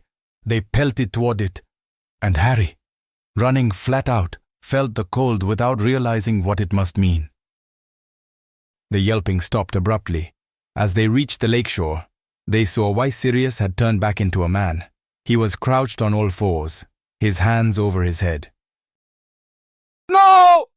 He moaned, No, please! And then Harry saw them.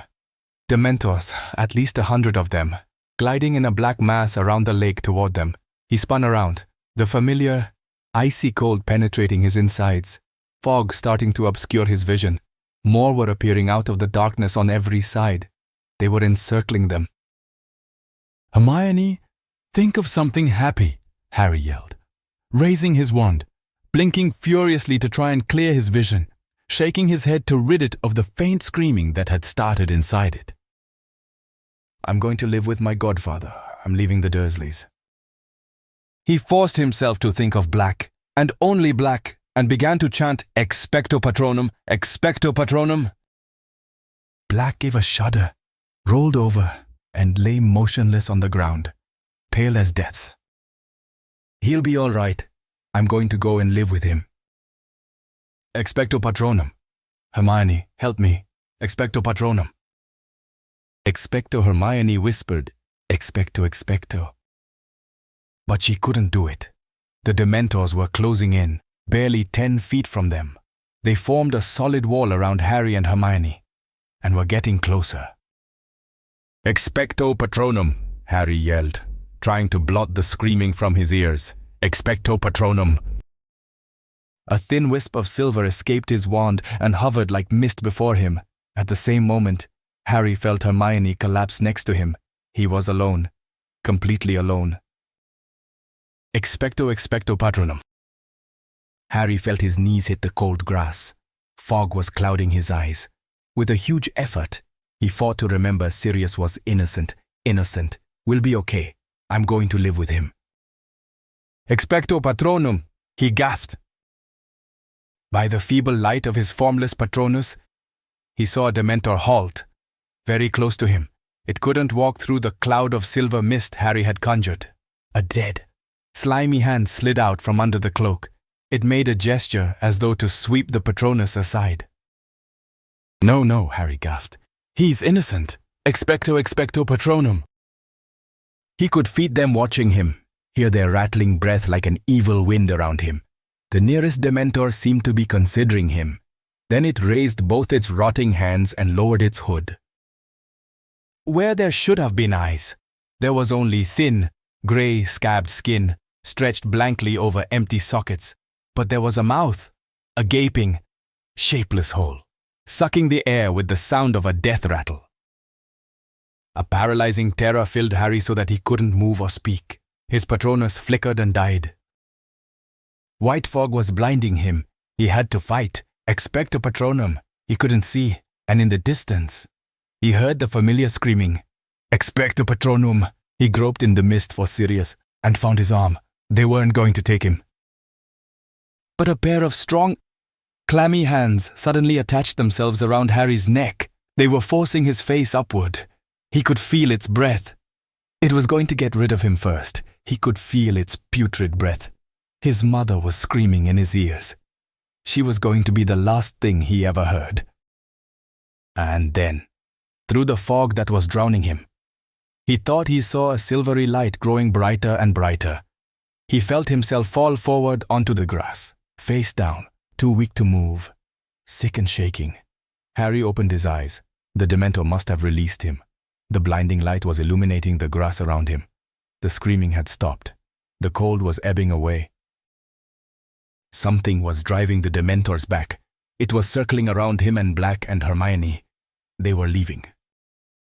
The air was warm again. With every ounce of strength he could muster, Harry raised his head a few inches and saw an animal amid the light, galloping away across the lake, eyes blurred with sweat. Harry tried to make out what it was. It was as bright as a unicorn, fighting to stay conscious. Harry watched it canter to a halt as it reached the opposite shore. For a moment, Harry saw, by its brightness, somebody welcoming it back, raising his hand to pat it, someone who looked strangely familiar, but it couldn't be. Harry didn't understand. He couldn't think anymore. He felt the last of his strength leave him, and his head hit the ground as he fainted. Chapter 21. Hermione's Secret. Shocking business, shocking. Miracle none of them died, never heard the like, by thunder. It was lucky you were there. Snape. Thank you, Minister. Order of Merlin, second class. I'd say first class, if I can wangle it. Thank you very much indeed, Minister. Nasty cut you've got there. Black's work, I suppose. As a matter of fact, it was Potter, Weasley, and Granger, Minister. No. Black had bewitched them. I saw it immediately. A confidous charm. To judge by their behavior, they seemed to think there was a possibility he was innocent. They weren't responsible for their actions. On the other hand, their interference might have permitted Black to escape. They obviously thought they were going to catch Black single-handed. They've got away with a great deal before now. I'm afraid it's given them a rather high opinion of themselves. And of course Potter has always been allowed an extraordinary amount of license by the headmaster. Well, Snape, Harry Potter. You know, we've all got a bit of a blind spot where he's concerned. And yet is it good for him to be given so much special treatment? Personally, I try and treat him like any other student, and any other student would be suspended at the very least for leading his friends into such danger. Consider, minister against all school rules after all the precautions put in place for his protection out of bounds. At night, consorting with a werewolf and a murderer, and I have reason to believe he has been visiting Hogsmeade illegally too. Well, we shall see. Snape, we shall see. The boy has undoubtedly been foolish. Harry lay listening with his eyes tight shut. He felt very groggy. The words he was hearing seemed to be traveling very slowly from his ears to his brain, so that it was difficult to understand. His limbs felt like lead, his eyelids too heavy to lift. He wanted to lie here, on this comfortable bed, forever. What amazes me most is the behavior of the Dementors. You've really no idea what made them retreat. Snape. No. Minister, by the time I had come round, they were heading back to their positions at the entrances. Extraordinary. And yet Black, and Harris, and the girl. All unconscious by the time I reached them, I bound and gagged Black, naturally, conjured stretchers, and brought them all straight back to the castle. There was a pause. Harry's brain seemed to be moving a little faster, and as it did, a gnawing sensation grew in the pit of his stomach. He opened his eyes. Everything was slightly blurred. Somebody had removed his glasses. He was lying in the dark hospital wing, at the very end of the ward. He could make out Madame Pomfrey with her back to him, bending over a bed. Harry squinted. Ron's red hair was visible beneath Madame Pomfrey's arm. Harry moved his head over on the pillow. In the bed to his right lay Hermione. Moonlight was falling across her bed. Her eyes were open too. She looked petrified. And when she saw that Harry was awake, pressed a finger to her lips, then pointed to the hospital wing door. It was ajar, and the voices of Cornelius Fudge and Snape were coming through it from the corridor outside. Madame Pomfrey now came walking briskly up the dark ward to Harry's bed. He turned to look at her. She was carrying the largest block of chocolate he had ever seen in his life. It looked like a small boulder. You're awake, she said briskly. She placed the chocolate on Harry's bedside table and began breaking it apart with a small hammer. How's Ron? Said Harry and Hermione together. He'll live, said Madame Pomfrey grimly.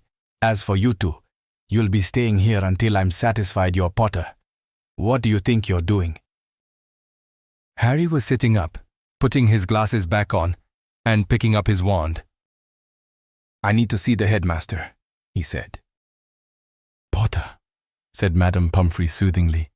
It's all right. They've got Black. He's locked away upstairs. The Dementors will be performing the kiss any moment now. What? Harry jumped up out of bed. Hermione had done the same, but his shout had been heard in the corridor outside. Next second, Cornelius Fudge and Snape had entered the ward. Harry, what's this? Said Fudge, looking agitated. You should be in bed. Has he had any chocolate? he asked Madame Pomfrey anxiously. Minister, listen, Harry said. Sirius Black's innocent. Peter Pettigrew faked his own death. We saw him tonight. You can't let the Dementors do that thing to Sirius. He's... But Fudge was shaking his head with a small smile on his face. Harry, you're very confused. You've been through a dreadful ordeal. Lie back down. Now, we've got everything under control. You haven't, Harry yelled. You've got the wrong man. Minister, listen, please, Hermione said. She had hurried to Harry's side and was gazing imploringly into Fudge's face.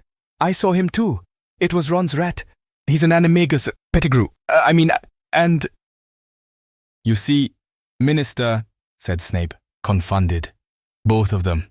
Black's done a very good job on them. We're not confounded, Harry roared. Minister. Professor, said Madame Pomfrey angrily. I must insist that you leave. Potter is my patient, and he should not be distressed. I'm not distressed. I'm trying to tell them what happened, Harry said furiously. If they'd just listen. But Madame Pomfrey suddenly stuffed a large chunk of chocolate into Harry's mouth. He choked, and she seized the opportunity to force him back onto the bed. Now, please, Minister, these children need care. Please leave. The door opened again. It was Dumbledore. Harry swallowed his mouthful of chocolate with great difficulty and got up again. Professor Dumbledore, Sirius Black. For heaven's sake, said Madame Pomfrey hysterically. Is this a hospital wing or not? Headmaster, I must insist. My apologies, Poppy, but I need a word with Mr. Potter and Miss Granger, said Dumbledore calmly. I have just been talking to Sirius Black. I suppose he's told you the same fairy tale he's planted in Potter's mind, spat Snape. Something about a rat and Pettigrew being alive? That, indeed, is Black's story, said Dumbledore, surveying Snape closely through his half-moon spectacles. And does my evidence count for nothing? Snarled Snape. Peter Pettigrew was not in the Shrieking Shack, nor did I see any sign of him on the grounds. That was because you were knocked out. Professor, said Hermione earnestly, you didn't arrive in time to hear. Miss Granger, hold your tongue. Now, Snape, said Fudge, startled. The young lady is disturbed in her mind. We must make allowances. I would like to speak to Harry and Hermione alone, said Dumbledore abruptly. Cornelius, Severus, Poppy, please leave us. Headmaster, sputtered Madame Pomfrey. They need treatment. They need rest. This cannot wait, said Dumbledore. I must insist. Madame Pomfrey pursed her lips and strode away into her office at the end of the ward. Slamming the door behind her, Fudge consulted the large gold pocket watch dangling from his waistcoat. The Dementors should have arrived by now, he said. I'll go and meet them. Dumbledore, I'll see you upstairs. He crossed to the door and held it open for Snape, but Snape hadn't moved. You surely don't believe a word of Black's story, Snape whispered, his eyes fixed on Dumbledore's face. I wish to speak to Harry and Hermione alone, Dumbledore repeated. Snape took a step toward Dumbledore. Sirius Black showed he was capable of murder at the age of 16. He breathed. You haven't forgotten that. Headmaster, you haven't forgotten that he once tried to kill me. My memory is as good as it ever was, Severus, said Dumbledore quietly. Snape turned on his heel and marched through the door Fudge was still holding. It closed behind them, and Dumbledore turned to Harry and Hermione. They both burst into speech at the same time. Professor, Black's telling the truth. We saw Pettigrew. He escaped when Professor Lupin turned into a werewolf. He's a rat! Pettigrew's front finger, he cut it off. Pettigrew attacked Ron. It wasn't serious. But Dumbledore held up his hand to stem the flood of explanations. It is your turn to listen, and I beg you will not interrupt me, because there is very little time, he said quietly, There is not a shred of proof to support Black's story. Except your word and the word of two 13-year-old wizards will not convince anybody. A street full of eyewitnesses swore they saw Sirius murder Pettigrew. I myself gave evidence to the ministry that Sirius had been the Potter's secret keeper. Professor Lupin can tell you, Harry said, unable to stop himself. Professor Lupin is currently deep in the forest, unable to tell anyone anything. By the time he is human again, it will be too late. Sirius will be worse than dead. I might add that werewolves are so mistrusted by most of our kind that his support will count for very little, and the fact that he and Sirius are old friends. But listen to me, Harry. It is too late. You understand me. You must see that Professor Snape's version of events is far more convincing than yours. He hates Sirius, Hermione said desperately, all because of some stupid trick Sirius played on him. Sirius has not acted like an innocent man. The attack on the fat lady entering Gryffindor Tower with a knife without Pettigrew, alive or dead. We have no chance of overturning Sirius's sentence. But you believe us. Yes, I do, said Dumbledore quietly. But I have no power to make other men see the truth, or to overrule the Minister of Magic. Harry stared up into the grave face and felt as though the ground beneath him were falling sharply away. He had grown used to the idea that Dumbledore could solve anything.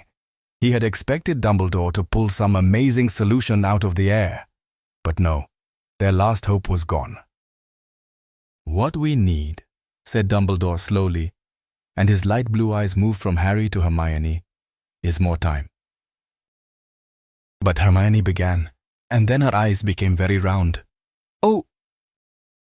Now, pay attention, said Dumbledore, speaking very low and very clearly. Sirius is locked in Professor Flitwick's office on the 7th floor, 13th window from the right of the West Tower. If all goes well, you will be able to save more than one innocent life tonight. But remember this, both of you, you must not be seen. Miss Granger, you know the law, you know what is at stake, you must not be seen. Harry didn't have a clue what was going on. Dumbledore had turned on his heel and looked back as he reached the door. I am going to lock you in. It is, he consulted his watch, 5 minutes to midnight. Miss Granger, 3 turns should do it. Good luck. Good luck, Harry repeated as the door closed behind Dumbledore. 3 turns. What's he talking about?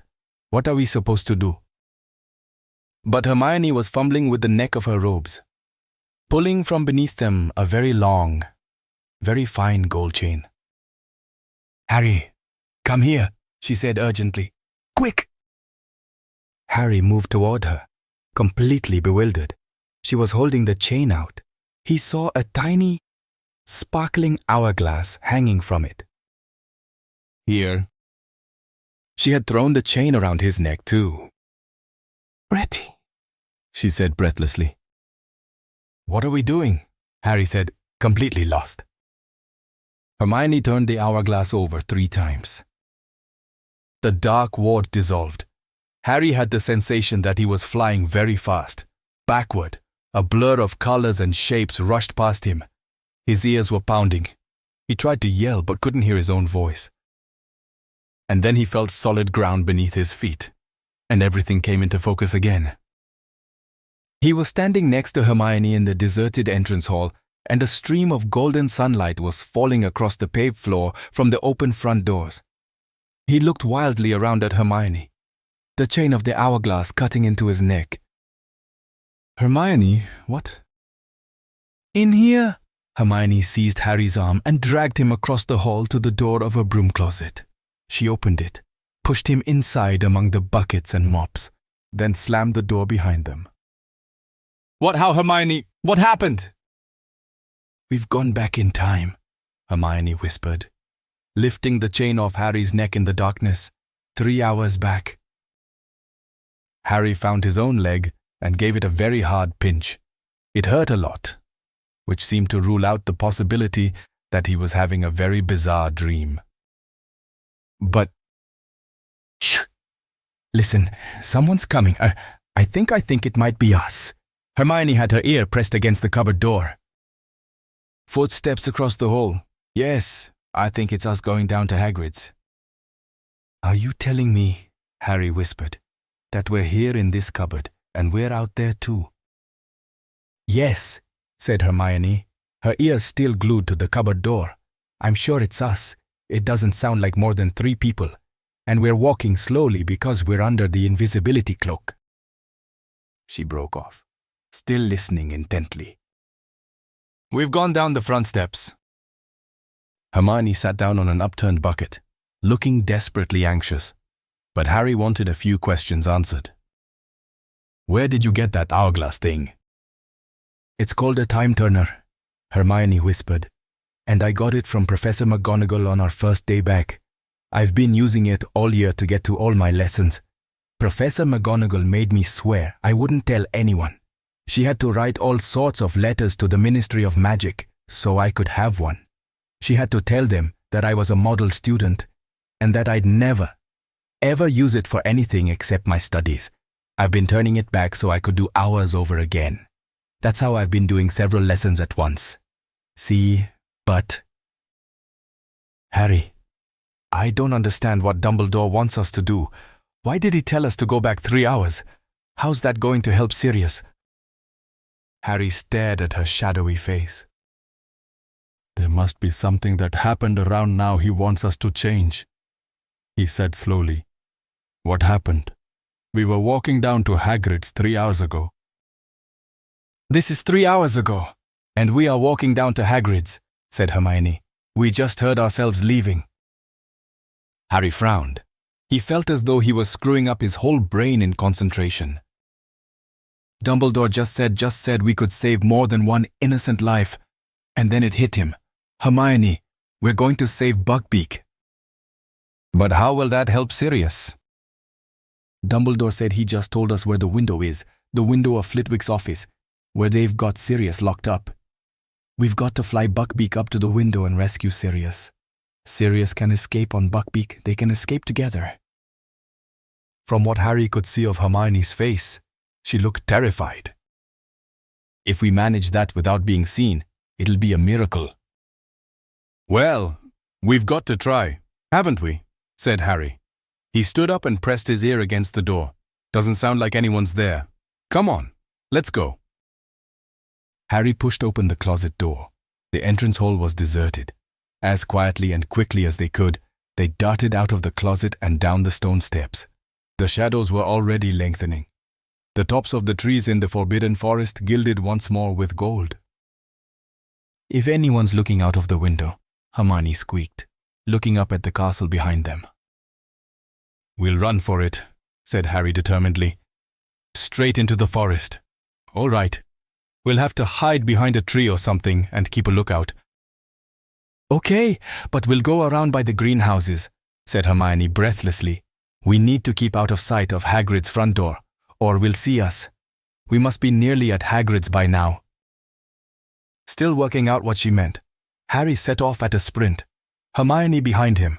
They tore across the vegetable gardens to the greenhouses, paused for a moment behind them, then set off again, fast as they could, skirting around the Whomping Willow, tearing toward the shelter of the forest. Safe in the shadows of the trees, Harry turned around. Seconds later, Hermione arrived beside him, panting. Right, she gasped. We need to sneak over to Hagrid's.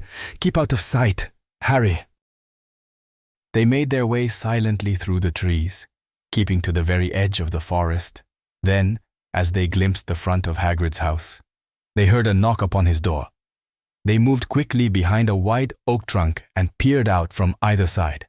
Hagrid had appeared in his doorway, shaking and white, looking around to see who had knocked, and Harry heard his own voice. It's us. We're wearing the invisibility cloak. Let us in and we can take it off. You shouldn't have come, Hagrid whispered. He stood back, then shut the door quickly. This is the weirdest thing we've ever done, Harry said fervently. Let's move along a bit, Hermione whispered. We need to get nearer to Buckbeak.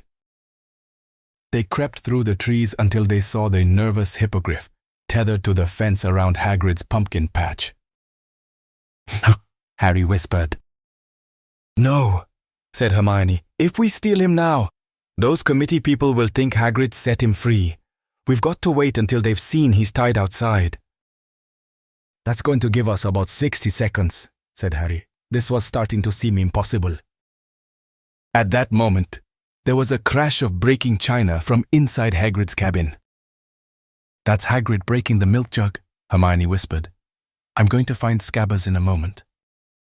Sure enough, a few minutes later, they heard Hermione's shriek of surprise. Hermione, said Harry suddenly, what if we just run in there and grab Pettigrew? No, said Hermione in a terrified whisper. Don't you understand? We're breaking one of the most important wizarding laws. Nobody's supposed to change time. Nobody. You heard Dumbledore. If we're seen, we'd only be seen by ourselves and Hagrid. Harry, what do you think you'd do if you saw yourself bursting into Hagrid's house? Said Hermione. I'd think I'd gone mad, said Harry. Or I'd think there was some dark magic going on. Exactly. You wouldn't understand. You might even attack yourself. Don't you see? Professor McGonagall told me what awful things have happened when wizards have meddled with time. Loads of them ended up killing their past or future selves by mistake. Okay, said Harry. It was just an idea. I just thought. But Hermione nudged him and pointed toward the castle. Harry moved his head a few inches to get a clear view of the distant front doors. Dumbledore, Fudge, the old committee member, and McNair the executioner were coming down the steps. We're about to come out, Hermione breathed. And sure enough, moments later, Hagrid's back door opened, and Harry saw himself, Ron, and Hermione walking out of it with Hagrid. It was, without a doubt, the strangest sensation of his life, standing behind the tree and watching himself in the pumpkin patch. It's okay, Beaky, it's okay, Hagrid said to Buckbeak. Then he turned to Harry, Ron, and Hermione. Go on, get going. Hagrid, we can't. We'll tell them what really happened. They can't kill him. Go. It's bad enough without you lot in trouble and all. Harry watched the Hermione in the pumpkin patch throw the invisibility cloak over him and Ron. Go quick, don't listen. There was a knock on Hagrid's front door. The execution party had arrived. Hagrid turned around and headed back into his cabin, leaving the back door ajar. Harry watched the grass flatten in patches all around the cabin and heard 3 pairs of feet retreating. He, Ron, and Hermione had gone. But the Harry and Hermione hidden in the trees could now hear what was happening inside the cabin through the back door. Where is the beast? Came the cold voice of McNair. Outside, Hagrid croaked. Harry pulled his head out of sight as McNair's face appeared at Hagrid's window, staring out at Buckbeak. Then they heard Fudge. We have to read you the official notice of execution. Hagrid, I'll make it quick, and then you and McNair need to sign it. McNair, you're supposed to listen too. That's procedure. McNair's face vanished from the window. It was now or never. Wait here, Harry whispered to Hermione. I'll do it. As Fudge's voice started again, Harry darted out from behind his tree, vaulted the fence into the pumpkin patch, and approached Buckbeak. It is the decision of the Committee for the Disposal of Dangerous Creatures that the hippogriff Buckbeak, hereafter called the Condemned, shall he executed on the 6th of June at sundown. Careful not to blink, Harry stared up into Buckbeak's fierce orange eyes once more and bowed. Buckbeak sank to his scaly knees and then stood up again. Harry began to fumble with the knot of rope tying Buckbeak to the fence. Sentenced to execution by beheading, to be carried out by the committee's appointed executioner, Walden McNair. Come on, Buckbeak, Harry murmured. Come on, we're going to help you. Quietly, quietly. As witness below, Hagrid, you sign here. Harry threw all his weight onto the rope, but Buckbeak had dug in his front feet. Well, let's get this over with, said the reedy voice of the committee member from inside Hagrid's cabin. Hagrid, perhaps it will be better if you stay inside. No, I want to be with him. I don't want him to be alone. Footsteps echoed from within the cabin. Buckbeak, move, Harry hissed. Harry tugged harder on the rope around Buckbeak's neck. The hippogriff began to walk, rustling its wings irritably. They were still 10 feet away from the forest, in plain view of Hagrid's back door. One moment, please. McNair, came Dumbledore's voice. You need to sign too. The footsteps stopped. Harry heaved on the rope. Buckbeak snapped his beak and walked a little faster. Hermione's white face was sticking out from behind a tree. Harry, hurry, she mouthed. Harry could still hear Dumbledore's voice talking from within the cabin. He gave the rope another wrench. Buckbeak broke into a grudging trot. They had reached the trees. Quick, quick, Hermione moaned, darting out from behind her tree, seizing the rope too, and adding her weight to make Buckbeak move faster. Harry looked over his shoulder. They were now blocked from sight. They couldn't see Hagrid's garden at all. Stop, he whispered to Hermione. They might hear us. Hagrid's back door had opened with a bang. Harry, Hermione, and Buckbeak stood quite still. Even the hippogriff seemed to be listening intently. Silence, then. Where is it? Said the reedy voice of the committee member. Where is the beast? It was tied here, said the executioner furiously. I saw it, just here. How extraordinary, said Dumbledore. There was a note of amusement in his voice. Beaky, said Hagrid huskily. There was a swishing noise, and the thud of an axe. The executioner seemed to have swung it into the fence in anger, and then came the howling. And this time they could hear Hagrid's words through his sobs. Gone! Gone! Bless his little beak! He's gone! Must have pulled himself free! Beaky! You clever boy! Buckbeak started to strain against the rope, trying to get back to Hagrid. Harry and Hermione tightened their grip and dug their heels into the forest floor to stop him. Someone untied him. The executioner was snarling. We should search the grounds, the forest. McNair, if Buckbeak has indeed been stolen, do you really think the thief will have led him away on foot? Said Dumbledore, still sounding amused. Search the skies, if you will. Hagrid, I could do with a cup of tea or a large brandy. Oh, of course. Professor, said Hagrid, who sounded weak with happiness. Come in, come in. Harry and Hermione listened closely. They heard footsteps, the soft cursing of the executioner, the snap of the door, and then silence once more. Now what? Whispered Harry, looking around. We'll have to hide in here, said Hermione, who looked very shaken. We need to wait until they've gone back to the castle. Then we wait until it's safe to fly Buckbeak up to Sirius's window. He won't be there for another couple of hours. Oh, this is going to be difficult. She looked nervously over her shoulder into the depths of the forest.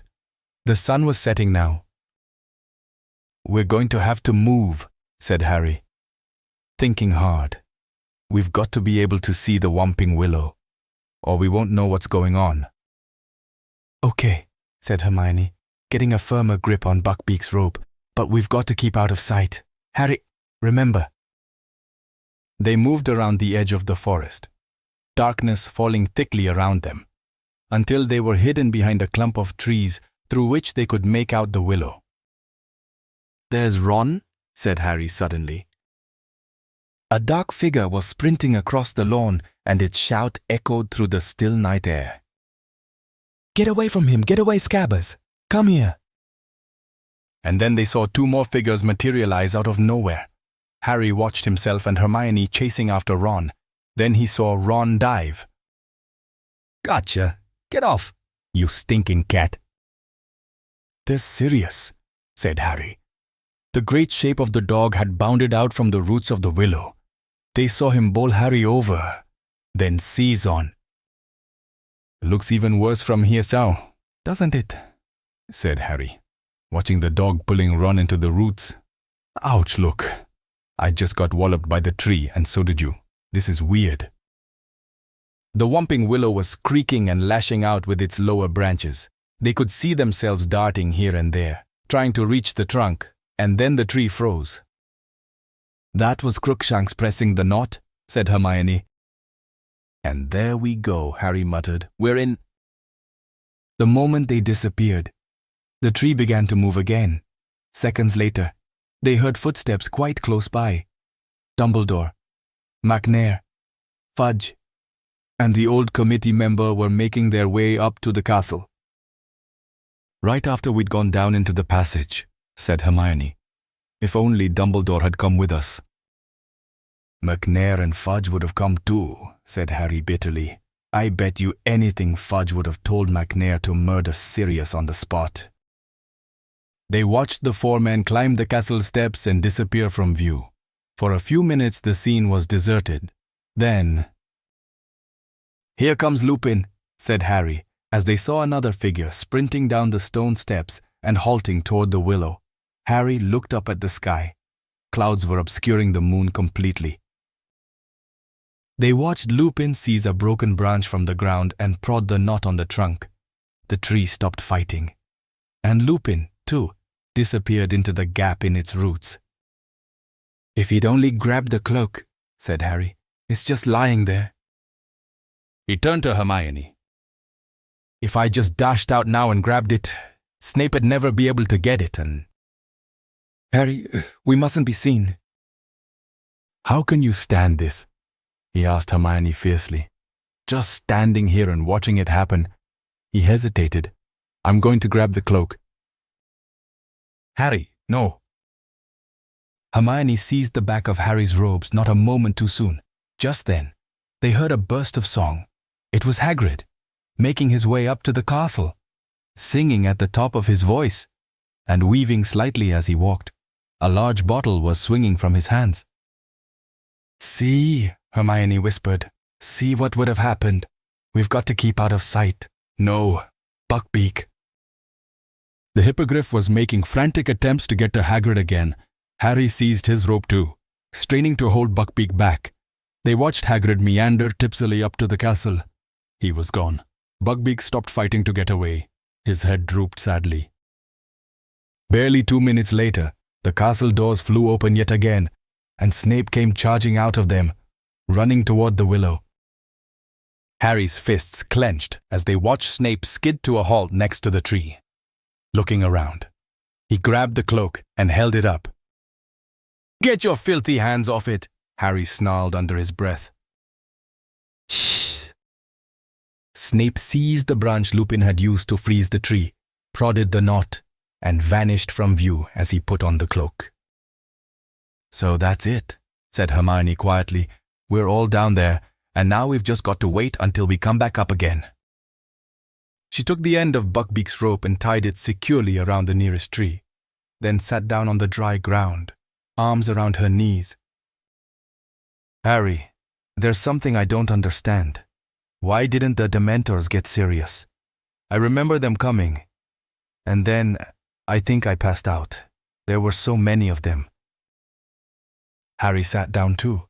He explained what he'd seen, how, as the nearest Dementor had lowered its mouth to Harry's, a large silver something had come galloping across the lake and forced the Dementors to retreat. Hermione's mouth was slightly open by the time Harry had finished. "But what was it?" "There's only one thing it could have been. To make the Dementors go," said Harry. "A real Patronus, a powerful one." "But who conjured it?" Harry didn't say anything. He was thinking back to the person he'd seen on the other bank of the lake. He knew who he thought it had been, but how could it have been? "Didn't you see what they looked like?" said Hermione eagerly. "Was it one of the teachers?" "No," said Harry. "He wasn't a teacher." "But it must have been a really powerful wizard to drive all those Dementors away. If the Patronus was shining so brightly, didn't it light him up? Couldn't you see?" "Yeah, I saw him," said Harry slowly. "But maybe I imagined it. I wasn't thinking straight. I passed out right afterward. Who did you think it was? I think Harry swallowed, knowing how strange this was going to sound. I think it was my dad. Harry glanced up at Hermione and saw that her mouth was fully open now. She was gazing at him with a mixture of alarm and pity. Harry, your dad's well dead, she said quietly. I know that, said Harry quickly. You think you saw his ghost? I don't know. No, he looks solid. But then, maybe I was seeing things, said Harry, but from what I could see, it looked like him. I've got photos of him. Hermione was still looking at him as though worried about his sanity. I know it sounds crazy, said Harry flatly. He turned to look at Buckbeak, who was digging his beak into the ground, apparently searching for worms, but he wasn't really watching Buckbeak. He was thinking about his father and about his father's 3 oldest friends, Moony, Wormtail, Padfoot, and Prongs. Had all 4 of them been out on the grounds tonight. Wormtail had reappeared this evening when everyone had thought he was dead. Was it so impossible his father had done the same? Had he been seeing things across the take? The figure had been too far away to see distinctly, yet he had felt sure for a moment before he'd lost consciousness. The leaves overhead rustled faintly in the breeze. The moon drifted in and out of sight behind the shifting clouds. Hermione sat with her face turned toward the willow, waiting. And then, at last, after over an hour, "Here we come," Hermione whispered. She and Harry got to their feet. Buckbeak raised his head. They saw Lupin, Ron, and Pettigrew clambering awkwardly out of the hole in the roots. Then came Hermione, then the unconscious Snape, drifting weirdly upward. Next came Harry and Black. They all began to walk toward the castle. Harry's heart was starting to beat very fast. He glanced up at the sky. Any moment now, that cloud was going to move aside and show the moon. "Harry," Hermione muttered, as though she knew exactly what he was thinking. "We've got to stay put. We mustn't be seen. There's nothing we can do." "So we're just going to let Pettigrew escape all over again," said Harry quietly. "How do you expect to find a rat in the dark?" snapped Hermione. "There's nothing we can do. We came back to help Sirius. We're not supposed to be doing anything else." "All right." The moon slid out from behind its cloud. They saw the tiny figures across the ground stop. Then they saw movement. "There goes Lupin," Hermione whispered. "He's transforming." "Hermione," said Harry suddenly, "we've got to move." "We mustn't. I keep telling you." "Not to interfere. Lupin's going to run into the forest, right at us." Hermione gasped. "Quick!" she moaned, dashing to untie Buckbeak. "Quick! Where are we going to go? Where are we going to hide? The Dementors will be coming any moment." "Back to Hagrid's," Harry said. "It's empty now, come on." They ran as fast as they could, Buckbeak cantering along behind them. They could hear the werewolf howling behind them. The cabin was in sight. Harry skidded to the door, wrenched it open, and Hermione and Buckbeak flashed past him. Harry threw himself in after them and bolted the door. Fang the boarhound barked loudly. "Shh, Fang, it's us," said Hermione, hurrying over and scratching his ears to quieten him. "That was really close," she said to Harry. "Yeah?" Harry was looking out of the window. It was much harder to see what was going on from here. Buckbeak seemed very happy to find himself back inside Hagrid's house. He lay down in front of the fire, folded his wings contentedly, and seemed ready for a good nap. "I think I'd better go outside again." "You know," said Harry slowly, "I can't see what's going on. We won't know when it's time." Hermione looked up. Her expression was suspicious. "I'm not going to try and interfere," said Harry quickly. "But if we don't see what's going on, how are we going to know when it's time to rescue Sirius?" "Well, okay, then I'll wait here with Buckbeak. But Harry, be careful, there's a werewolf out there and the Dementors." Harry stepped outside again and edged around the cabin. He could hear yelping in the distance. That meant the Dementors were closing in on Sirius. He and Hermione would be running to him any moment. Harry stared out toward the lake, his heart doing a kind of drum roll in his chest. Whoever had sent that Patronus would be appearing at any moment. For a fraction of a second he stood, irresolute, in front of Hagrid's door. You must not be seen. But he didn't want to be seen. He wanted to do the seeing. He had to know. And there were the Dementors. They were emerging out of the darkness from every direction. Gliding around the edges of the lake, they were moving away from where Harry stood, to the opposite bank. He wouldn't have to get near them. Harry began to run. He had no thought in his head except his father. If it was him, if it really was him, he had to know, had to find out. The lake was coming nearer and nearer, but there was no sign of anybody. On the opposite bank, he could see tiny glimmers of silver, his own attempts at a Patronus. There was a bush at the very edge of the water. Harry threw himself behind it, peering desperately through the leaves. On the opposite bank, the glimmers of silver were suddenly extinguished. A terrified excitement shot through him any moment now. "Come on," he muttered, staring about. "Where are you? Dad, come on." But no one came. Harry raised his head to look at the circle of Dementors across the lake. One of them was lowering its hood. It was time for the rescuer to appear, but no one was coming to help this time.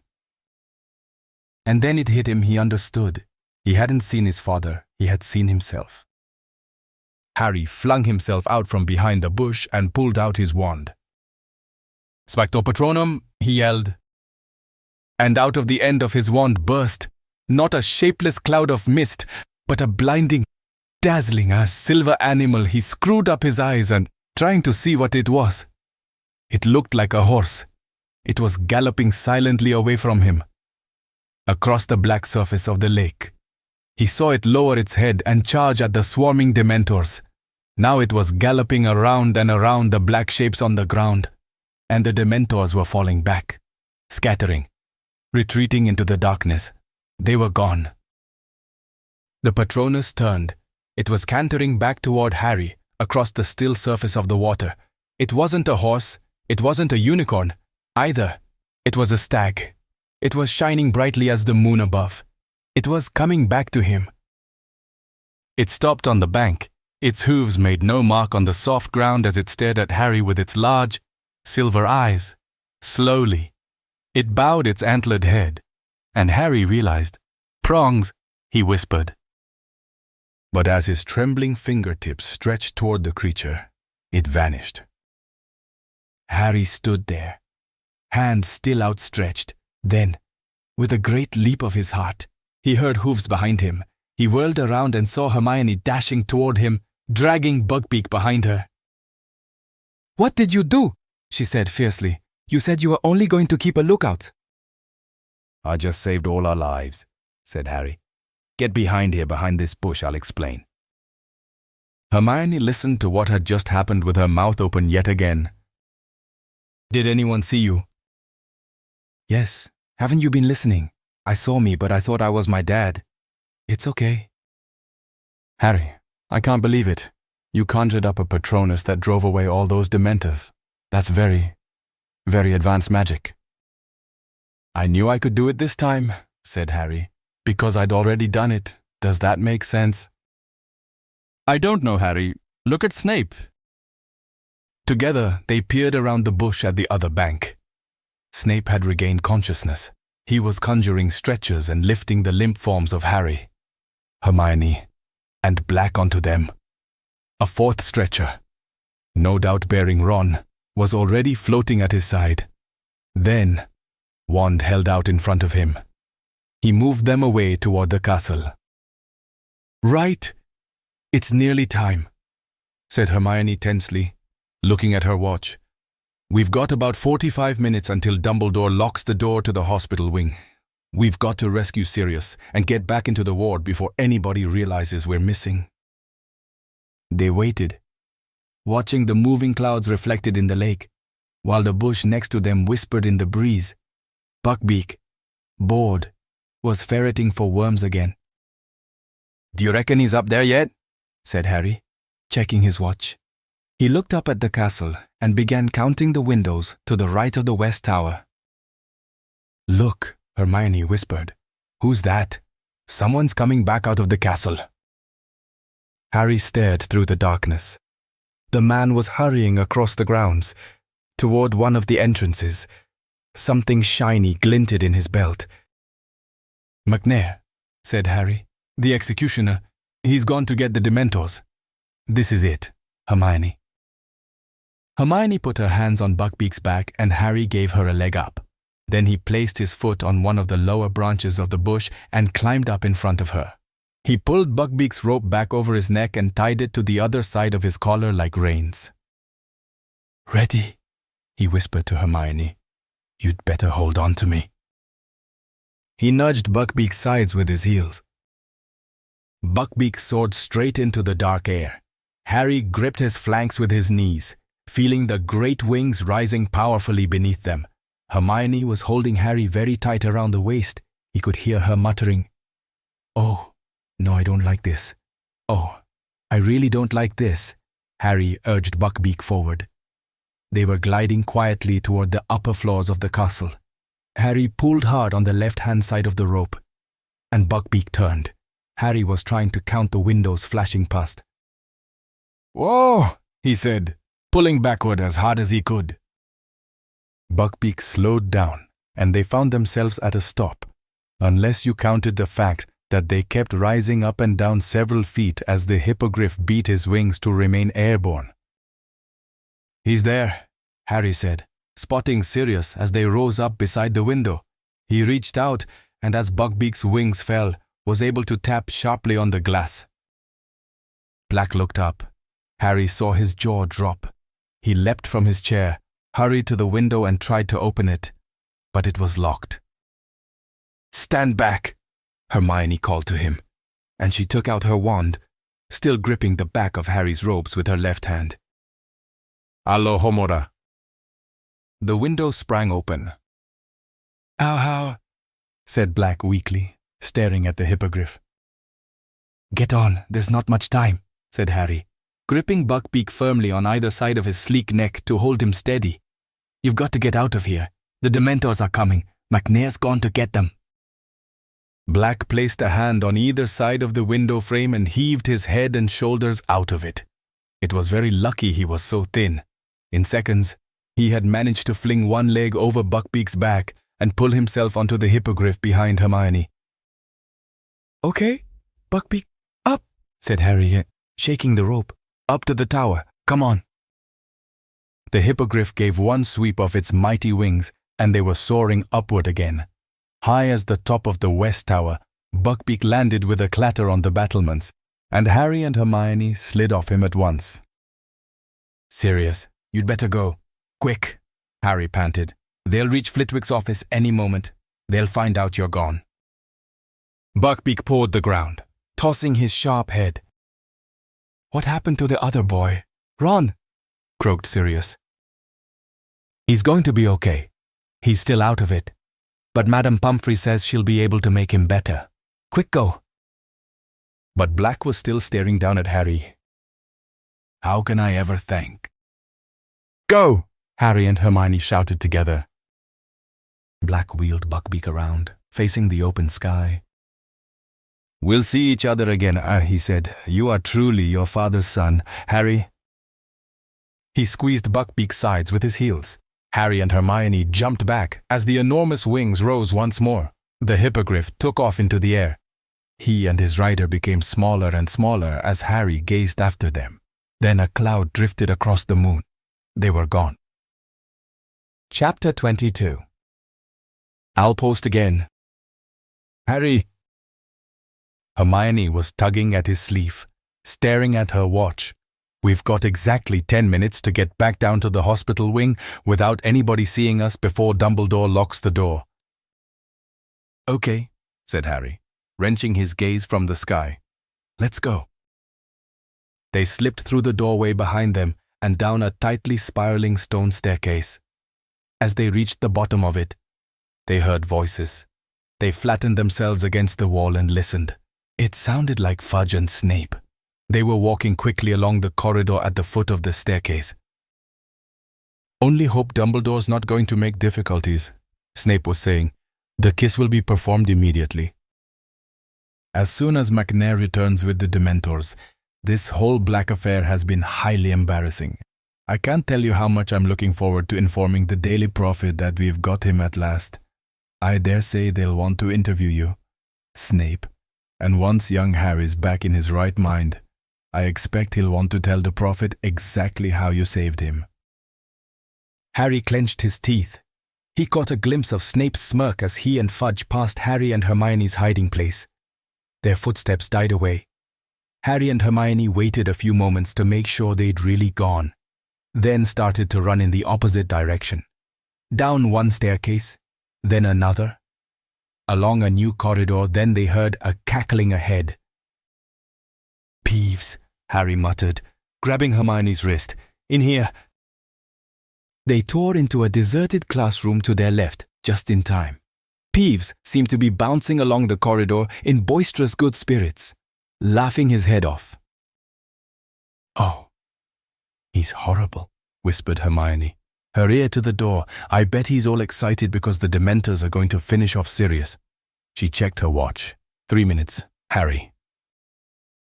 They waited until Peeves's gloating voice had faded into the distance, then slid back out of the room and broke into a run again. Hermione, what'll happen if we don't get back inside before Dumbledore locks the door? Harry panted. I don't want to think about it, Hermione moaned, checking her watch again. 1 minute. They had reached the end of the corridor with the hospital wing entrance. Okay, I can hear Dumbledore, said Hermione tensely. Come on, Harry. They crept along the corridor. The door opened. Dumbledore's back appeared. I am going to lock you in, they heard him saying. It is 5 minutes to midnight, Miss Granger. 3 turns should do it. Good luck. Dumbledore backed out of the room, closed the door, and took out his wand to magically lock it. Panicking, Harry and Hermione ran forward. Dumbledore looked up, and a wide smile appeared under the long silver mustache. Well, he said quietly. We did it, said Harry breathlessly. Sirius has gone. On Buckbeak. Dumbledore beamed at them. Well done. I think he listened intently for any sound within the hospital wing. Yes. I think you've gone too. Get inside. I'll lock you in. Harry and Hermione slipped back inside the dormitory. It was empty except for Ron, who was still lying motionless in the end bed. As the lock clicked behind them, Harry and Hermione crept back to their own beds, Hermione tucking the time-turner back under her robes. A moment later, Madame Pomfrey came striding back out of her office. Did I hear the headmaster leaving? Am I allowed to look after my patients now? She was in a very bad mood. Harry and Hermione thought it best to accept their chocolate quietly. Madame Pomfrey stood over them, making sure they ate it. But Harry could hardly swallow. He and Hermione were waiting, listening, their nerves jangling. And then, as they both took a 4th piece of chocolate from Madame Pomfrey, they heard a distant roar of fury echoing from somewhere above them. "What was that?" said Madame Pomfrey in alarm. Now they could hear angry voices, growing louder and louder. Madame Pomfrey was staring at the door. Really, they'll wake everybody up. What do they think they're doing?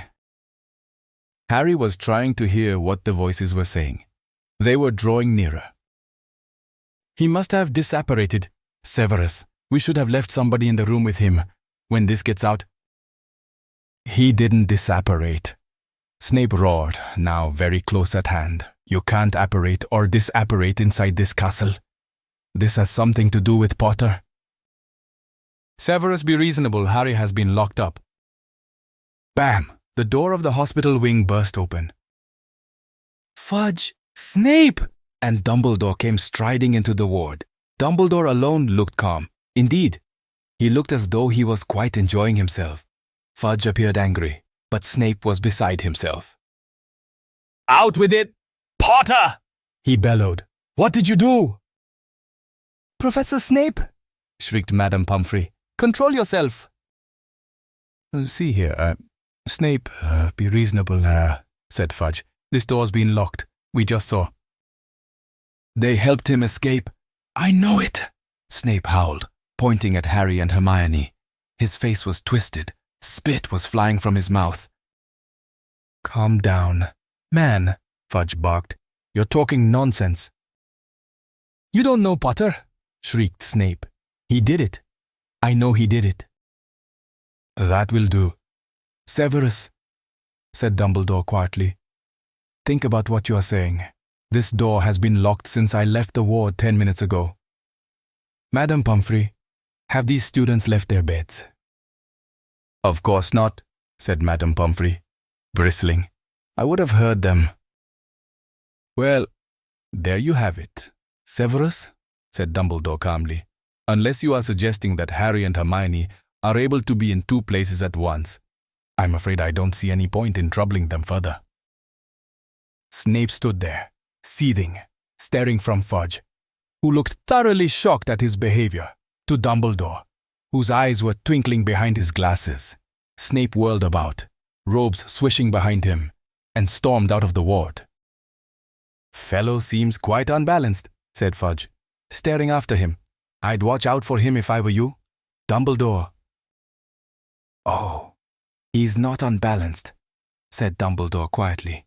"He's just suffered a severe disappointment." "He's not the only one," puffed Fudge. "The Daily Prophet's going to have a field day. We had Black cornered, and he slipped through our fingers yet again. All it needs now is for the story of that hippogriff's escape to get out, and I'll be a laughingstock. Well, I'd better go and notify the ministry." "And the Dementors," said Dumbledore. "They'll be removed from the school, I trust." "Oh yes, they'll have to go," said Fudge, running his fingers distractedly through his hair. "Never dreamed they'd attempt to administer the kiss on an innocent boy, completely out of control. No, I'll have them packed off back to Azkaban tonight. Perhaps we should think about dragons at the school entrance." "Hagrid would like that," said Dumbledore, smiling at Harry and Hermione as he and Fudge left the dormitory. Madame Pomfrey hurried to the door and locked it again, muttering angrily to herself. She headed back to her office. There was a low moan from the other end of the ward. Ron had woken up. They could see him sitting up, rubbing his head, looking around. What happened?" he groaned. "Harry, why are we in here? Where's Sirius? Where's Lupin? What's going on?" Harry and Hermione looked at each other. "You explain," said Harry, helping himself to some more chocolate. When Harry, Ron, and Hermione left the hospital wing at noon the next day, it was to find an almost deserted castle. The sweltering heat and the end of the exams meant that everyone was taking full advantage of another Hogsmeade visit. Neither Ron nor Hermione felt like going, however, so they and Harry wandered onto the grounds, still talking about the extraordinary events of their previous night and wondering where Sirius and Buckbeak were now, sitting near the lake, watching the giant squid waving its tentacles lazily above the water. Harry lost the thread of the conversation as he looked across to the opposite bank. The stag had galloped toward him from there just last night. A shadow fell across them, and they looked up to see a very bleary-eyed Hagrid, mopping his sweaty face with one of his tablecloth-sized handkerchiefs and beaming down at them. "No, I shouldn't feel happy after what happened last night," he said. "I mean, Black escaping again, and everything, but guess what?" "What?" they said, pretending to look curious. "Beaky, he escaped. He's free, been celebrating all night." "That's wonderful," said Hermione, giving Ron a reproving look because he looked as though he was close to laughing. "Yeah, can't have tied him up properly," said Hagrid, gazing happily out over the grounds. "I was worried this morning. Mind, thought he might have met Professor Lupin on the grounds. but Lupin says he never ate anything last night. What? Said Harry quickly. Blimey. Haven't you heard? Said Hagrid, his smile fading a little. He lowered his voice. Even though there was nobody in sight, as Snape told all the Slytherins this morning, thought everyone would know by now, Professor Lupin's a werewolf. See, and he was loose on the grounds last night. He's packing now, of course. He's packing, said Harry, alarmed. Why? Leaving. Isn't he? Said Hagrid, looking surprised that Harry had to ask. Resigned first thing this morning. Says he can't risk it happening again. Harry scrambled to his feet. I'm going to see him, he said to Ron and Hermione. But if he's resigned, doesn't sound like there's anything we can do. I don't care, I still want to see him. I'll meet you back here. Lupin's office door was open. He had already packed most of his things. The Grindylows' empty tank stood next to his battered old suitcase, which was open and nearly full. Lupin was bending over something on his desk and looked up only when Harry knocked on the door. I saw you coming, said Lupin, smiling. He pointed to the parchment he had been poring over. It was the Marauder's map. I just saw Hagrid, said Harry, and he said you'd resigned. It's not true, is it? I'm afraid it is, said Lupin. He started opening his desk drawers and taking out the contents. Why? Said Harry. The Ministry of Magic don't think you were helping Sirius, do they?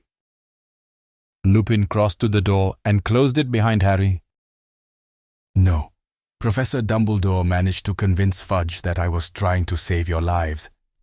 He sighed. That was the final straw for Severus. I think the loss of the Order of Merlin hit him hard, so he accidentally let slip that I am a werewolf this morning at breakfast. You're not leaving just because of that, said Harry. Lupin smiled wryly. This time tomorrow, the owls will start arriving from parents. They will not want a werewolf teaching their children. Harry, and after last night, I see their point. I could have bitten any of you. That must never happen again. You're the best defense against the dark arts teacher we've ever had, said Harry. Don't go. Lupin shook his head and didn't speak. He carried on emptying his drawers. Then, while Harry was trying to think of a good argument to make him stay, Lupin said, From what the headmaster told me this morning, you saved a lot of lives last night. Harry, if I'm proud of anything I've done this year, it's how much you've learned. Tell me about your Patronus. How do you know about that? Said Harry, distracted. What else could have driven the Dementors back? Harry told Lupin what had happened. When he'd finished, Lupin was smiling again. Yes, your father was always a stag when he transformed. He said, You guessed right. That's why we called him Prongs. Lupin threw his last few books into his case, closed the desk drawers, and turned to look at Harry. Here I brought this from the Shrieking Shack last night, he said, handing Harry back the invisibility cloak. And he hesitated, then held out the Marauder's map too. I am no longer your teacher, so I don't feel guilty about giving you back this as well. It's no use to me. And I dare say you, Ron, and Hermione will find uses for it. Harry took the map and grinned. You told me Moony, Wormtail, Padfoot, and Prongs would have wanted to lure me out of school. You said they'd have thought it was funny. And so we would have, said Lupin, now reaching down to close his case. I have no hesitation in saying that James would have been highly disappointed if his son had never found any of the secret passages out of the castle. There was a knock on the door. Harry hastily stuffed the Marauder's map and the invisibility cloak into his pocket. It was Professor Dumbledore. He didn't look surprised to see Harry there. Your carriage is at the gates, Remus, he said. Thank you, Headmaster. Lupin picked up his old suitcase and the empty Grindylow tank.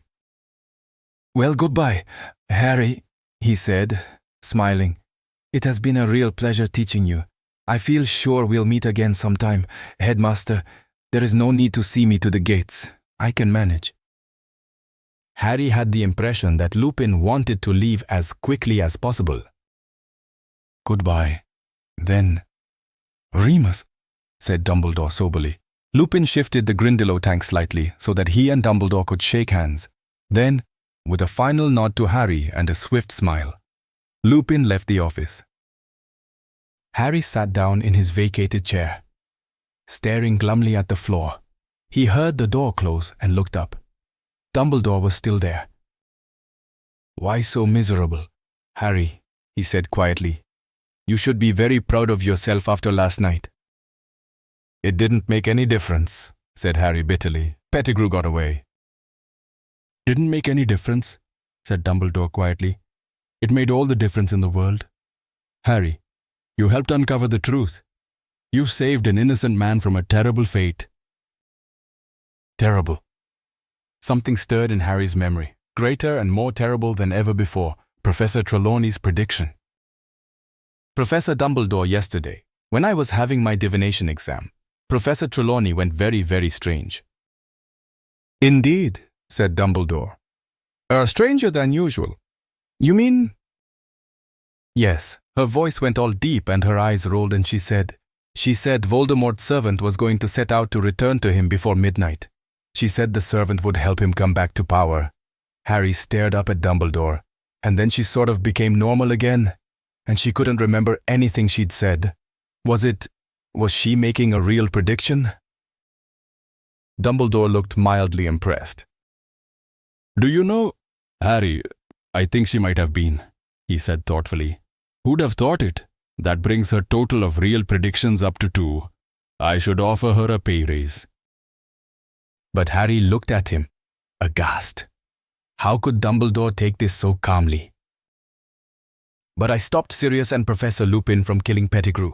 That makes it my fault if Voldemort comes back." "It does not," said Dumbledore quietly. "Hasn't your experience with the Time Turner taught you anything? Harry, the consequences of our actions are always so complicated, so diverse, that predicting the future is a very difficult business indeed. Professor Trelawney, bless her, is living proof of that. You did a very noble thing in saving Pettigrew's life. But if he helps Voldemort back to power, Pettigrew owes his life to you. You have sent Voldemort a deputy who is in your debt. When one wizard saves another wizard's life, it creates a certain bond between them. And I'm much mistaken if Voldemort wants his servant in the debt of Harry Potter." "I don't want a connection with Pettigrew," said Harry. "He betrayed my parents." "This is magic at its deepest. It's most impenetrable, Harry. But trust me, the time may come when you will be very glad you saved Pettigrew's life." Harry couldn't imagine when that would be. Dumbledore looked as though he knew what Harry was thinking. "I knew your father very well, both at Hogwarts and later. Harry," he said gently, "he would have saved Pettigrew too. I am sure of it." Harry looked up at him. Dumbledore wouldn't laugh. He could tell Dumbledore. "I thought it was my dad who'd conjured my Patronus.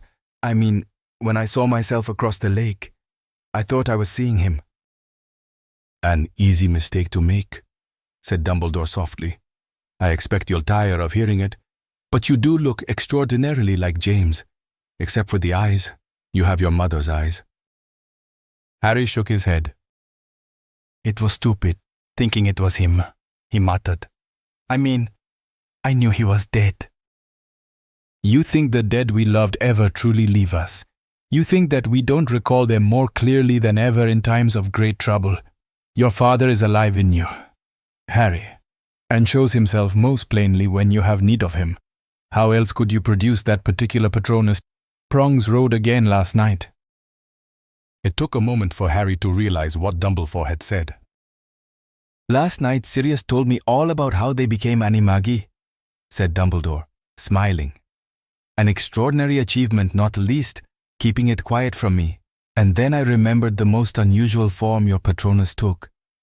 When it charged Mr. Malfoy down at your Quidditch match against Ravenclaw. You know, Harry, in a way, you did see your father last night. You found him inside yourself." and Dumbledore left the office, leaving Harry to his very confused thoughts. Nobody at Hogwarts now knew the truth of what had happened the night that Sirius, Buckbeak, and Pettigrew had vanished except Harry, Ron, Hermione, and Professor Dumbledore. As the end of term approached, Harry heard many different theories about what had really happened, but none of them came close to the truth. Malfoy was furious about Buckbeak. He was convinced that Hagrid had found a way of smuggling the hippogriff to safety, and seemed outraged that he and his father had been outwitted by a gamekeeper, Percy Weasley. Meanwhile, had much to say on the subject of Sirius's escape. "If I manage to get into the ministry, I'll have a lot of proposals to make about magical law enforcement," he told the only person who would listen, his girlfriend, Penelope.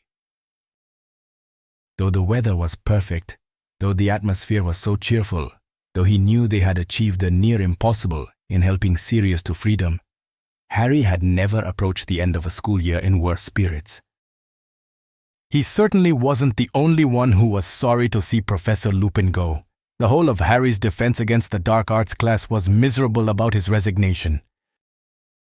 "Wonder what they'll give us next year," said Seamus Finnegan gloomily. "Maybe a vampire," suggested Dean Thomas hopefully. It wasn't only Professor Lupin's departure that was weighing on Harry's mind. He couldn't help thinking a lot about Professor Trelawney's prediction. He kept wondering where Pettigrew was now, whether he had sought sanctuary with Voldemort yet. But the thing that was lowering Harry's spirits most of all was the prospect of returning to the Dursleys for maybe half an hour. A glorious half hour.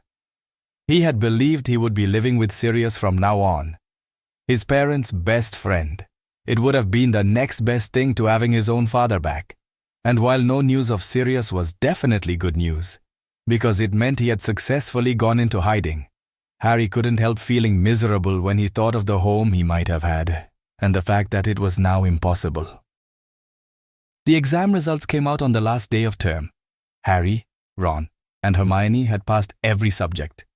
Harry was amazed that he had got through potions.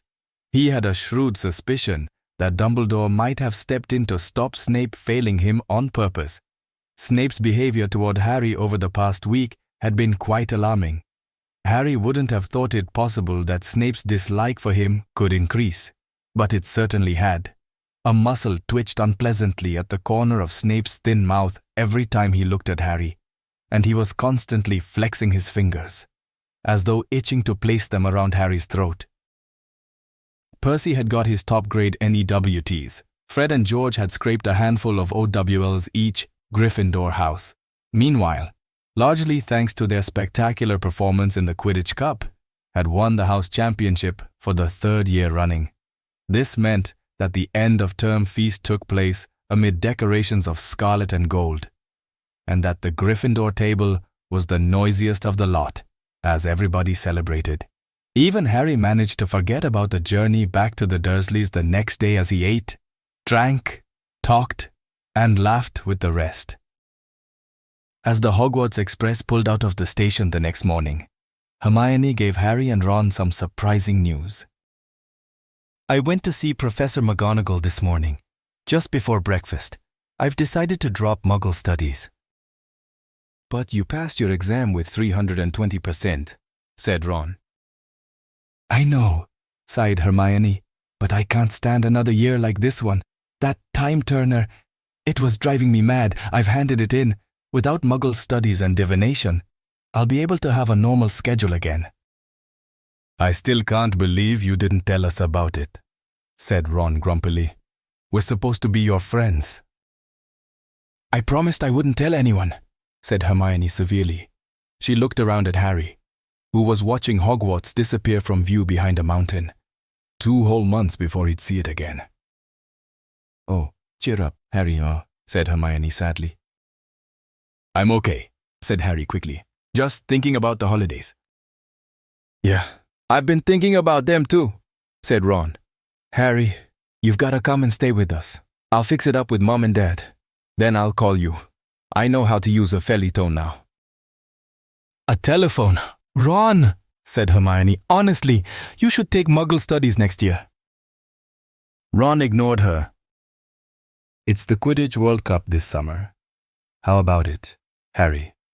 Come and stay, and we'll go and see it. Dad can usually get tickets from work. This proposal had the effect of cheering Harry up a great deal. Yeah, I bet the Dursleys would be pleased to let me come, especially after what I did to Aunt March. Feeling considerably more cheerful, Harry joined Ron and Hermione in several games of Exploding Snap, and when the witch with the tea cart arrived, he bought himself a very large lunch, though nothing with chocolate in it. But it was late in the afternoon before the thing that made him truly happy turned up.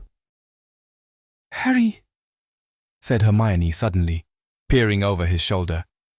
What's that thing outside your window? Harry turned to look outside.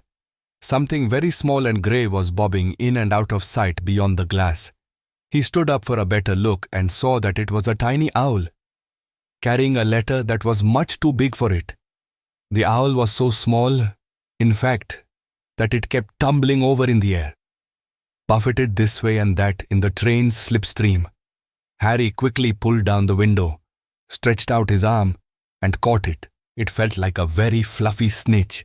He brought it carefully inside.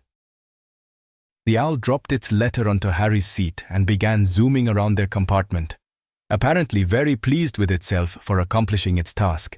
Hedwig clicked her beak with a sort of dignified disapproval. Crookshanks sat up in his seat, following the owl with his great yellow eyes. Ron, noticing this, snatched the owl safely out of harm's way. Harry picked up the letter. It was addressed to him. He ripped open the letter and shouted, "It's from Sirius." "What?" said Ron and Hermione excitedly. "Read it aloud." "Dear Harry, I hope this finds you before you reach your aunt and uncle. I don't know whether they're used to owl post. Buckbeak and I are in hiding. I won't tell you where, in case this owl falls into the wrong hands. I have some doubt about his reliability, but he is the best I could find, and he did seem eager for the job. I believe the Dementors are still searching for me, but they haven't a hope of finding me here. I am planning to allow some muggles to glimpse me soon, a long way from Hogwarts, so that the security on the castle will be lifted. There is something I never got around to telling you during our brief meeting. It was I who sent you the firebolt." "Ha!" said Hermione triumphantly. "See, I told you it was from him." "Yes, but he hadn't jinxed it, had he?" said Ron. "Ouch!"